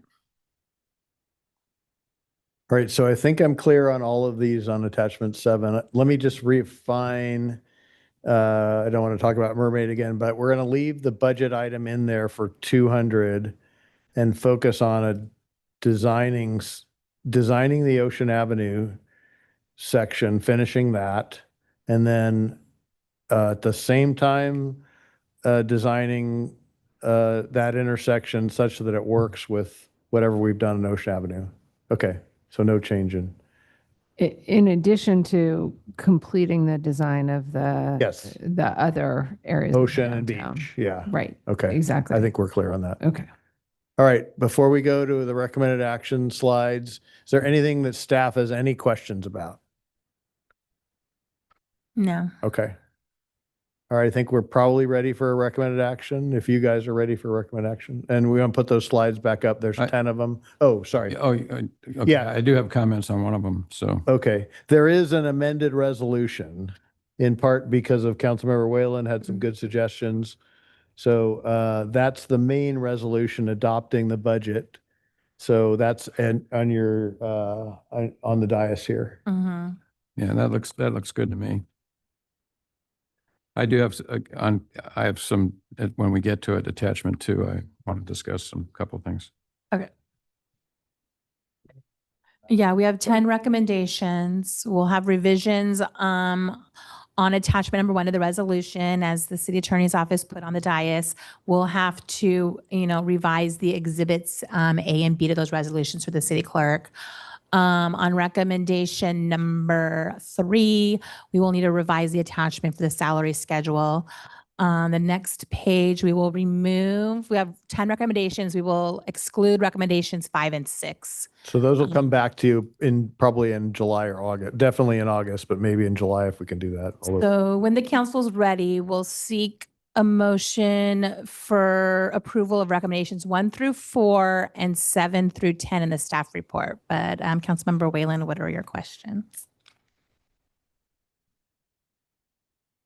Wasn't 6, I mean, 6 is the GAN limit. Don't we have to adopt that?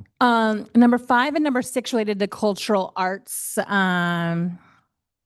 Recommendations 5 and 6 relate to the cultural arts. Let me see if maybe the numbers are different on that slide than are on the staff report. Sorry. Staff report's different. 5 is the cultural arts, 6 is appropriations limit. We definitely have to do the GAN limit. Yes, we definitely do. So can you advance to the next slide, Yes. please? So the staff report has 10 recommendations. I apologize that the slide's in a different order. We will exclude recommendations in the staff report of number 7 and number 5. But on the screen, number 5 and number 6. Yes. Okay. And then the staff report, number 5 and number 7. And then there's a 10.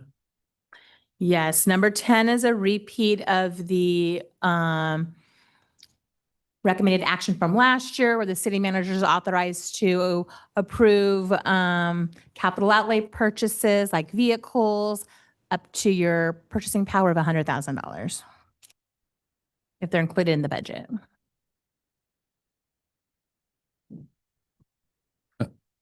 On attachment 2, two things I wanted to note, and one for council input and discussion. But I think the title of the resolution is not consistent with the body of the resolution. It's where we talk about funding the disaster contingency fund and then transfer transient occupancy tax revenue. It says in excess of budget estimates.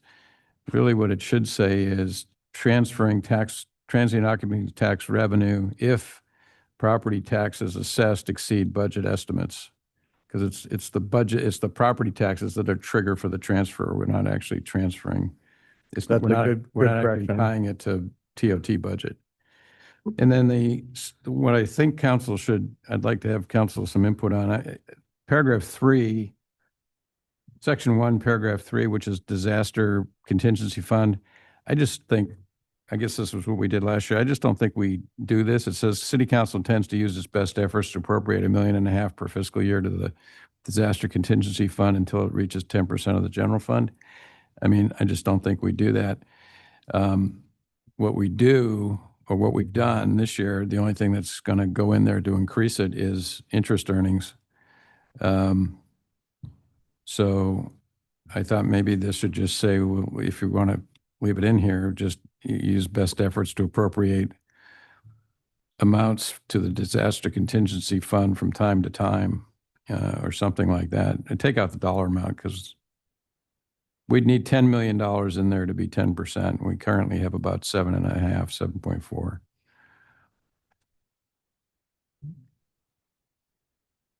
So I would suggest, that would be my suggestion there.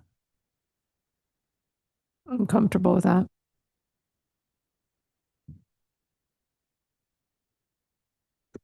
So I'll state maybe a recommended action, and that is all the items that are on the screen except for 5 and 6, an amended item 1 was an amended resolution, and as in the print version, a verbally amended item, which is resolution 2.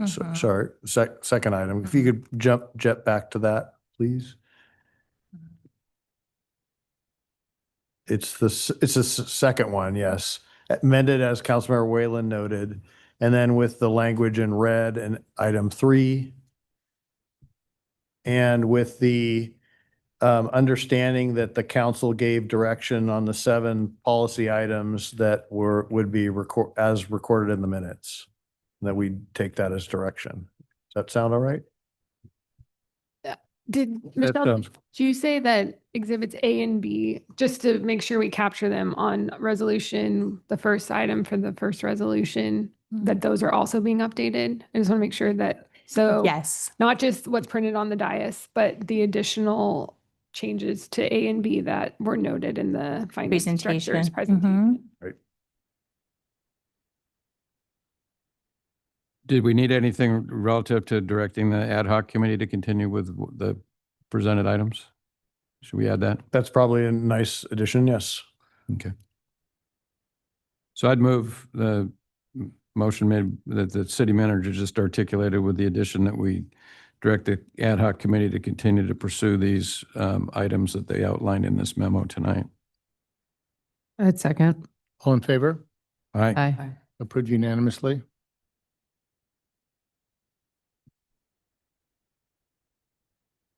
Okay, we can take a break. Let's just take, if we're going to take a break, let's just do it now. 5-minute break. Damn it.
Okay, we're going to move on to item number 24, formation and appointment of an ad hoc committee for proposed affordable housing project.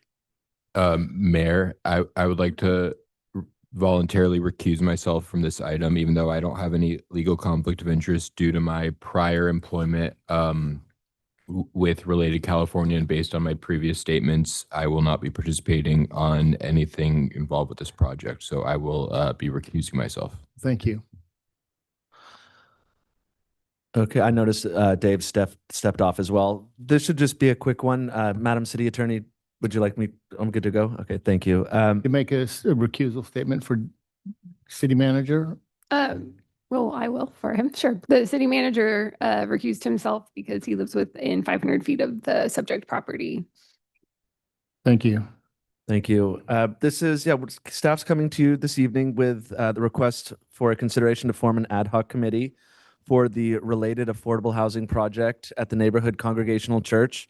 It was entitled on June 3rd, and the request for the project, related as part of the project is making a funding request to the city, which staff is intending to bring to the city council on July 7th for its consideration of whether to fund the request or not, or to a certain portion thereof. We are reviewing the pro forma right now. We acknowledge, staff, that there are a few, deal points subject to negotiation within this package, and are recommending that an ad hoc committee is formed for city council to assist staff with those negotiable areas in leading those efforts, so we can package this and bring it forward to the rest of the city council on July 7th. So the recommended action is to establish an ad hoc committee, 2 council members, form the committee, appoint 2 council members, work with staff to return, like I said, as soon as July 7th, and then we would sunset that after the disposition of the consideration, unless council chooses to extend it beyond that point. Thank Madam you. City Attorney, if you have anything to add. Are there any questions of staff on this before I open it up? Are there any, I'll open up the public hearing. Are there any comments on this issue?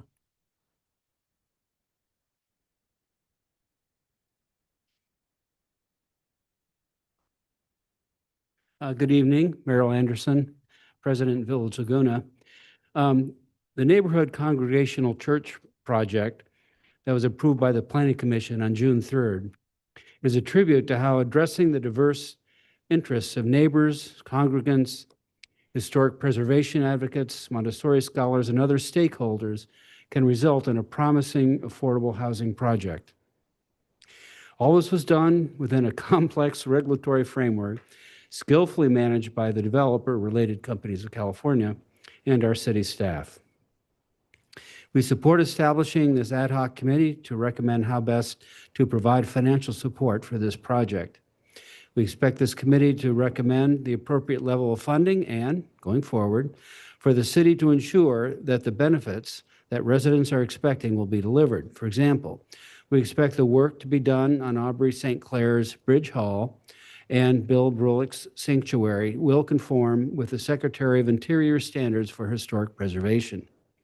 Assuring historic preservation while providing affordable housing will make Laguna a model for a better way forward. Thank you very much. Thank you. Any other speakers on this item?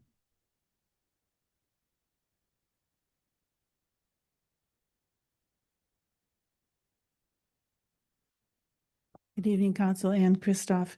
I understand that the part of the project where the historic buildings are is not part of the approval of the housing project. It will be divided off.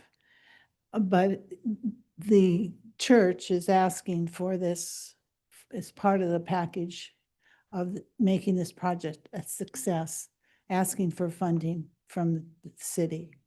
And that gives the city a modicum of control over how this whole project is managed. And so I would reinforce what Merrill said, that the negotiating team that you're going to assign, make sure that once it is divided off and the church goes ahead with whatever improvements they're making to those buildings, that they do conform with the Secretary of Interior standards, because otherwise we may not have that assurance and that control. This is the time to get it. So thank you very much. Thank you. Is that it? You look like you're going to ask. a Oh, question. no, Oh, that was good. Thank thank you. you. Other speakers on this item? None, I'll bring it back to council. Okay, so this is just about an ad hoc committee. This isn't about the project itself. Correct. So. So did you have any ideas on the ad hoc committee? So I've seen the pro forma without saying a lot about it. It needs some work. So I'd be willing to serve on it. Yeah, I'd be willing to work on it. I've done a few of these over the years. It's been a few years, but I've done a few of these affordable housing projects. I mean, they're complicated. Mhm. So Yeah. Well, that would be great. Okay, so the two of you Mhm. agree to be the ad hoc committee? Okay, then That's okay with the rest of the council. I like it. Did you How want do to you work on it, feel? Holly? No, really appreciate the two of you taking this on. Yeah, and I really appreciate Bob if having experience on it. That's going to be very helpful. So I've looked at some of the financials on it, and there was a lot of things that I just wasn't aware of and didn't have any knowledge on. So it'd be great to have some eyes on it with somebody with some experience. So I would support that. It looks like Hallie would. Am I correct? Correct. I'd move the recommended action and appoint council members Kempf and Whalen as the subcommittee. I'll As the hot second committee, that. I'm sorry. All in favor? Aye. Aye. Aye. Aye. Passes unanimously.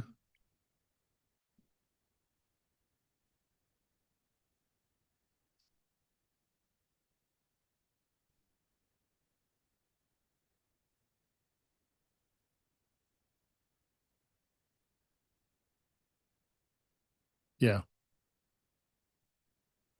Did you say 20?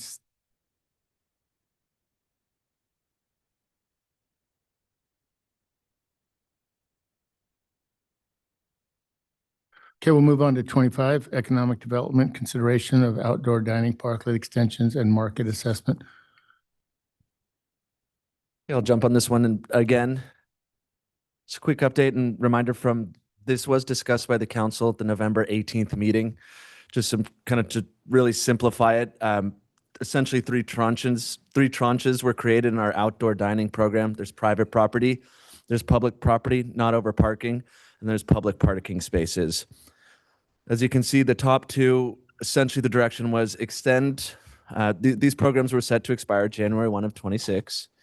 And the direction was extend the program, find an intermediate solution, or pardon me, extend as is for grandfathered programs, and return before the end of the year staff to return before the end of the year with a permanent program for the council to consider. When we then look at the parklets, which are over the public parking spaces, it was, okay, we'll extend the parklets through June 30th, work with those parklets to see if we can bring them up to the sidewalk as an interim solution, as an interim step, and then essentially bringing them up into that public property but not parking category, extending them through the end of December 31st of 2026. While we also developed that program as well, but essentially putting an end June 30th to the parklet program. The several businesses, there's 3 parklets remaining. There was 10 or 11 at its peak. There's 3 parklets remaining: Oto Sushi, Tango, and then Adonis Cafe on Lower Park Avenue. And they're essentially requesting a continuance and essentially allow for the interim step to just leaving the parklets in place rather than bringing them up onto the sidewalk. And that's the direction or the request tonight from council, is to provide direction whether we maintain the June 30th or if there's some sort of extension, I think to the end of the year or longer. I will, what was just brought to my attention by our city engineer during the break, one parklet, the Adonis Cafe parklet on Lower Park, and something to consider is that in order to finish the promenade, there is a trenching component of that project on Lower Park Avenue from the promenade up to the library. So that deck would need to be removed. Now, whether it's replaced or not, I don't know if that's a discussion for another date, but the promenade cannot be finished with that parklet in place, and the timing was considered, certainly from the promenade side, for that component. I can either stop there if we want to talk about the parklets. There's a second portion of this, which is a market assessment. How would you like to proceed, Mayor? I would be fine with proceeding. Do any council members have any questions specifically on the parklets? Then proceed. Okay. The second component of this, separate but under the economic development umbrella, is seeking direction if the council desires us to initiate another market assessment. And we did just a little over a year ago we've conducted an assessment. High-level reports you can see listed on the top half up there. They're available on the city's website, generally 30,000-foot economic data. The reason we're coming here is particularly as, let's say, the promenade and these downtown improvements are coming to fruition, is this a time to look at, to take a more detailed look at our commercial tenant mix? This was last looked at pre-COVID with the phase 1 of the downtown specific plan, where we looked at, okay, this is how many restaurants we have, how many clothing shops, ice cream shops, et cetera. And we looked at caps on those areas. Should we look at this again should we first conduct this tenant mix assessment? We could benchmark it against other communities or not. But I think the value out of it is understanding what the Laguna Beach market is and where it is within 2026, within the local market and the greater landscape of retail just post-COVID and in the online era. I think two long-term applications of what the benefit we would see, or not two long-term, two benefits that we'd see off the hop from this assessment is understanding, working towards a healthy and diverse commercial sector. But first, we have a unique situation here in Laguna where we have a mosaic of property owners with different motivations, different involvement. So it's not like our management has to be more one-off in recruitment. It's not like, say, the Spectrum or Fashion Island, so on and so forth. So what we can do and what we are doing right now is building relationships. And this is another tool that I think we could continue to provide to these tenants to show them and support them in how they recruit. And then second, as I mentioned and was speaking before, is there's an opportunity to use this data to inform policy decisions regarding, a complementary tenant mix long-term, really looking at what does a community want? What do we have enough of? Do we have too much relative to other communities? Are we oversubscribed, undersubscribed? We can really look under the hood at kind of all of those economic development questions using this type of market analysis. So I'll leave it with the recommendations. As I mentioned, the first is to provide direction whether we're extending or not, and if we are extending, to what date, and then as well as input on should staff work on retaining another market assessment, which, as the budget's approved, should be sufficient. I should have sufficient funds in the economic development account. So I don't think I'd be returning with an appropriation at this point. That's it. Thank you. Thank you. Any questions? Yeah, I have a couple questions going back to the parklets, and I'm looking at the council member direction that we gave. This is on page 5 of the staff report back in November. So just to confirm, the first direction was to direct staff to extend the TUPs for up to 1 year while staff develops a permanent outdoor dining program for uses that don't use or rely on parking spaces. So were those all extended for 1 year from the November 25th date, November 18th date? Have those been extended? Were they only extended to June 30th, or have they all been extended to November 18th? Or just to clarify the question, you're referring to specifically TUPs related to the parklets? No, I'm looking at the council member direction. We gave 4 directions in the November 18th meeting. The first was we directed the staff to extend existing TUPs for up to 1 year while staff develops a permanent outdoor dining program for uses that do not rely on parking space conversions, which I guess would be parklets. I just remember when the item came, we had a matrix of different businesses, right? And we had 7 or 8 parklets at that point, some on private property. I'm just asking what happened to the non-parklet outdoor dining programs? Have their TUPs been extended through November? They have remained legal. They have all submitted for TUPs. We are working with them to develop the program, and they're aware that this entitlement is not effective after the end of the calendar year.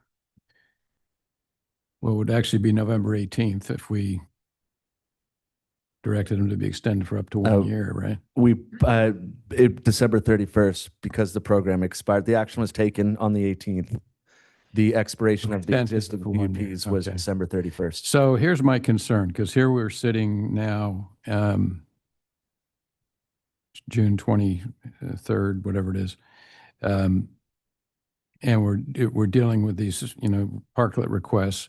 Because if you get down to the second thing, which we directed, the third thing was for require each of the parklet businesses to submit within a 6-month period a transition plan showing how their outdoor dining could relocate to the sidewalk or other compliant configuration. I mean, did we get submitted transition plans from each of them as directed by council? Yes. So why weren't those transition plans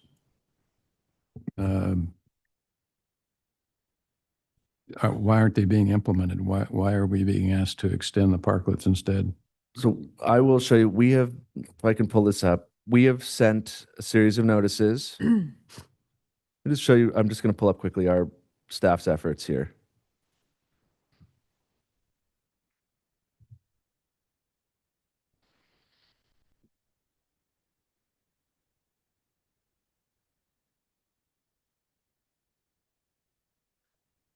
So these are the series of notices and communication efforts in writing, in addition to calling, that we have put out to the parklet program. Most are compliant. We are here tonight because 3 have requested to not go by this pathway and to keep the current process. Okay, of these. Did they? Oh, sorry, Bob. I'm sorry. So did they give you a transition plan? That was the direction, Yeah, right? that's my question. Yes, they have submitted a plan. So what's the plan for these 3 parklets? Well, the plan was to move them up onto the sidewalks. Did they submit a plan to move up on the sidewalks? Yes. I mean, to some effect, to some degree, yes. And what we looked at is measuring the feasibility of that is, can we bring it up onto the sidewalk while maintaining ADA access? So we've gone through that process. And in going through that, this has pivoted over the last 6 weeks to, we want to keep the parklets. And so while we've been making and writing notices, we're receiving in return requests to not follow the council direction. Those requests came from Tango and Oto, as well as Adonis. Adonis did too. So in lieu of submitting a thorough, hey, here's how we can work on the sidewalk, they said instead, we'd rather keep the parklets. We'd rather keep the parklets. The interim solution, why can't the interim solution be keeping the parklets? And then when the bulb outs and the street improvements are complete and there's landscaping, can we then pivot to a sidewalk? Well, did anybody, okay, the parklets aside, so we said we extended the TUPs for outdoor dining for anybody who's not taking a parking space. Has any business applied for the TUP that is not going to take parking spaces? So presumably it'd be on the sidewalk somewhere. Do you mean public parking places? Well, okay, let's take Anastasia, for example. Yeah, they're on the sidewalk. They're on the sidewalk and they're kind of around the corner. So has anybody applied for anything like that? Yeah, that would Anastasia. Yeah. Most of the parklets have removed, right? We had Wild Taco, Marine Room, and Salerno opted to remove. Yeah. So We really haven't, that's been from the parking standpoint, and then these 3 remaining. And Greeter's Corner? That is a separate issue that we're starting to deal with through code enforcement.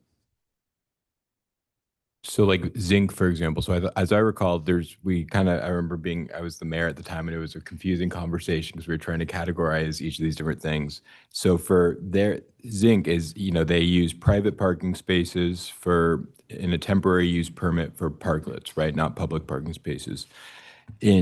At the end of this year, that's going to expire, and the direction was to basically for staff to come up with a CUP process so that we don't have to keep being in it, because the definition of a TUP is temporary, right? And we're approaching year 6 of TUPs, right? So our goal here with respect to those, and then I'll get to the public parklets, is to come up with a plan where basically, we could come up with a long-term solution. So where are we with respect to the CUPs for the parklets that have a TUP for private parking spaces?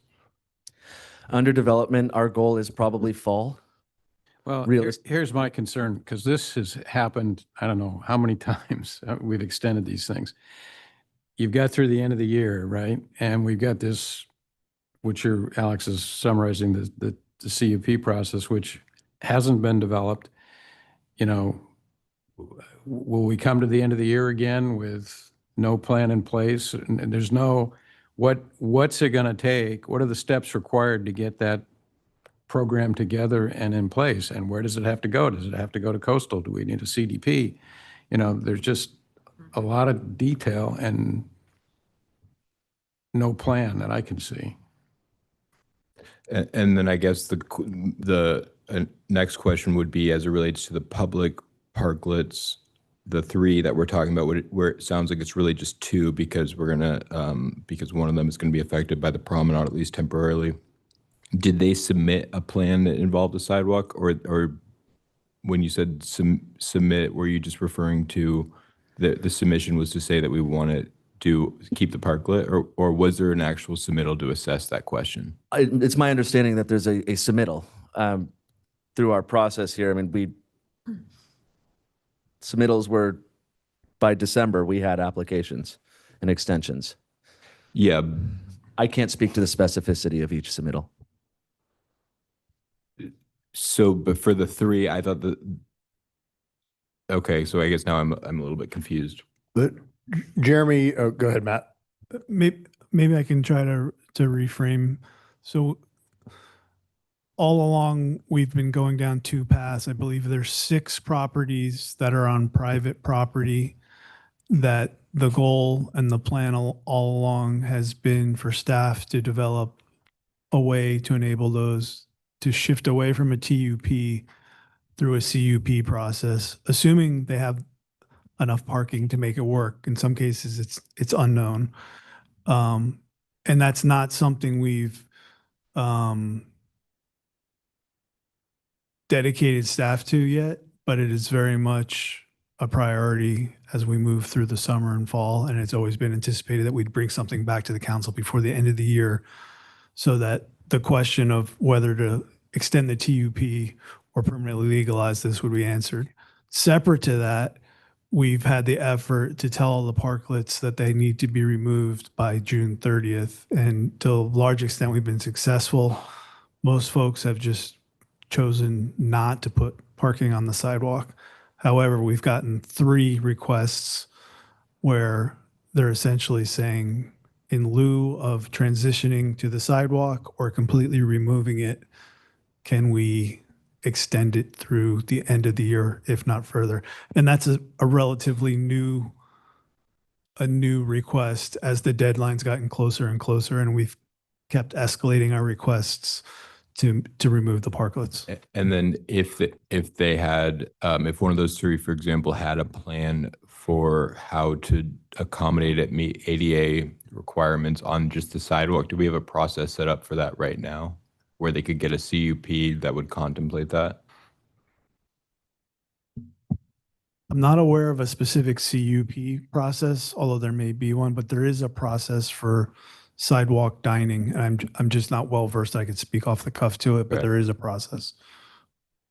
And it, of course, requires making sure you're ADA compliant. Okay. So is that the submittal? Was when you referenced the submittals before, was it for that sidewalk process? Correct. That's what we're seeking. Yes.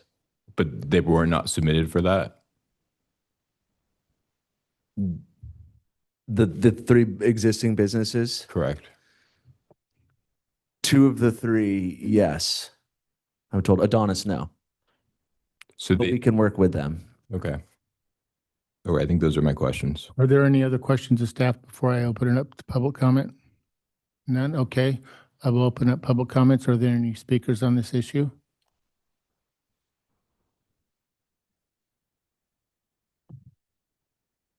Good evening, Mayor and City Council members.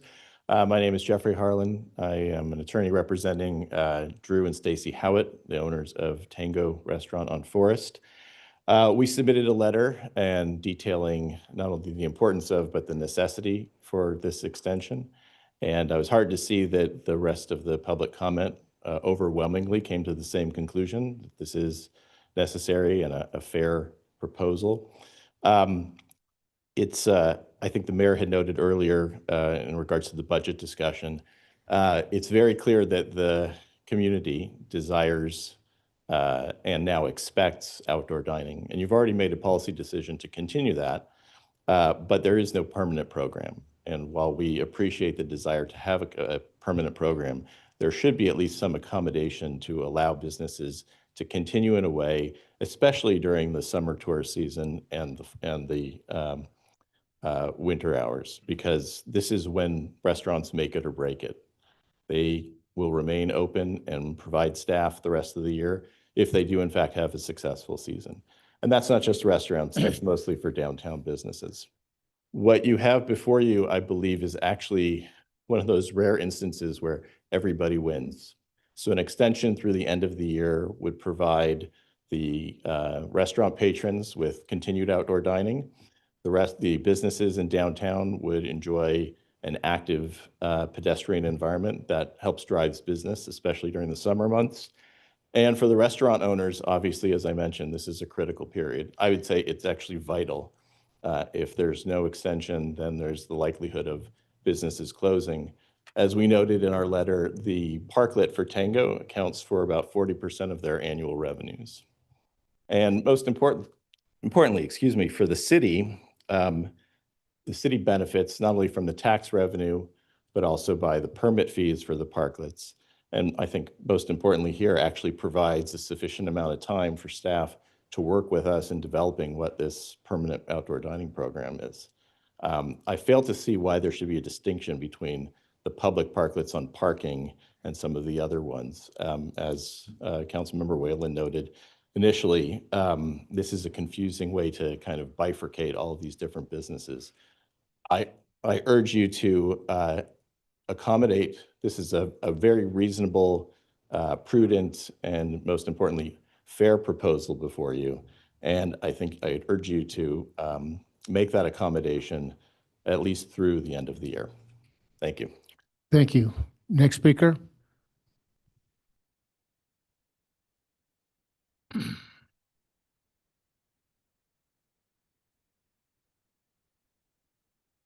And Christoph, I just have a question. I remember meeting in this very room about various kinds of businesses that could be fostered for downtown and having a consultant looking into the very things that Jeremy just described in his proposed study.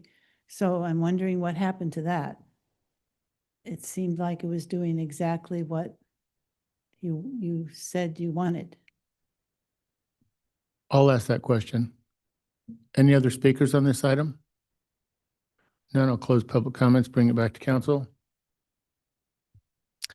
Is that the bulb out study that we looked at with the? No, I think the one that the retail coach did. Oh, Yeah. at that study session where I thought that's what we talked about was the Yeah. different uses. But just for sake of organization, so I guess the question before, there's two questions, but Mayor, should we start with the parklet? Or I'll defer to you. Yeah, we can start with the parklet. Go ahead. So I guess I'm still trying to figure out the process here of whether there was, it does seem a little bit complicated to have the bifurcated, the public versus the private. So I'm not opposed to the idea of coupling them together and then having both, whether it's a parklet that uses private spaces, or I guess in this case, just 3 parklets that use public spaces. I think at least 2 of those spaces, I believe, under the new daylighting law, are not going to be able to have parking anyways. I'm open to having both the private and the public parklets have that end at the end of the year, so then we can get a process in place to kind of move beyond this temporary cycle. But I think that the goal here is not to be back in the same place in 6 months where we're getting all these requests. Well, so they were supposed to provide a plan, right? Because we said June 30th is the end of the parklets. So what about a business we did that in November, right, Bob? So what about a business who thought, well, I'll put a parklet in, I could get my money back, and I could extend it through the summer. But we said June 30th. So what if a business said, hey, I wouldn't mind putting in a parklet, I'd pay for it, but I can't get it through the summer, so therefore I'm not going to do it. So that's kind of where I am. I mean, Well, I actually thought when we did it in November, we should have gone past the summer, because it's disruptive, right? It's going to be disruptive with all the stuff that's going on down there, getting the promenade open. I think I agree with you, Sue. I think they should have submitted a transition plan. They didn't. But my bigger concern is, so I'm with kind of where Alex is. I don't have a problem extending them through the end of the year. My bigger concern is, looking back again at the council member direction from November, that the city council directed staff to return at a future meeting with a work plan outlining the steps, resources, timeline necessary to develop a permanent outdoor dining program, including required municipal code and local coastal program amendments and environmental review. That was in November. We're now in June. December 31 is December 31. I mean, can we get all of that in and done and approved? Or are we going to be here at our December, whatever it is, 12th meeting saying, oh, we got to extend these things again, or we got to just really take a hard line and say no to everybody, including the Zincs and the Las Briseses and everybody, the Anastasias of the world. So let me do this. I'd like to confer with the staff, and as Director Schneider is talking about, there is a lot on that side of the plate in terms of what community development has, kind of what I call advanced planning activities. Let me confer with them, see what we can accomplish when, with the understanding that your direction is to have this resolved and in place without having to extend it past December 31st. well, what did And I'll we come back to you. say to Las Brisas? Did Las Brisas lose their outdoor seating? Because they're part of that. They're part of the December private. Oh, that's right. We need They're not that, we taking need that public chart work. again, Yeah, the that's table. right. But I don't almost rather have, if we need a little bit more time, I don't almost rather have us, staff come back with the work plan and say, okay, we need to have these TUPs go until February, hypothetically, as opposed to getting to the end of the year and then having to do it then. I want to get to where we're doing this in a permanent way, and I'd be okay with a couple of months. So I don't know that staff would have the answer now, but I just don't want to be in the same position again. I want to make sure that we have a really clear process in place, because there's policy questions at play, right? I mean, go ahead. No, I agree. I mean, but I think we did this in November, Yeah. right? And we thought we were giving them 13 months Yeah. to pull together a work plan and get a process in place. If that wasn't enough time, somebody should have said that's not enough time. No, but I'm saying maybe for them to tell us that now, if that's the case going forward, because there are policy questions about, like, how do you, if a CUP, based on the parking requirements, which we could have a whole nother conversation about parking requirements, but, how do you deal with a CUP where now they're using those parking spaces for outdoor uses, right? I mean, there's policy questions at play, so that's why why I think we gave that direction back then, because we expected it to be a very robust package that would need to come forward to figure out the permanent path. Well, and I mean, I don't want to, you can sense I'm a little frustrated about this, because I think this conversation didn't start last November.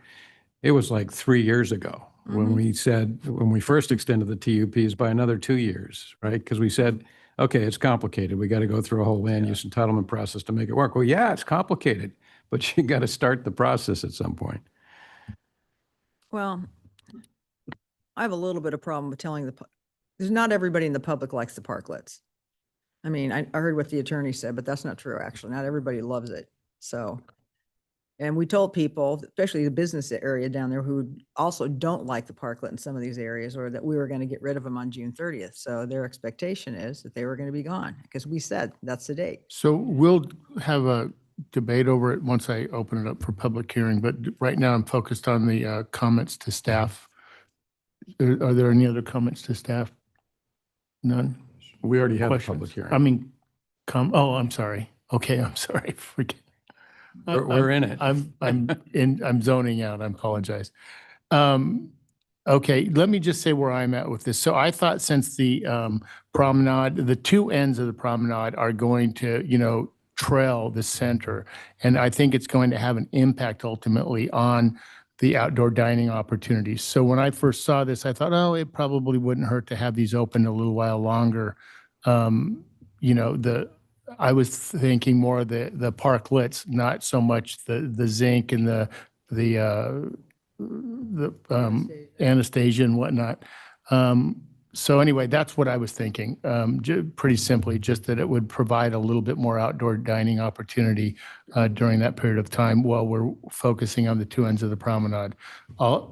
Jeremy tells us that the property over there on next, adjacent to the ice cream shop needs to come out for the promenade undergrounding. That makes sense. Then that, I guess, couldn't be put on the table, so we'd have to carve that out.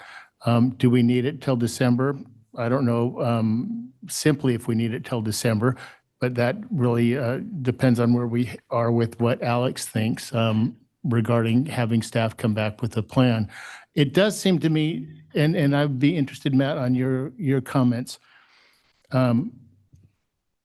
How much of this could be done without city intervention? In other words, if somebody like Zinc came to us with an application and said, here's my parking study, here's what I propose, here's my solution. I mean, does it take the city changing any policy or ordinances to make that happen? There is a path for people to do outdoor dining on private property. I think one of the challenges, and I apologize because I'm largely going off of memory from last November, was the idea was to do exactly that through the existing regulations, see what we can do to continue to accommodate these private uses, understanding they might have to pull back to some extent or provide parking studies, et cetera. The one thing that we thought we would be beneficial to develop are some design guidelines. A lot of these outdoor dining facilities were done during COVID, meant to be temporary, and we wanted to have some more concrete design standards that we could apply to them. So that's where I see the majority of work, but the intent, as I understood it, and again, I'll have to go back and look at my notes, but was to use the existing regulatory framework, but find a path that would allow the existing 6 to continue, but with a less temporary utilitarian design aesthetic. Does that answer the question? Yes, it does. I'm just looking at, I'm envisioning all of these, I could just see it's not going to be one size fits all, as you know, right? The current restaurants that are using their private property right now, Las Brisas, Zinc, they're going to be different, and their solutions are going to be different. I agree, and I think there's a business decision that has to be made, right? So the value of X number of outdoor dining space versus the cost to legalize versus temporary.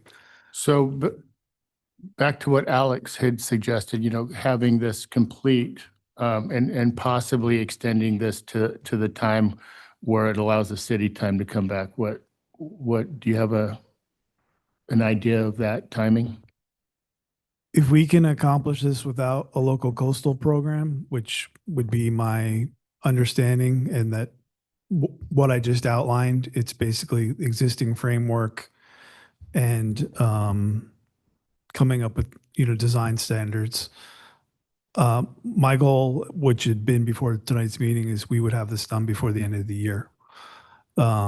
And I would think that if we had the standards in place and adopted, and that people interested in pursuing the 6 properties that I'm aware of had submitted for the CUP at that point, we could continue to work with them as long as they continue to make substantial progress and would not require to continue to extend the TUP. I defer to the city attorney, though, if that would satisfy the legal requirements. If I can add one thing that just came back to me is a significant change that occurred in November of last year at the state level. If you recall, there was the regulatory relief on parking requirements for the purposes of outdoor dining started as a COVID measure, and the state every year and a half, year or so would come back and renew it. So we were kind of subject to their cycle. At the end of the legislative session last year, the legislation adopted that regulatory relief in perpetuity.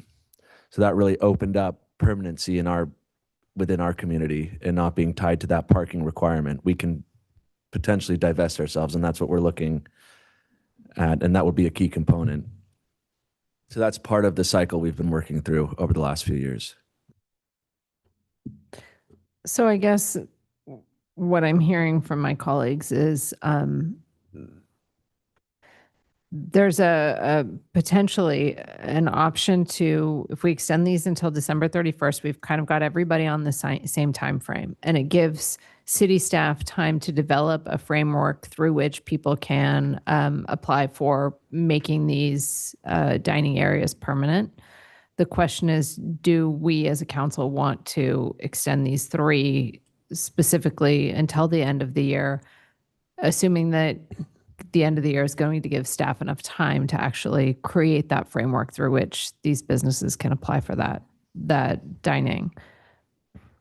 Just one clarification, because we're really talking about the 3 that are in the public parking or in the public, parking parklets. The direction, as I understood it before tonight's conversation, and it's obviously in the purview of the council which direction you want to go, was we weren't creating a tool or a mechanism to extend the public parklets beyond the deadline, which currently is June 30th. So if we extended it to the end of the year or some other date, would it be to also come up with a program for them to have a permanent parking? Or my understanding was the option would be to defer to sidewalk dining under the existing code, which is available to them right now. Hopefully I didn't confuse that issue. Well, I think the direction Really we gave helpful. was a transition plan either to sidewalk or other compliant configuration. So yes, their pathway, the direction was to see if there was another pathway for the parklets, either on sidewalk or another compliant configuration of some sort. Understood. Well, I can see in some of these areas that you're going to have some kind of bulb out because the sidewalks aren't wide enough. So I don't see how okay, we can have a plan, but the sidewalks have to be bulbed, and we'll have to do all the sidewalk work. I mean, I don't know. Right now you can work with community development apparently to get sidewalk dining if you have room, right? Outdoor dining if you have room. If you don't have room, you don't have room. I mean, you sign a lease and you don't have room for outdoor dining. You don't have room for outdoor dining. This is the way it is right now. Any comments, Alex? No, I think I think it makes sense to just extend it 6 months, but not be in the same position 5 months from now. Why don't we, I agree with you. I would propose, and I don't know where everybody is let's extend it to December 31. Ask the city manager to come back with, working with Matt and the community development, come back with a timeline, like soon. And if that timeline takes us beyond December 1 or December 31, then we can all have the conversation, in July or August, not December 10th, November, right? yeah. I support that. I agree with that, Bob. Do you want to make a motion? I would move that we extend the 3 parklets, let staff figure out what they have to do with Adonis to December 31. Direct the city manager to bring back to one of our meetings this summer a timeline for the more permanent approach to outdoor dining. Second. I'll second. All in favor? Aye. Aye. Okay, we can move on to the economic, oh, I'm sorry. Sue's no. So 4-1. The economic development portion of the item. So, oh, you, go ahead. Just a question of, do you want us to conduct another market assessment? To me, the distinction between what we did last time and this time is more about what is the retail environment in 2026 and beyond, and do we have the right expectations for tenancy in our key commercial areas? Or do we need to have someone come in and remind us that our expectations may be different from what the market will deliver? I think that'll be educational for all of us. I'm very interested in that information. I think my concern about the previous study was it felt like a company that didn't have an understanding of Laguna. So I would be very interested in using a consultant who is well-versed in these markets. And I think you've differentiated quite clearly kind of what that study told us versus what we're looking for from this one. So I'm supportive of it. I don't know. My take is we've done a lot of analysis of this market stuff, and what you really need is somebody who's going to bring tenants in, right? And the tenants are either going to be interested in Laguna or not be interested in Laguna. I just don't know. It's too amorphous for me as to what this thing would produce. So my inclination is no.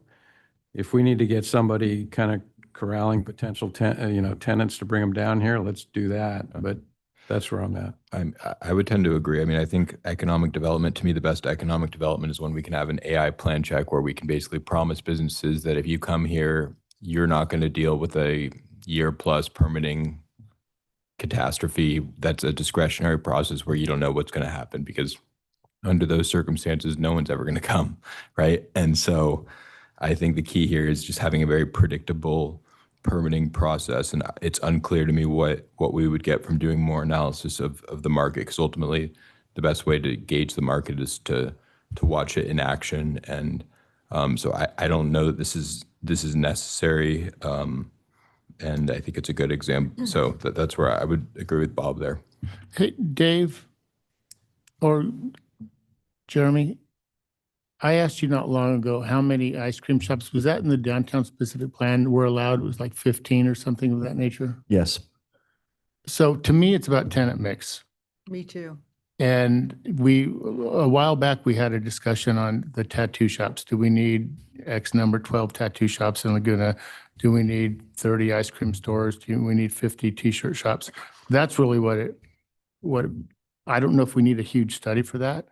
I think that we could, I don't know, do you think we need a whole study for that, or can we use some of the data that we currently have? Well, yeah, I don't think it has to be a huge study. If I can make an observation as your economic lead in the city, the free market today for the city of Laguna Beach is ice cream shops, coffee shops, and art galleries. And is that left unchecked? That's what most of the time is going to be recruited, even with active efforts. That works. It just works for property owners. It's what they go to. It's what they've made their living for generations, bringing those types of shops in. This might give us a different perspective and understanding. To the city manager's point, is that what is realistic for our market and our makeup? And are we oversubscribed? Do we need to look at and adjust anything from a policy level or not? I don't think it's a huge study. I think it's inventorying what we have, existing businesses. So it would look like something, do we need 15 ice cream shops in the downtown, or could we live with 6? Yeah, do other coastal communities have 15 ice cream shops in the downtown, or do they have less? Well, Things of that nature could be helpful. so I thought, and Bob, you'll remember this because we were on the council together. I thought we had in the DSP a table, And because we talked a lot about uses, and what we had on the table was, and we agreed this with Coastal, was that if we thought we could do by council resolution, for example, if we thought we had too many restaurants, we had to let Coastal know, but we didn't have to go take it back to them. I thought we had that.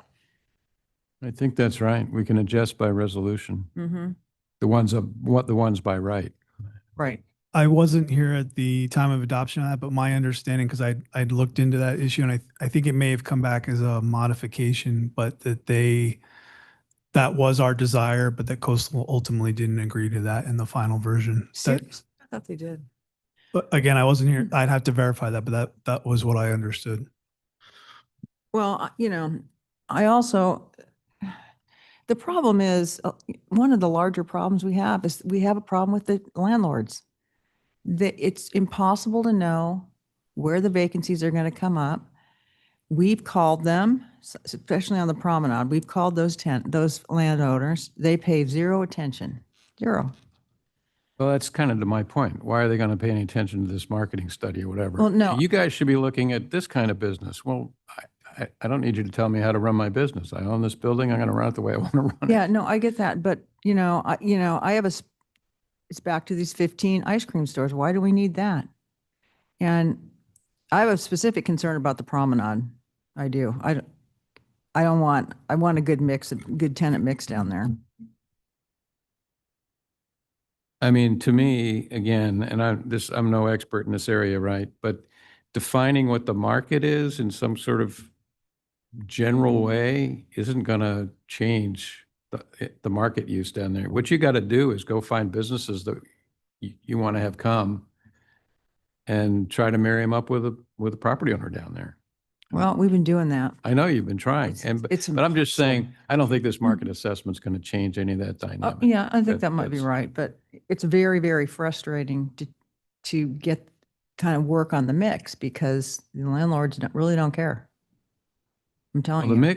the mix only applies in the downtown specific plan, and I can't remember, we used to have saturation. Right. Remember that Mhm. concept when we were We on the did. council? You could find something was saturated. And now I guess we have set numbers of various types of things. Jeremy? Is Brent Yes, looking? like I mean, I've looked at a table that says 15 ice cream shops. So what I'm insinuating is I would support revisiting those numbers. Mm-hmm. Well, that's a DSP amendment, so that's a long. That's going to Coastal. That's an LCP.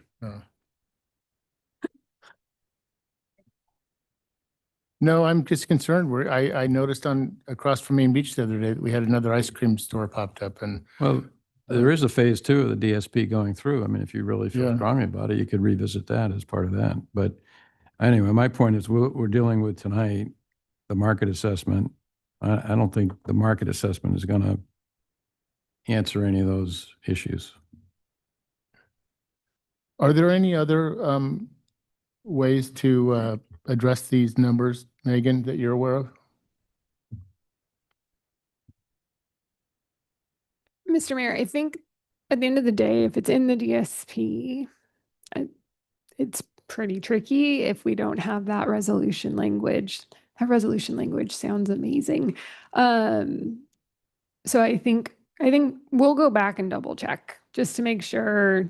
Like to Matt's point, I wasn't here either, and so we need to and I think Anthony is like the person that knows everything, and he's not here tonight. So we have to go confirm. And without that, though, it is ultimately a change to a document that's in our LCP. And the way that we go forward is through an LCP amendment. So it seems like there's a couple different problems that we're trying to solve for here that might be good problems to solve for. So one was the promenade mix, and perhaps there could be an amendment in the future to the DSP related to the uses there. That's number one. Number two is just the overall uses to the DSP, and I don't have a good enough understanding, about what the current uses are. I mean, it sounds like staff would want to confirm all that. So don't we have an an ad hoc, Sue and Mark, for economic development? So why don't you? It's instead of just doing a study, which I think is it's unclear what the study would help us solve for. Why don't that ad hoc work and see if there's a specific proposal and maybe targeted study that aligns with what that proposal could be and bring that back, as opposed to just doing another study without a clear goal in mind. And that's fine, but if I'm understanding both Jeremy and Megan correctly, it still needs to be an amendment to the general plan, correct? I mean, the downtown specific plan. Specifically for the DSP, if you're talking about other retail in the city, that's not necessarily the Right, case. Yeah. exactly. Why All does, right. why does Coastal care about the product mix? I mean, seriously. That is so weird. I guess it's just because we're completely in our LCP has everything wrapped up into it. So anyway, I guess that's what, I would be okay with that. So that would just mean that we would decline this, and Sue and does that take a motion? I think if you did a refinement of the ad hoc committee's role to do a further look at what it might take to change the DSP such that there was a different limit on certain types of stores in the DSP, and come research that and come back. However you feel that research should be done. Study, or you guys do it as part of your You conversation. want to make a motion based on what you just said? I'll second it. All in favor? Aye. Aye. Aye. Aye. Passes unanimously. Okay, Because we already made the motion on the parklets. Yeah. right? Okay, yeah. yeah. So this next item is the protest hearing on Prop 218 protest hearing involving the solid waste charges that appear, that are levied monthly for the service provided by CR&R. This is Right. not a discussion per se about CR&R service. It's solely intended to be a protest hearing, and again, a process where you measure that to see whether or not the rate increases can take effect. And I think Ashley Moran with our Public Works Department is going to take the lead on that once that gets up.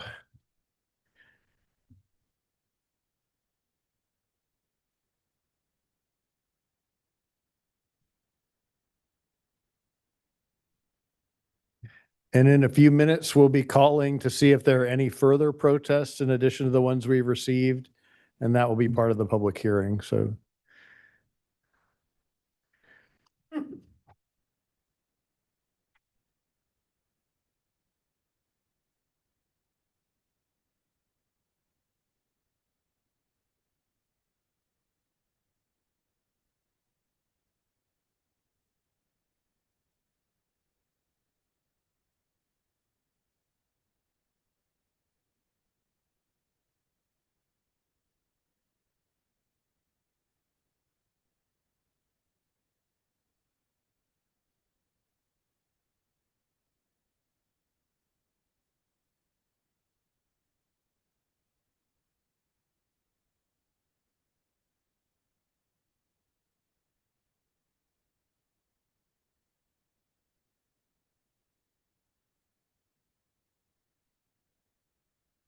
not your fault. It's hard to get that set up. Good evening, Mayor Pro Tem, and council members. Tonight, the item before you is the Proposition 218 public hearing for proposed maximum solid waste and recycling collection services. I'm joined by Kim Riley and Linda Furby with the city's consultant economics. For a little bit of background on the CR&R agreement, on July 11, 2023, the City Council awarded franchise agreement number 23132 to CR&R for solid waste collection, transportation, processing, diversion, and disposal services. The agreement became effective July 1, 2024 for an 8-year term with 2 optional 1-year extensions based on performance standards. On January 28, 2025, the City Council approved the third amendment to modify the definitions of smaller multifamily properties with 2 to 8 units, allowing those properties to subscribe to residential rates per unit. Since implementation, staff and CR&R have continued to review actual service levels, card allocations, customer feedback, and billing impacts for smaller multifamily properties. This review assisted staff and the city's consulting economics in assessing whether existing per unit billing approach accurately reflected the actual level of CART service provided. This item before you, the City Council, is a Proposition 218 public hearing. Notices were mailed by May 8th, 2026 to approximately 11,262 affected property owners. The mailing provided the required 45-day notice period for a public hearing. Under Proposition 218, the city may not impose the proposed rates if a majority of affected property owners or ratepayers submit valid written protests. Based on approximately 11,262 notices mailed, a majority protest would require approximately 5,632 written protests. As of noon today, 16 written protests have been received by the city. The city clerk will provide the final tabulation of valid written protests at the close of the public hearing. The notice also included annual automatic adjustments for a 5-year period. This does not mean rates automatically increase without review. Rather, it allows the city to adjust maximum rates annually if needed based on specific contractual cost factors and formulas. These automatic adjustments include pass-through costs required under the franchise agreement, such as adjustments to collection component based on the applicable PPI.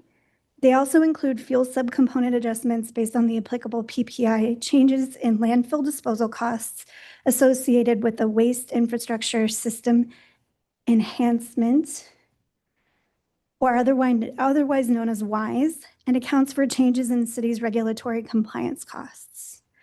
A written notice of each future annual adjustment would be mailed at least 30 days before the effective date.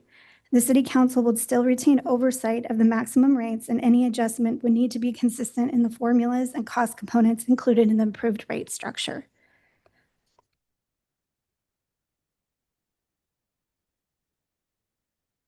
The proposed fiscal year 2026-2027 solid waste rate adjustment includes 3 major components.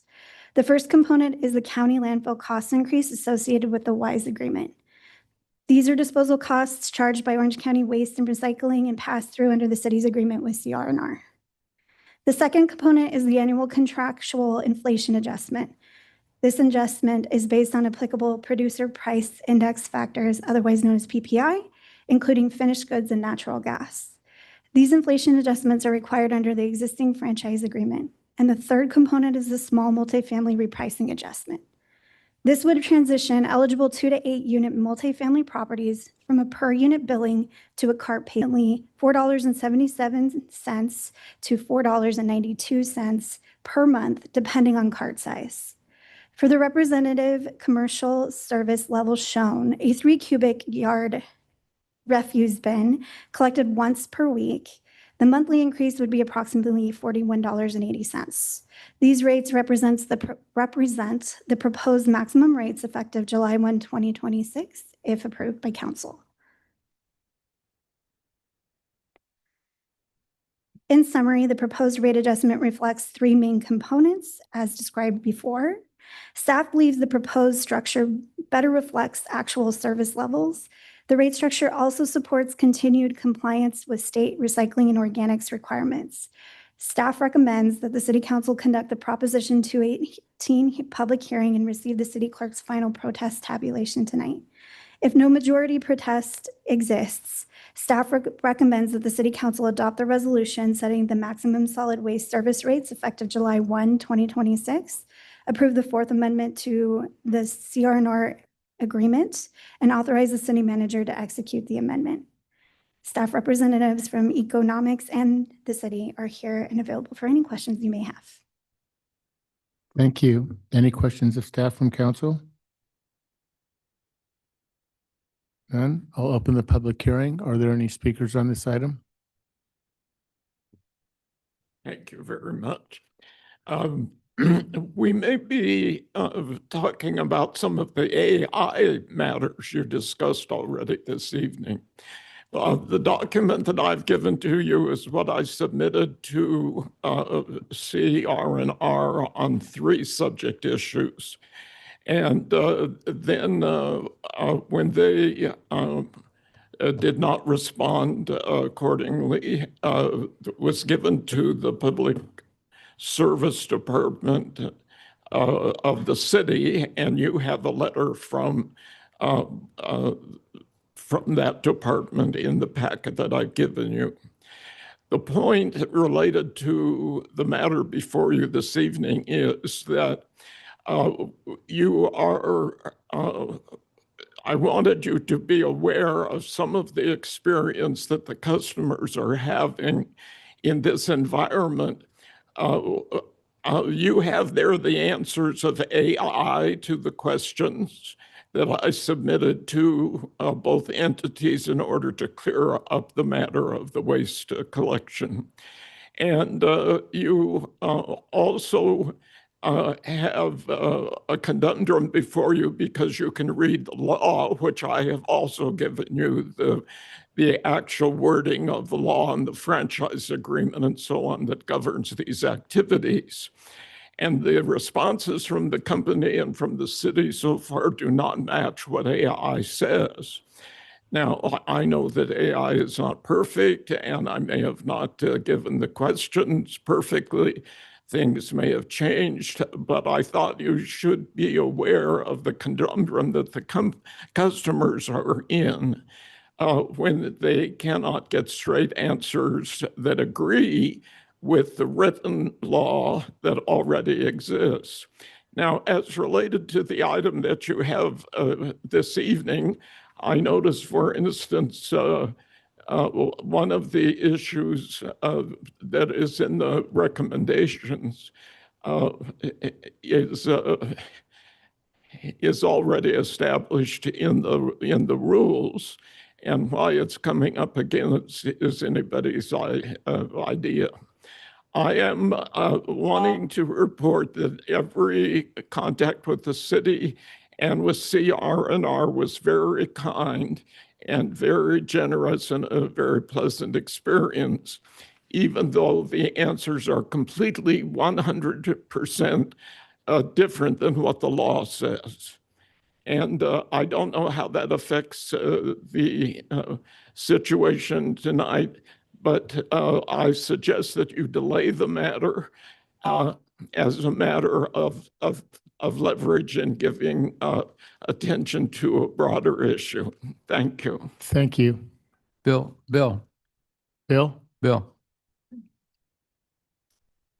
a question for you. Yes. So, I mean, you gave us a packet of stuff here. I flipped through it a little bit. What's the nature of your complaint? The nature of my complaint is that the resolutions you've already passed and what the law says, how certain issues are to be handled. This has to do with multifamily units. It has to do with the fact that they are denying any remission of fees if a unit is empty, even though the law says very specifically that they should be giving a refund if nobody's living there. Okay. And the second issue is that in multifamily units, they're saying that you may either have so many cans per unit or so many cans for all of the units. And now that's come up again in what's here tonight. And I'm sorry to tell you, I don't know what the new proposal is. Well, I think we're fixing that tonight. I think that part. Well, they may be and they may be not. Also, the adjustment numbers in their figures, when they say they're working from the figures in 25, but the figures in 25 were completely incorrect. Because those figures were in violation of the law as regards to what they could charge the multifamily units. And I was dumbfounded when I couldn't get anybody to explain to me why what I believed was true, why black was white and white was black. They couldn't quote the law to me to say that we disagree because of the law. So I think that CR&R is a very aggressive business. I think they're good business people, but I think they're not against just doing something until hell breaks loose and makes them change it. Okay, thank you. Thank you. Other speakers on this issue?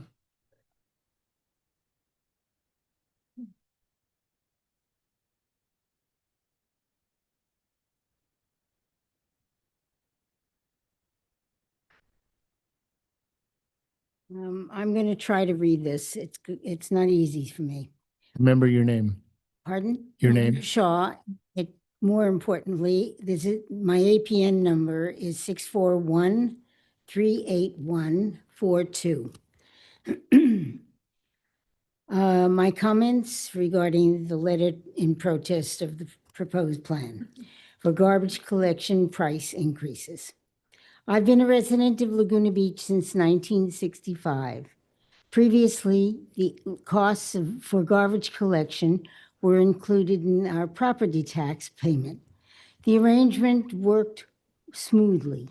Service was good and reliable. The changes were made. It was claimed that the new providers offered a bid that would be less expensive for homeowners. Matters became more complicated. First, after some months of paying bills individually, I came to trust the new company's service and billing accuracy. I had signed up with Cox Communications previously and found their auto pay billing abusive to their customers. They would overcharge the discount specials, then offer discount specials, then promise to fix the amount billed in the next month. Then overcharge again until at the end I had a huge credit amount accumulated, and it only got all straightened out when I canceled my auto pay arrangement. Thus, with this experience, I hesitatingly signed up for auto pay with CR&R. They appeared to be honest. Now, however, I'm not so sure. The increase in rates they are requesting is above the inflation rate, and it is requested to be an annual and cumulative rate increase, and they are requesting such rate increases continue on into the future with no oversight, no monitoring, no escape from what is a permanent, quote, situation. In essence, the rates are being compoundedly increased. This would be madness for the city to agree to such a proposal. I will turn 88 years old in July of 2026. I try to recycle as much as I can, put my food scraps and bones in the handy, the handy something or other. Okay. This isn't fair. Shoot. Wait a minute. In the handy little kitchen bin for later inclusion with the allowed yard greenery and clippings and leaves that get swept up. I find that I rarely put out all 3 bins for the weekly collection. Often it is only one or one and a partial bin that we put out at the curb. Could we have a service change according to what is actually handled? Could the city put out for bids to other companies, to competition? I would like to see the waste management would bid to regain the Laguna Beach business. Could a community effort be made to subsidize costs on garbage collection service for those residents who cannot afford the high prices of today? Could neighbors coordinate their needs so that they can share a collection of bins when each doesn't need a whole 3 cans 10 more seconds. collected, and then pick up spot, and their pickup spot suits all houses in the group. We need flexibility in the collection arrangements and charges. In these times of ecological concerns and harsh economics for the elderly and those with low or insecure incomes, we need a way to make social needs and Thank you. services work for all. This is, I have one more two Okay. more sentences. The proposed payment plan is unfair, rigid, and unreasonable. I strongly oppose accepting the currently proposed arrangements for garbage and trash removal that has been proposed. Thank you. Thank you for bearing with me.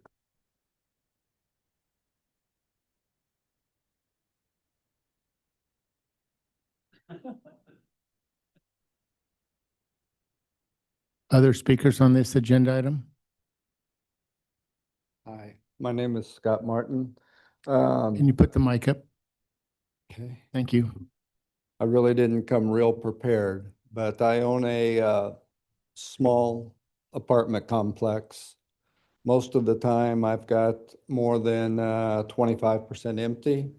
It doesn't reflect on my bill. Every bill that I got used to say on the top that it will be subject to a possible 5% increase. For a small unit now, they're already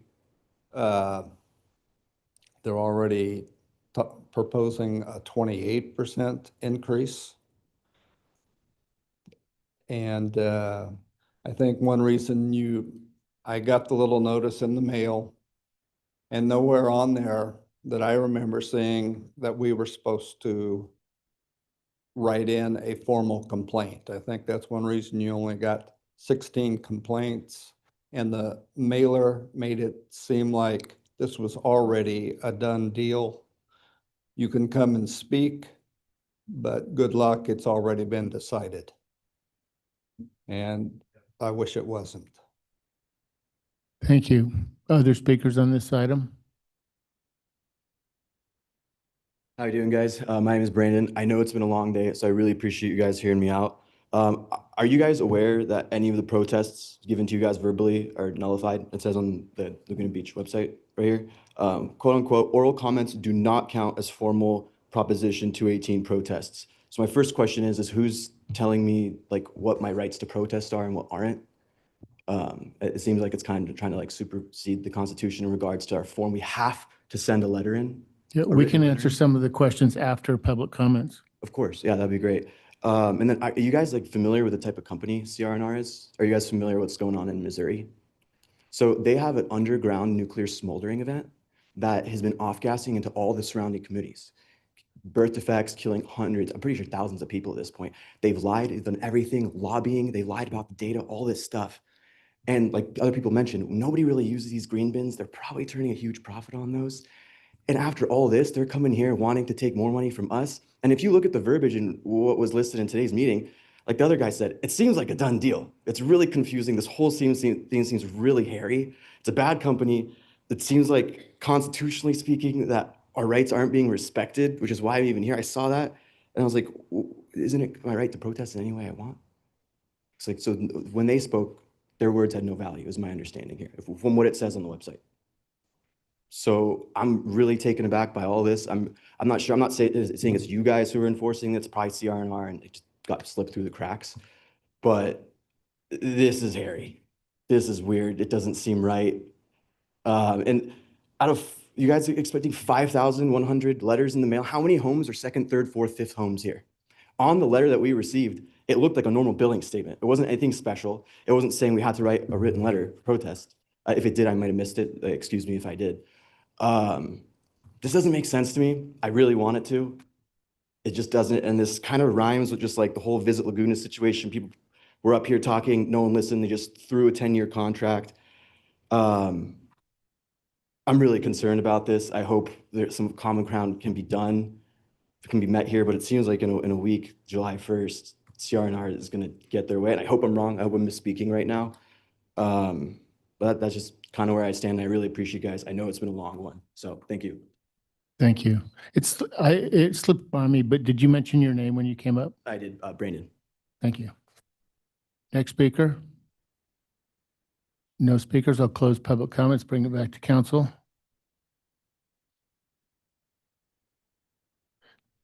Do you want to attempt to answer any of the questions that he had? regarding Megan the can mailing? answer the question about what constitutes protest.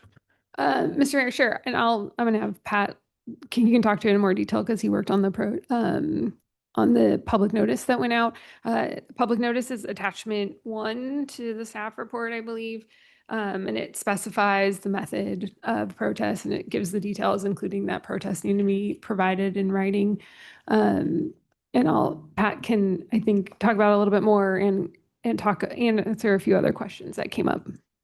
Perfect. Thank you. Thank you very much, Madam City Attorney. So this Prop 218 public notice was worked on extensively by myself, by, of course, Ms. Moran, and then even outside counsel, Prop 218 expert. Once again, I'm not going to, I guess, disagree with someone who gets this and isn't in the weeds here and doesn't immediately get exactly what it means. However, it's crystal clear, at least in the plain language of it, that a majority protest is required. The fact that it's a written protest, that wasn't us trying to put up barriers. That wasn't us trying to, put our hand on the scale. That's a function of Prop 218. It explicitly says written protests. We did, as part of the public notice, did explain the various ways for which they members of the public could submit the protest. They could mail it. They could drop it off at City Hall before the meeting, or they could show up tonight. And because the public hearing is still open right now, they're free to walk up to Madam City Clerk and hand her a written protest as well. That is consistent with numerous other jurisdictions. I'm not aware of any other jurisdiction in the state. Once again, I could be wrong, that allows verbal protests or anything like that. As it pertains to some of the other issues, particularly the multifamily potential confusion or questions about why they're built when there's empty units or people are moving in and out, that's exactly what this proposal is designed to fix. We're going to, for the small between 2 and 8, we're going to pivot from a kind of an automatic per unit billing to how many cans you actually need. And that will be incumbent on the property owner to manage his or her kind of inflow and outflow of tenants. They can properly gauge, do I have a 25% vacancy, a 5% vacancy, or a 50% vacancy? And that's really what, that's one of the driving forces from a policy perspective of why we are here tonight. I'm trying to think of any of the other issues, and I'm kind of drawing a blank, but I'm of course available for any questions or direction from Madam City Attorney if I missed something. So in short, the one gentleman that spoke about his multifamily property, what we're proposing tonight would remediate those concerns. Correct. That would remediate that. And I guess I would, at least try to give staff's perspective, particularly to Ms. Moran. I'm not envious of her of having to manage this, which is very, very cumbersome. And I, of course, believe everyone when they say, hey, I have a tenant that moved out, but everyone has a different unique feature and or story about their property. I may have a tenant and that tenant may only be here for half the time, therefore. And so it just becomes far too cumbersome for the city to try to weigh that and say, hey, I believe this, or this is, we can verify this. And once again, that's one of the many, many reasons we are here tonight, to try to avoid that and just go to that per kind of cart, practice, such that if a property owner feels that he or she does not need as many carts as they have, they can, of course, reduce it. So instead of a mandatory number of carts per unit, you can just request the number of carts that you want for the entire property. Correct. With the one caveat is that we will have a robust inspection program. This is not an invitation for property owners to just say, hey, I just want the cheapest possible, trash, and only give me the minimum number of bins. We will have people in the field ensuring that proper trash service is afforded to the various, in this instance, multifamily properties in the city. Thank you. And then maybe Ashley, could you go over where we are in the contract and how we did the RFP, the year that we did it, and what the consequences of going out for a new vendor at any time within the contract period?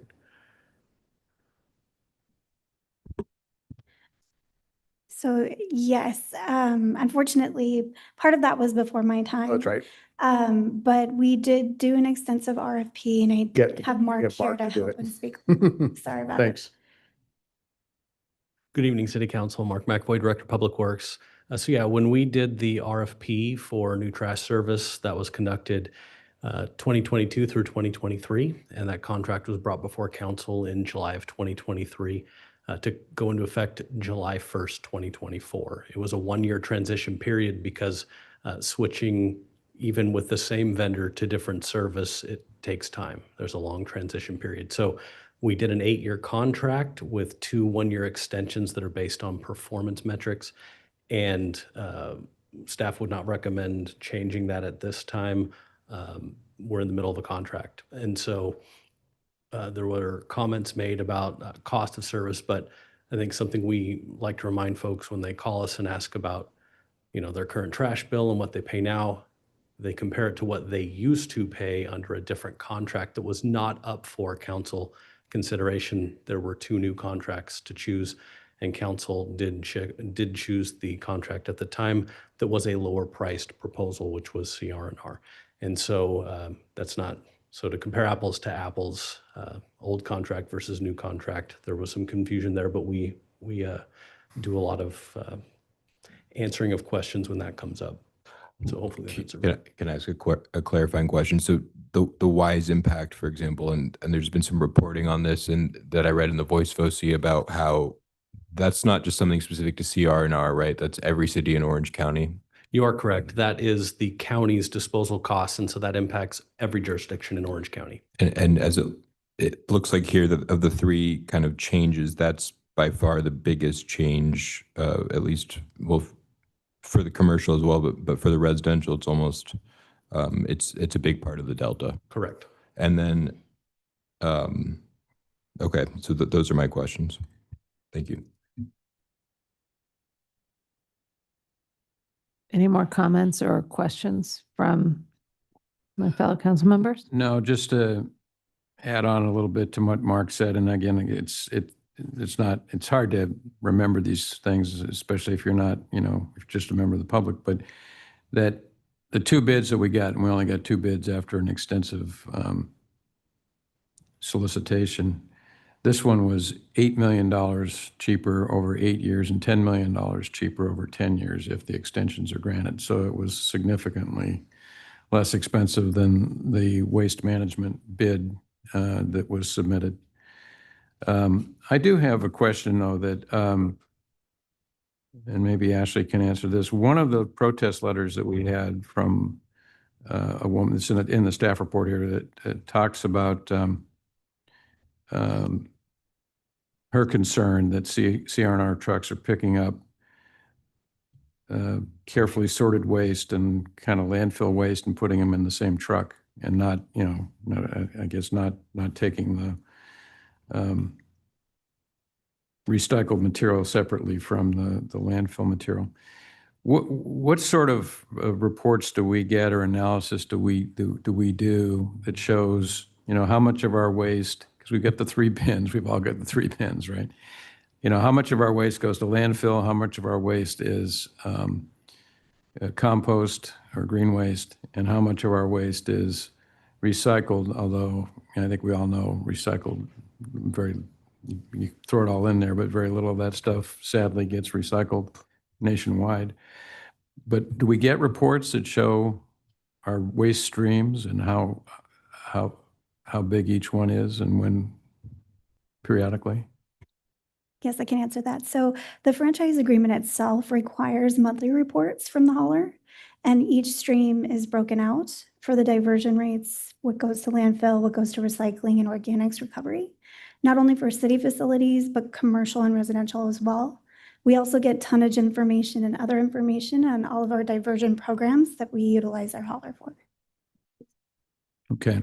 And I don't know, so those would come to council particularly, but, there's, I know, state law standards for diversions. How are we doing overall? Overall, I would have to look at the most recent report, but I can get that answer to council if you'd like. Okay, thank you. Bill raised his hand in the back. I don't know if you'd like me to open public comments again to hear what he has to say. Yeah, okay, I'll open public comments. You're the mayor. Well, I could just do it and be delusional like I was a couple minutes ago.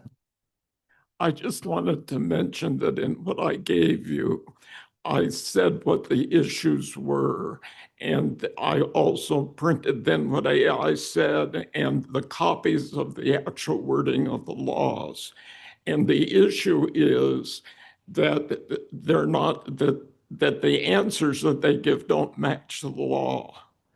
And so when the gentleman says they're hoping to fix the matter about multi-unit, they don't need to fix that. They need to follow what the law says already. It's very well written. It's very, very clear.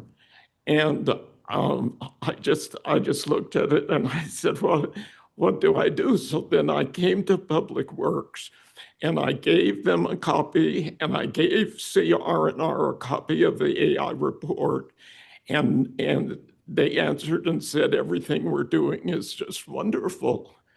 And so where are we left?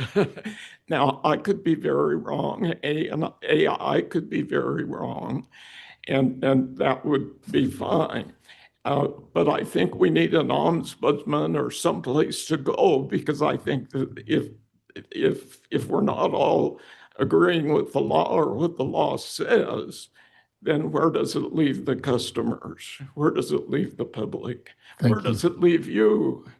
I found the same situation going on in one of your favorite departments to getting construction permits.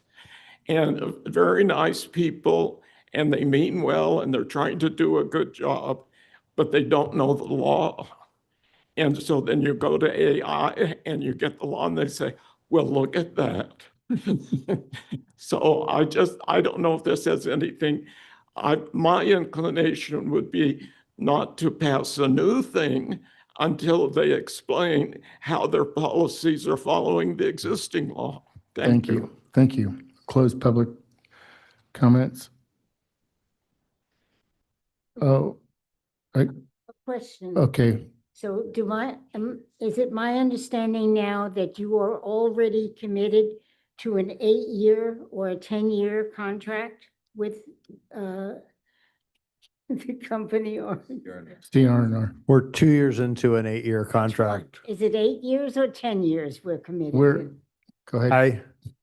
Oh, We're 2 years into an 8-year contract with 2 one-year options. with 2 1-year options? That's right. So potentially we're 2 years into a 10-year contract Oh, if we execute the 2 one-year options. okay. And are there penalties for breaking the contract? For looking elsewhere now to see what options you could get? There are. Outside of it? Okay, there are penalties. Has anybody looked at what an outside bidder might give for the city's trash collection compared to whether you know, including what the penalties would be to pay off? The penalties arguably are the cost of the contract that we entered into, the remaining cost of that. Oh, okay. And, you know, you have a bad marriage, you pay a penalty and you get out of the bad marriage. So in this case, you're not permanently legally married to this company, but you would have to pay some kind of penalty. We can debate this in a bit. So I'm going to close public comments now. No, sorry. I'm going to close public comments now, and we can, Thank you. thank you. Okay, sit down. You. Did you have anything else to say to that? I think you were pretty clear. Okay, let's get back on track I here. could start. I mean, I think it's a tough, it's unfortunate because costs are just going up everywhere. And I think that what we've seen based on other jurisdictions that we're still in the middle of the pack, I don't see any other choice but to approve this contract. I think, that we're restricted by a lot of state laws with respect to, SB 1383, which, creates the green mandate as well. So I think that in the context of that, 2 of the 3 choices before us are essentially ministerial. They're already baked into the contract, the inflationary price adjustment, and then the WISE price adjustment.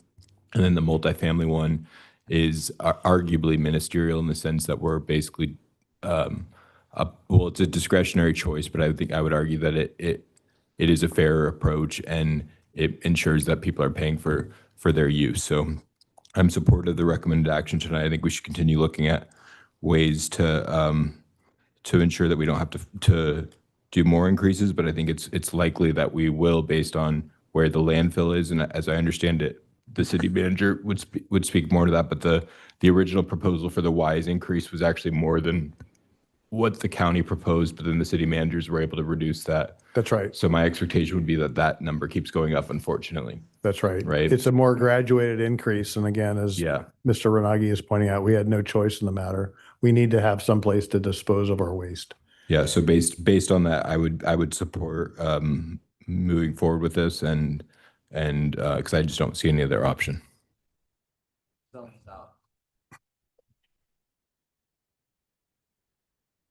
Okay, is that a motion? Yeah. Mr. Mayor, before we make a motion, Sure. can we close the public hearing and then we can ask the city clerk for the final protest tabulation and then I we. thought I closed the public hearing, but I'll just say it again. Oh, because it's okay, close the public hearing and ask the city clerk for the final reading. The final protest tabulation. Oh, So okay. since the numbers that were shown, the 16, I have received 5 additional ones. So that makes a total of 21 official protest letters. Now we're good for a motion. Correct. We do not have a majority protest. Okay. So I would move the recommended action. I'll second. All in favor? Aye. Passes unanimously. As we conclude that, I want to thank Mark and Ashley and the Public Works team and the economics team. You know, this is always a really difficult process. And I appreciate, and Patrick, the professionalism that you put into it. Thank you. Okay, we'll move on to item number 27, the first reading of design review efficiency ordinance.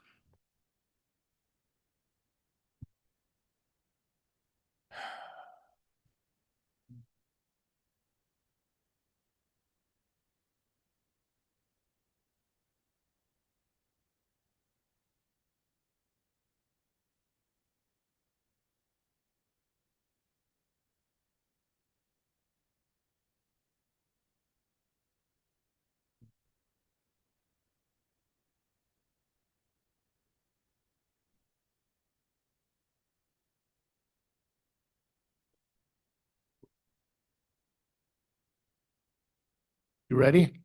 We're ready. Okay. Good evening, Mayor and members of the City Council. Item number 27 is the first reading of the Design Review Efficiency Ordinance and the Efficiency Ordinance and related actions. Joining me for staff presentation and to respond to any council questions this evening is Jane Abzug, Assistant City Attorney. Now, at the last meeting, we gave a rather detailed presentation on the contents of the ordinance. I'll keep some of the background information in this presentation comparatively more brief, but did want to once more touch on the primary purposes of this ordinance.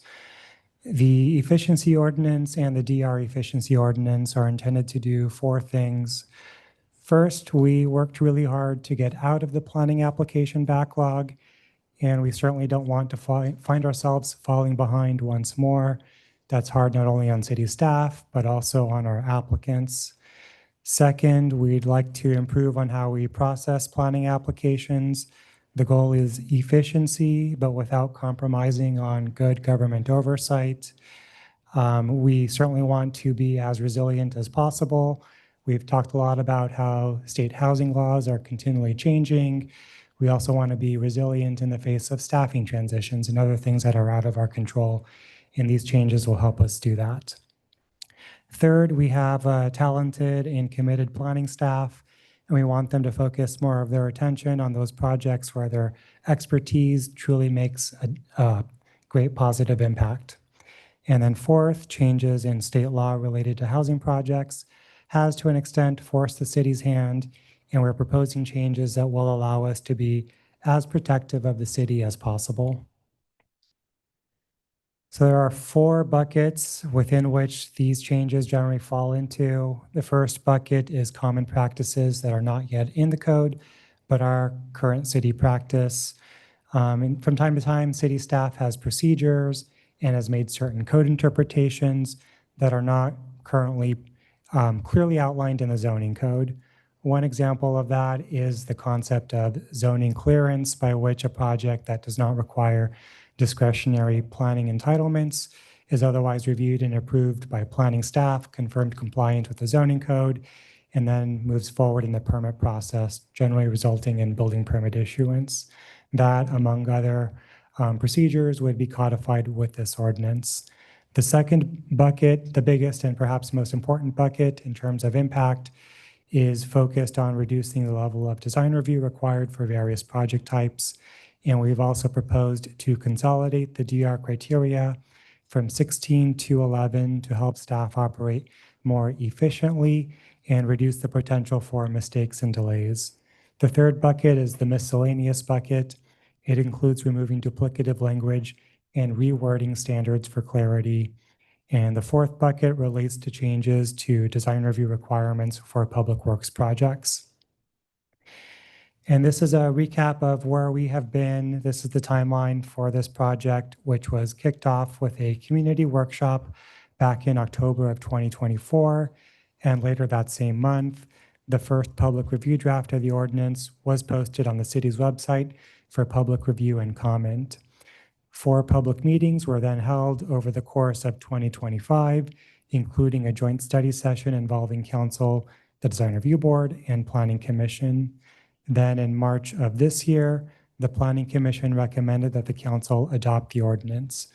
At your May 12th meeting this year, we received City Council direction to meet with certain neighborhood organizations and associations regarding the zone-specific design criteria that the draft ordinance had proposed to either modify or remove, primarily due to redundancy.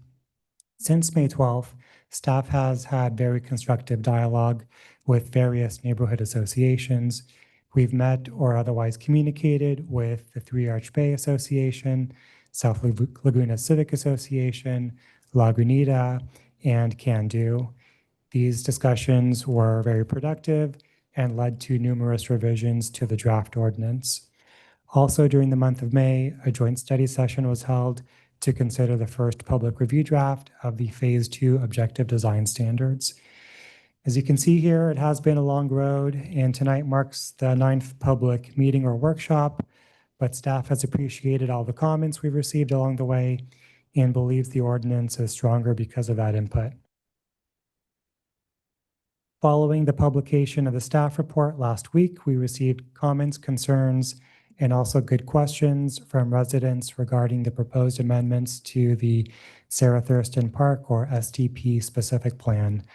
The staff proposed amendments were primarily intended to eliminate inconsistencies. While we believe the changes are non-substantive, we would appreciate the opportunity to work more closely with the residents of this neighborhood. And to that effect, a supplemental staff report was posted yesterday evening with a revised staff recommendation. Staff recommends that the council remove all changes to the specific plan from the DR efficiency ordinance and direct staff to conduct a more comprehensive review of the specific plan as part of the comprehensive zoning code update. As part of that process, we would continue the dialogue between city staff and STP residents. This is one of our older specific plans, first adopted in '83 and then amended in 1985. We do see opportunities for introducing greater clarity, addressing certain errors or omissions. And we'd welcome working on that more closely with these residents as part of that comprehensive zoning code update project. Along with the supplemental staff report, we've posted a revised draft ordinance to strike the proposed changes to the Sarah Thurston specific plan. Next, I will provide a few staff comments in light of additional public comments that were submitted for tonight's public hearing. Again, just to reiterate the discussion on Sarah Thurston's specific plan, the supplemental staff report attaches a revised draft DR efficiency ordinance that would remove all proposed changes to that specific plan from the ordinance. Second, we've received comments on the administrative design review process and noticing. As a reminder to council and to the public, Among other changes, the DR efficiency ordinance would introduce a new public hearing waiver process. And these changes mirror a process that's already codified in place and is being implemented now, which is the city's administrative coastal development permit application process, by which the city sends out public notice. We give residents a 15 working day period to express interest in holding a public hearing. If no such request is received, the application is then approved. If we receive a request for a public hearing, we will then notice for that public hearing. One key point here is that interested parties have 15 working days, meaning approximately 3 weeks, to request a public hearing on the matter. Notice is by law mailed to owners within 300 feet, tenants within 100 feet, and is also posted in 3 public places, including the project site. As part of this ordinance rollout, the city would launch a new Community Development Department webpage to post all public notices.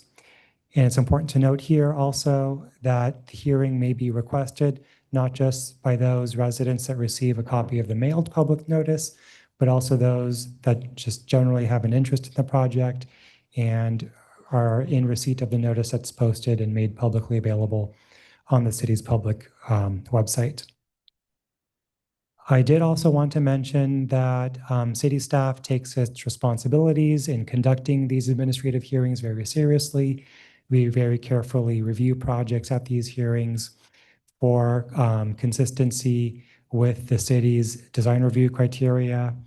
If a project does not comply with the criteria, we will either deny the application, or if the applicant prefers, refer the applicant up to the Design Review Board or the Planning Commission as applicable.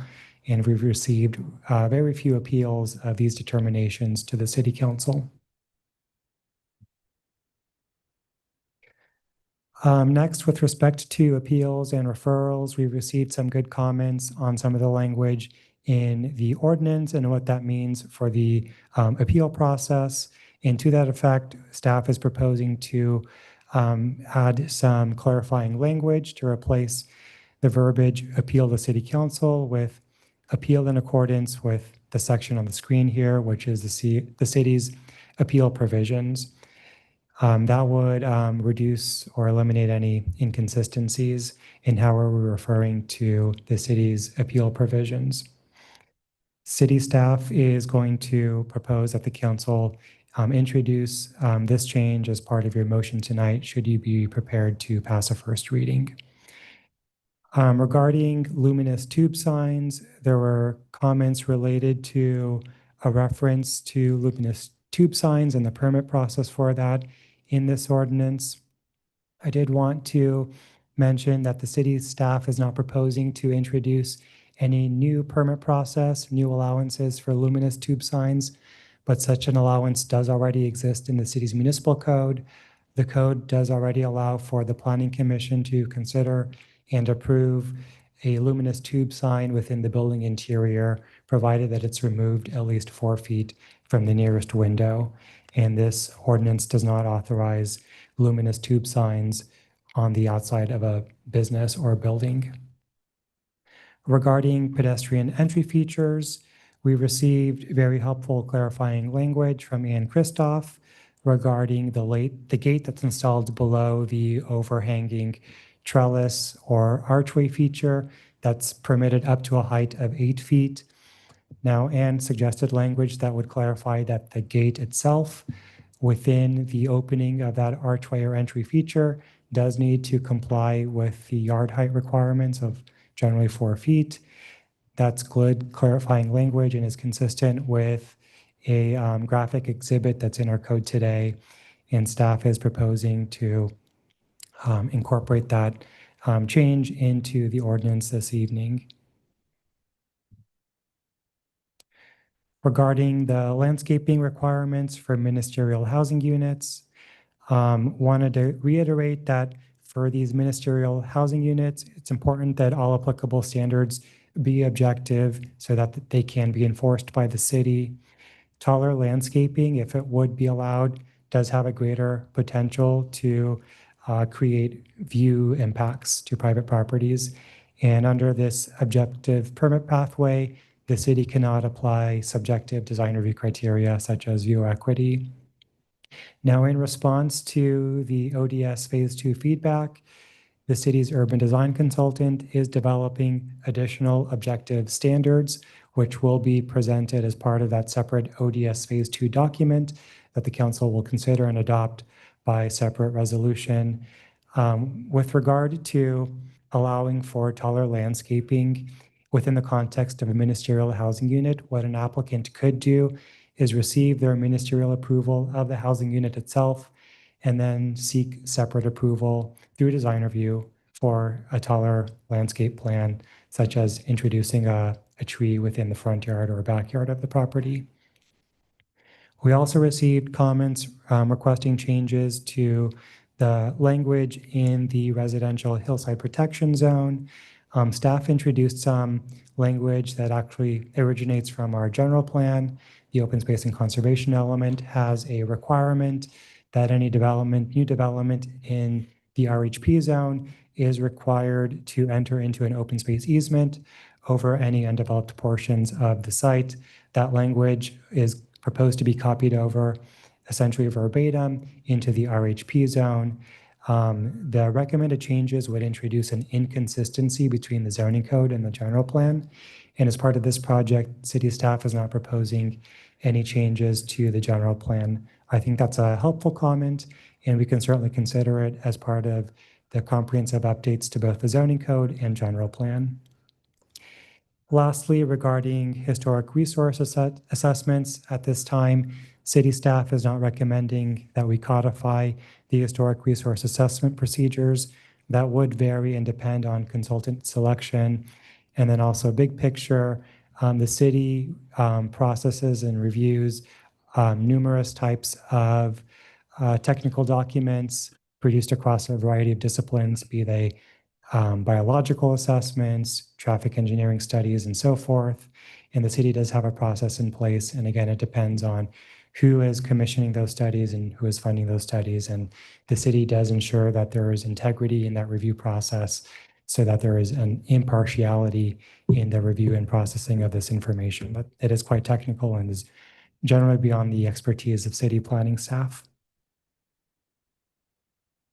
With that, that takes us to the staff recommendations this evening. Your recommendation number 1 is to introduce by title only for a first reading an ordinance amending titles 21, 25, and 22, i.e. the design review efficiency ordinance, subject to the following modifications on your screen here, which were as discussed in the staff presentation.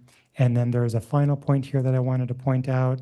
It's this last sub-bullet, which thank you very much, Councilmember Whalen, for these comments. These are clerical updates regarding the building site coverage requirement and also removing a duplicated sentence.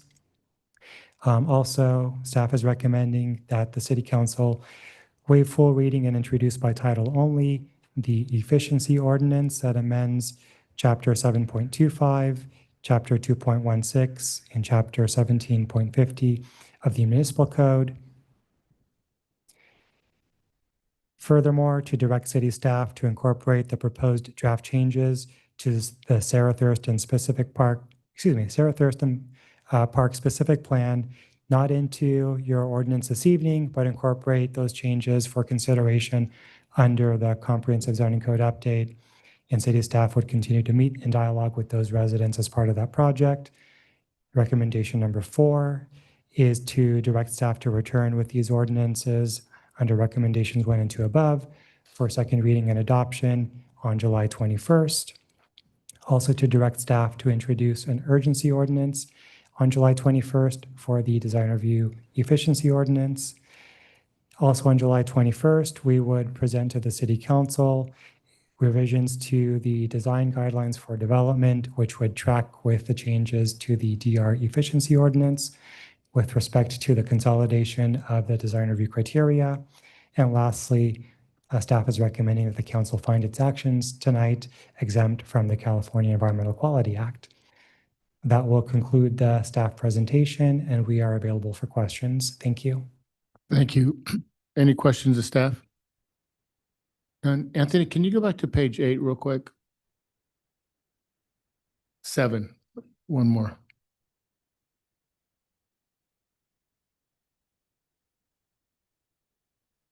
So you're saying that the entry feature would be limited to 4 feet?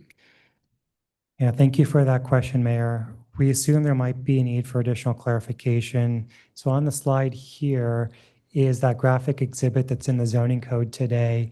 And on the left is an excerpt from the code as it reads today.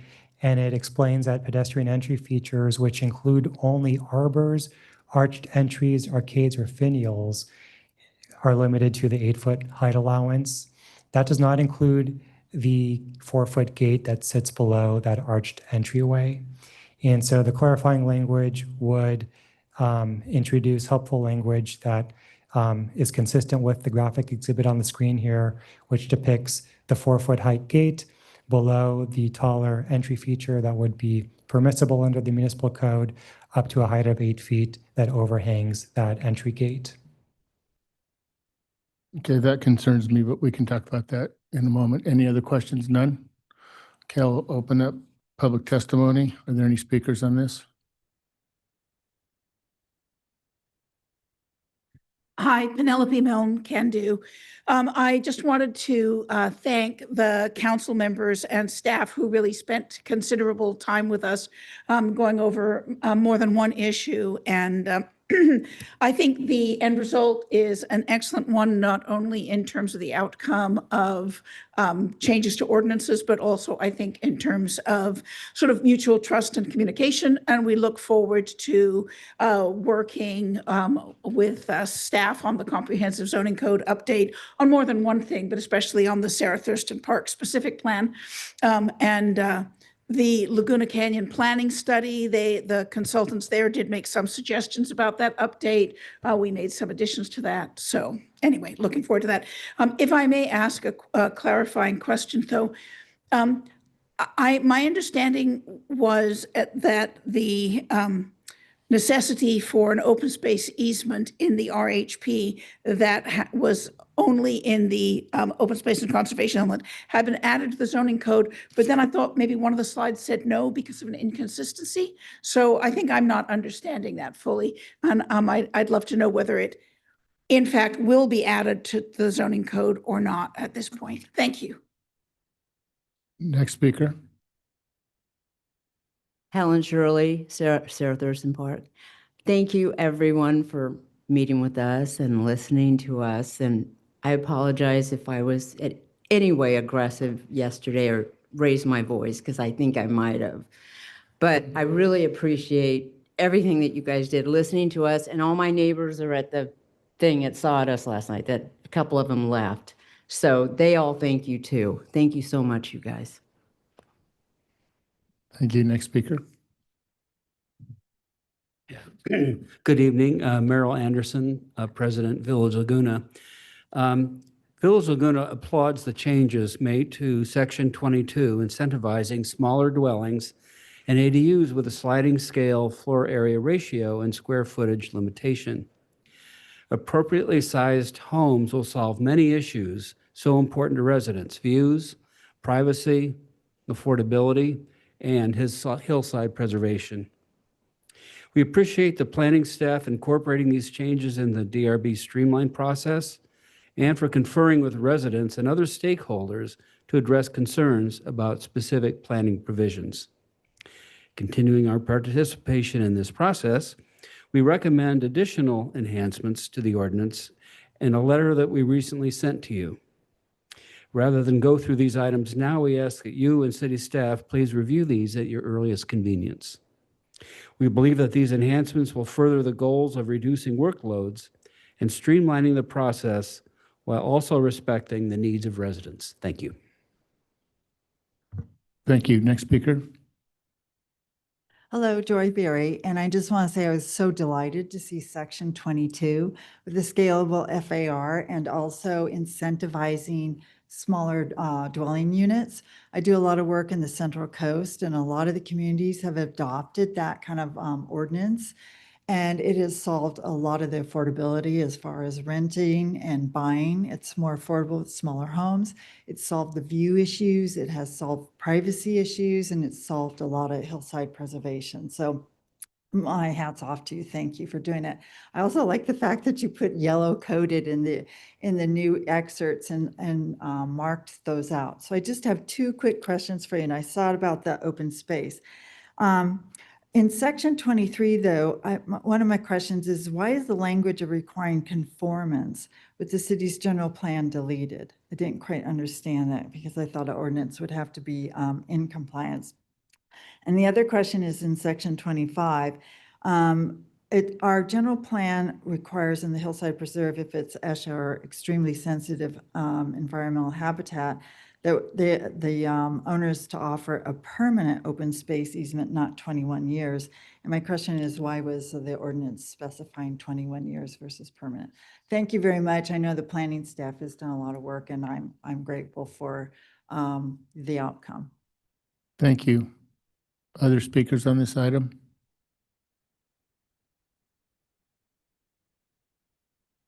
I have an illustration that might help clarify the issue of the overhead entry features. If we want to look at that first, just open it up and look at the second page, and you'll see what has happened. If you want to know the legislative history of that, it's because when I was on the council, we adopted that illustration that's in the zoning code now. And so it's been misinterpreted in several cases where they made the gate 8 feet tall, which voids the whole idea of having a welcoming feature. That was the purpose of allowing these archways. And now it creates a barrier when you make the gate 8 feet tall. It's not achieving the goal of that change. So I appreciate the staff's adding that provision and clarification. Still concerned about the hearings, this idea of people having to write in to say they want a hearing or else it'll be automatically approved. I think that is not necessary, and you saw today what happened with the protests about the trash. I mean, people get these notices, they see, oh yes, that neighbor is going to be heard at the city. It's not until a week and a half or whatever, and I'll just set it here, and they don't understand that they have to send in a written response in order to have a hearing. They are assuming that this is a notice to show up if you're interested. Also, the plans are not always available at that point to even look at. I mean, we have a design review item coming up Thursday. I wanted to see what that looked like. I couldn't find it until the weekend to even know if I wanted to have a hearing or not. And the noticing is, it says to a newspaper, a commonly used newspaper, why aren't these posted on our own website in a special section that we know we can go look at the website and find out what's coming up? We're not looking at a newspaper that may or may not be circulated. The whole issue of referral of administrative decisions is still not resolved. So we should not have to, in order to appeal an administrative decision, we should not have to pay $2,500 to let the design review board look at something. It needs to be free, and they need to send it to DR if there's still a remaining controversy. I don't see why we continue to insist that we have to prove that the hearing officer was wrong. We have to pay $2,500 to get it considered by the design review board. If the administrative officer 15 can't seconds. resolve the question, he should send it to the DR automatically, and it just goes in the matter of course, the way Pat Kramer used to handle it before. Thank you. Thank you. Next speaker? None, I'll close public testimony and ask staff if staff would like to address any of the public comments. Yes, thank you, Mayor.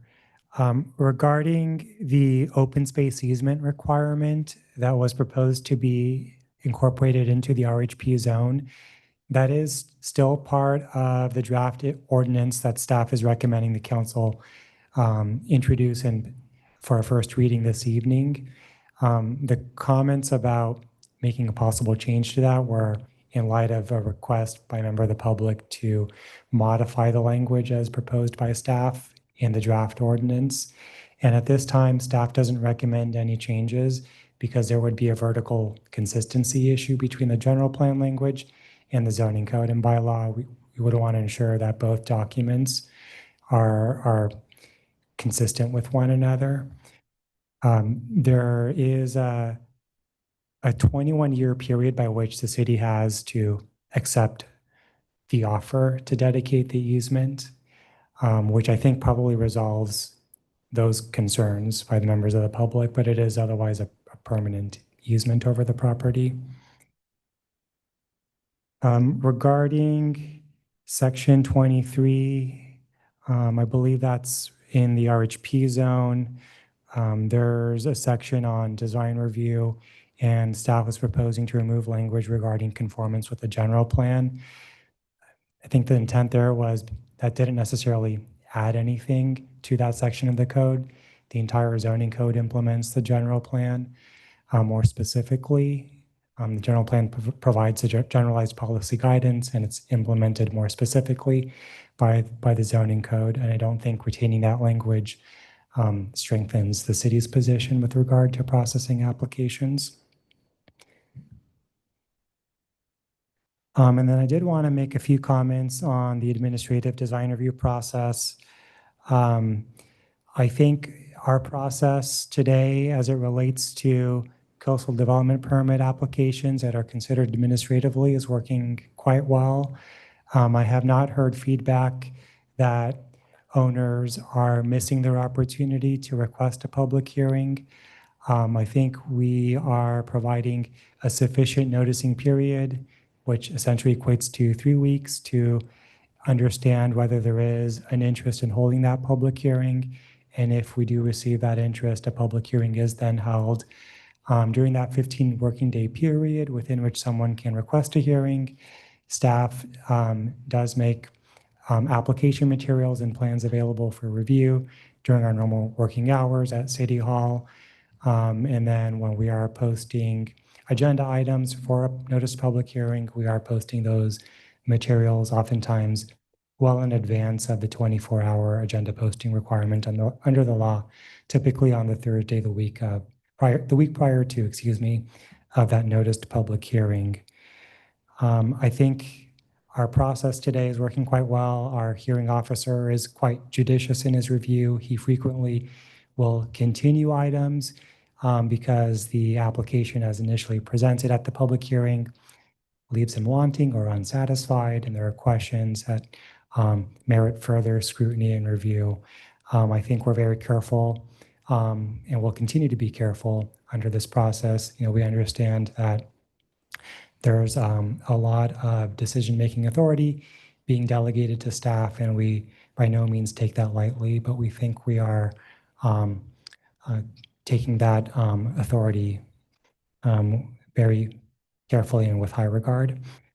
And in light of all the streamlining measures that we've talked about, this is, I think, one of the more notable ones in terms of making a measurable impact into the efficiencies of the department. So staff is recommending that you incorporate that into the ordinance this evening as proposed by city staff. Any questions or comments from council? Just a question on kind of following up on that point on administrative DR. So there's, administrative design review, there's, I don't know, maybe 20 different, 7 17 different categories that go to, are eligible for administrative DR. And then, except for one of them, the decks, slabs, terraces above 3 feet, anything else can be waived. Or the hearing can be waived. Does staff have an expectation as to how frequently the waiver would be utilized? Most admin DR applications would start with that public hearing waiver process. There are only 2 exceptions to that, and Councilmember Whalen, you pointed out one: elevated decks, terraces, patios. The other is alterations to historic resources that are subject to administrative design review. That would apply in the case of window and door replacements as one example. So I think most projects that are being considered at that administrative level that are not exempt from design review would start with that public hearing waiver process. So that would involve public notice by mail to surrounding residents. And then we would also, on a moving forward basis, post a copy of those notices on the city website as well. Okay, so just so I understand that, and this is on page 11 in the ordinance, but you're saying that except for 3 and 4 in the list, which are the decks, slabs, and terraces above 3 feet, or minor alterations to historic resources, the expectation is that all these others would start with a waiver and a mailing of a notice? That is correct. So once the application is deemed complete, we've confirmed that there are no other entitlements required. The project conforms with the zoning code, doesn't require a variance. We would solicit interest in holding that public hearing. So it's interesting. Okay. So it says the community development director may waive, and I think you're just saying to me that as a matter of practice, you're going to do it. I think I'd like to add one brief caveat, which is that in response to prior public comments for prior versions of the DR efficiency ordinance, we did include the provision that allows the community development director to refer things that are administrative design review to the DRB or planning commission as appropriate. And so I think that depending on the application, the community development director will use his or her judgment. And if it is becoming apparent that perhaps certain types of projects are, would have more community interest, there is that valve in the DR efficiency ordinance. So I think from staff's perspective, I think we're comfortable with how it's written, but over time with kind of evaluating it, we can reevaluate it as time goes on. Other questions or comments? I really appreciate how responsive you as staff have been to some of the concerns that I've heard in the community. And I just want to clarify, I think you've addressed all of the questions that I still had that were coming from members of the public. But I did just want to clarify that those public notices will be available on a new website that the city is creating. So people will have access to those. That's correct. And if you'd like, Mayor Pro Tem, you can add that as part of the motion. That's something we can add in as, I think, recommendation number 8, I believe, to direct staff to create that web page if you'd like to make it more formal. Just to clarify for the record, I'm sorry to interrupt, that we will post it not on a new web page, but prominently on the community development web page. Great, thank you. Councilmember Ranagi. I was just going to echo the sentiments expressed by the Mayor Pro Tem. I think that staff just did a brilliant job with this whole process. In the 4 years that I've been here, I remember when I got started, there were complicated ordinances. I remember like the Bluff Top ordinance where it just seemed like there was a total disconnect between staff and the public. Here, it couldn't be, and I'm not blaming anyone for that at the time. I'm just talking about in general. I think this was just a masterclass of how you do a complex ordinance and how you deal with, state housing laws. You're dealing with the Coastal Act. You're dealing with our local general plan and LCP. It's just such a complicated set of issues that you've tackled. And I think what we have here is something that's meaningful. And I just really appreciate the fact that you were able to do it in a way where there was good faith engagement with the community. It didn't mean that every idea that someone had was one that was implemented or that the ordinance was changed, but at least there was a clear explanation for why each item that wasn't incorporated, why that was the case. And I just really appreciate staff doing that. I think it's a model for how we should do public policy making in the city. So I just really appreciate the work that Anthony, Jane, and Matt, and everyone else involved with this effort has done. Thank you. Councilmember Kemp? Ditto. Great job.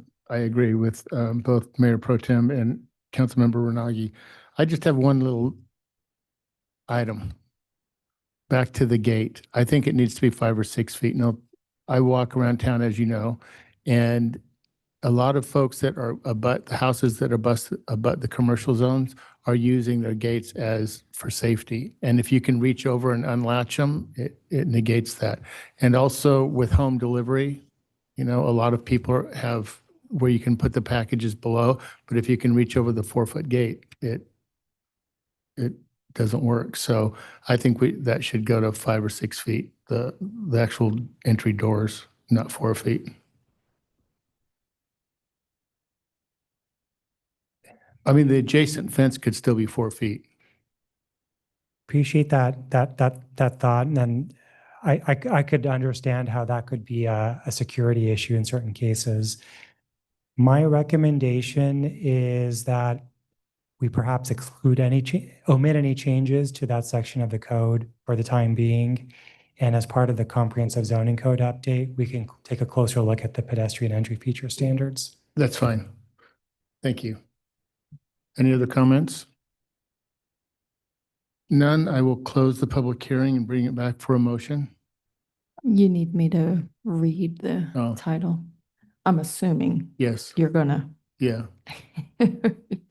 So, an ordinance of the City Council of Laguna Beach, California, amending its local coastal program and municipal code to modify Title 25 zoning, Title 21 subdivisions, and Title 22 excavating, grading, and filling to streamline the design review and other permit processes, and finding said action exempt from the California Environmental Quality Act under CEQA guidelines, Section 15301, and also an ordinance of the City Council of the City of Laguna Beach, California, amending its municipal code to modify Chapter 7.25 noise, 12.08 preservation of heritage trees, 12.16 view preservation and restoration, and 17.50 private sewer laterals to improve consistency within the code, and finding said action exempt from the California Environmental Quality Act under CEQA guidelines, Section 15301.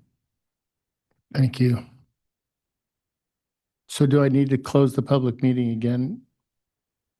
No, Mr. Mayor. No? Okay. Then do I have a motion? And Mayor, if I may, on the screen here in red text, that section, subsection D regarding pedestrian entry features, we're removing that from the staff recommended motion. And I believe that's the will of the City Council to omit the changes to the pedestrian entry feature provisions. And then separately, there's a new action number 8, directing city staff to establish an area of the city website for the posting of Community Development Department public notices. Just a question on Mark's proposed change. So is it better to do it this way or just to implement it as part of the urgency ordinance and then pursue a long-term solution for the, is there a downside of not having this in as is? Is that creating an extra element of something that's unintended? So thank you for that question. I did consider the fact that if we create this lower level and somebody does need it for security purposes, that might result in a variance. And Okay. so I just, in So it's listening better to take it out. in listening to the public comment and the deliberations by the council, I would also support Mr. Vieira's recommendation to fold it into the comprehensive zoning code update. Okay, that makes sense. Okay.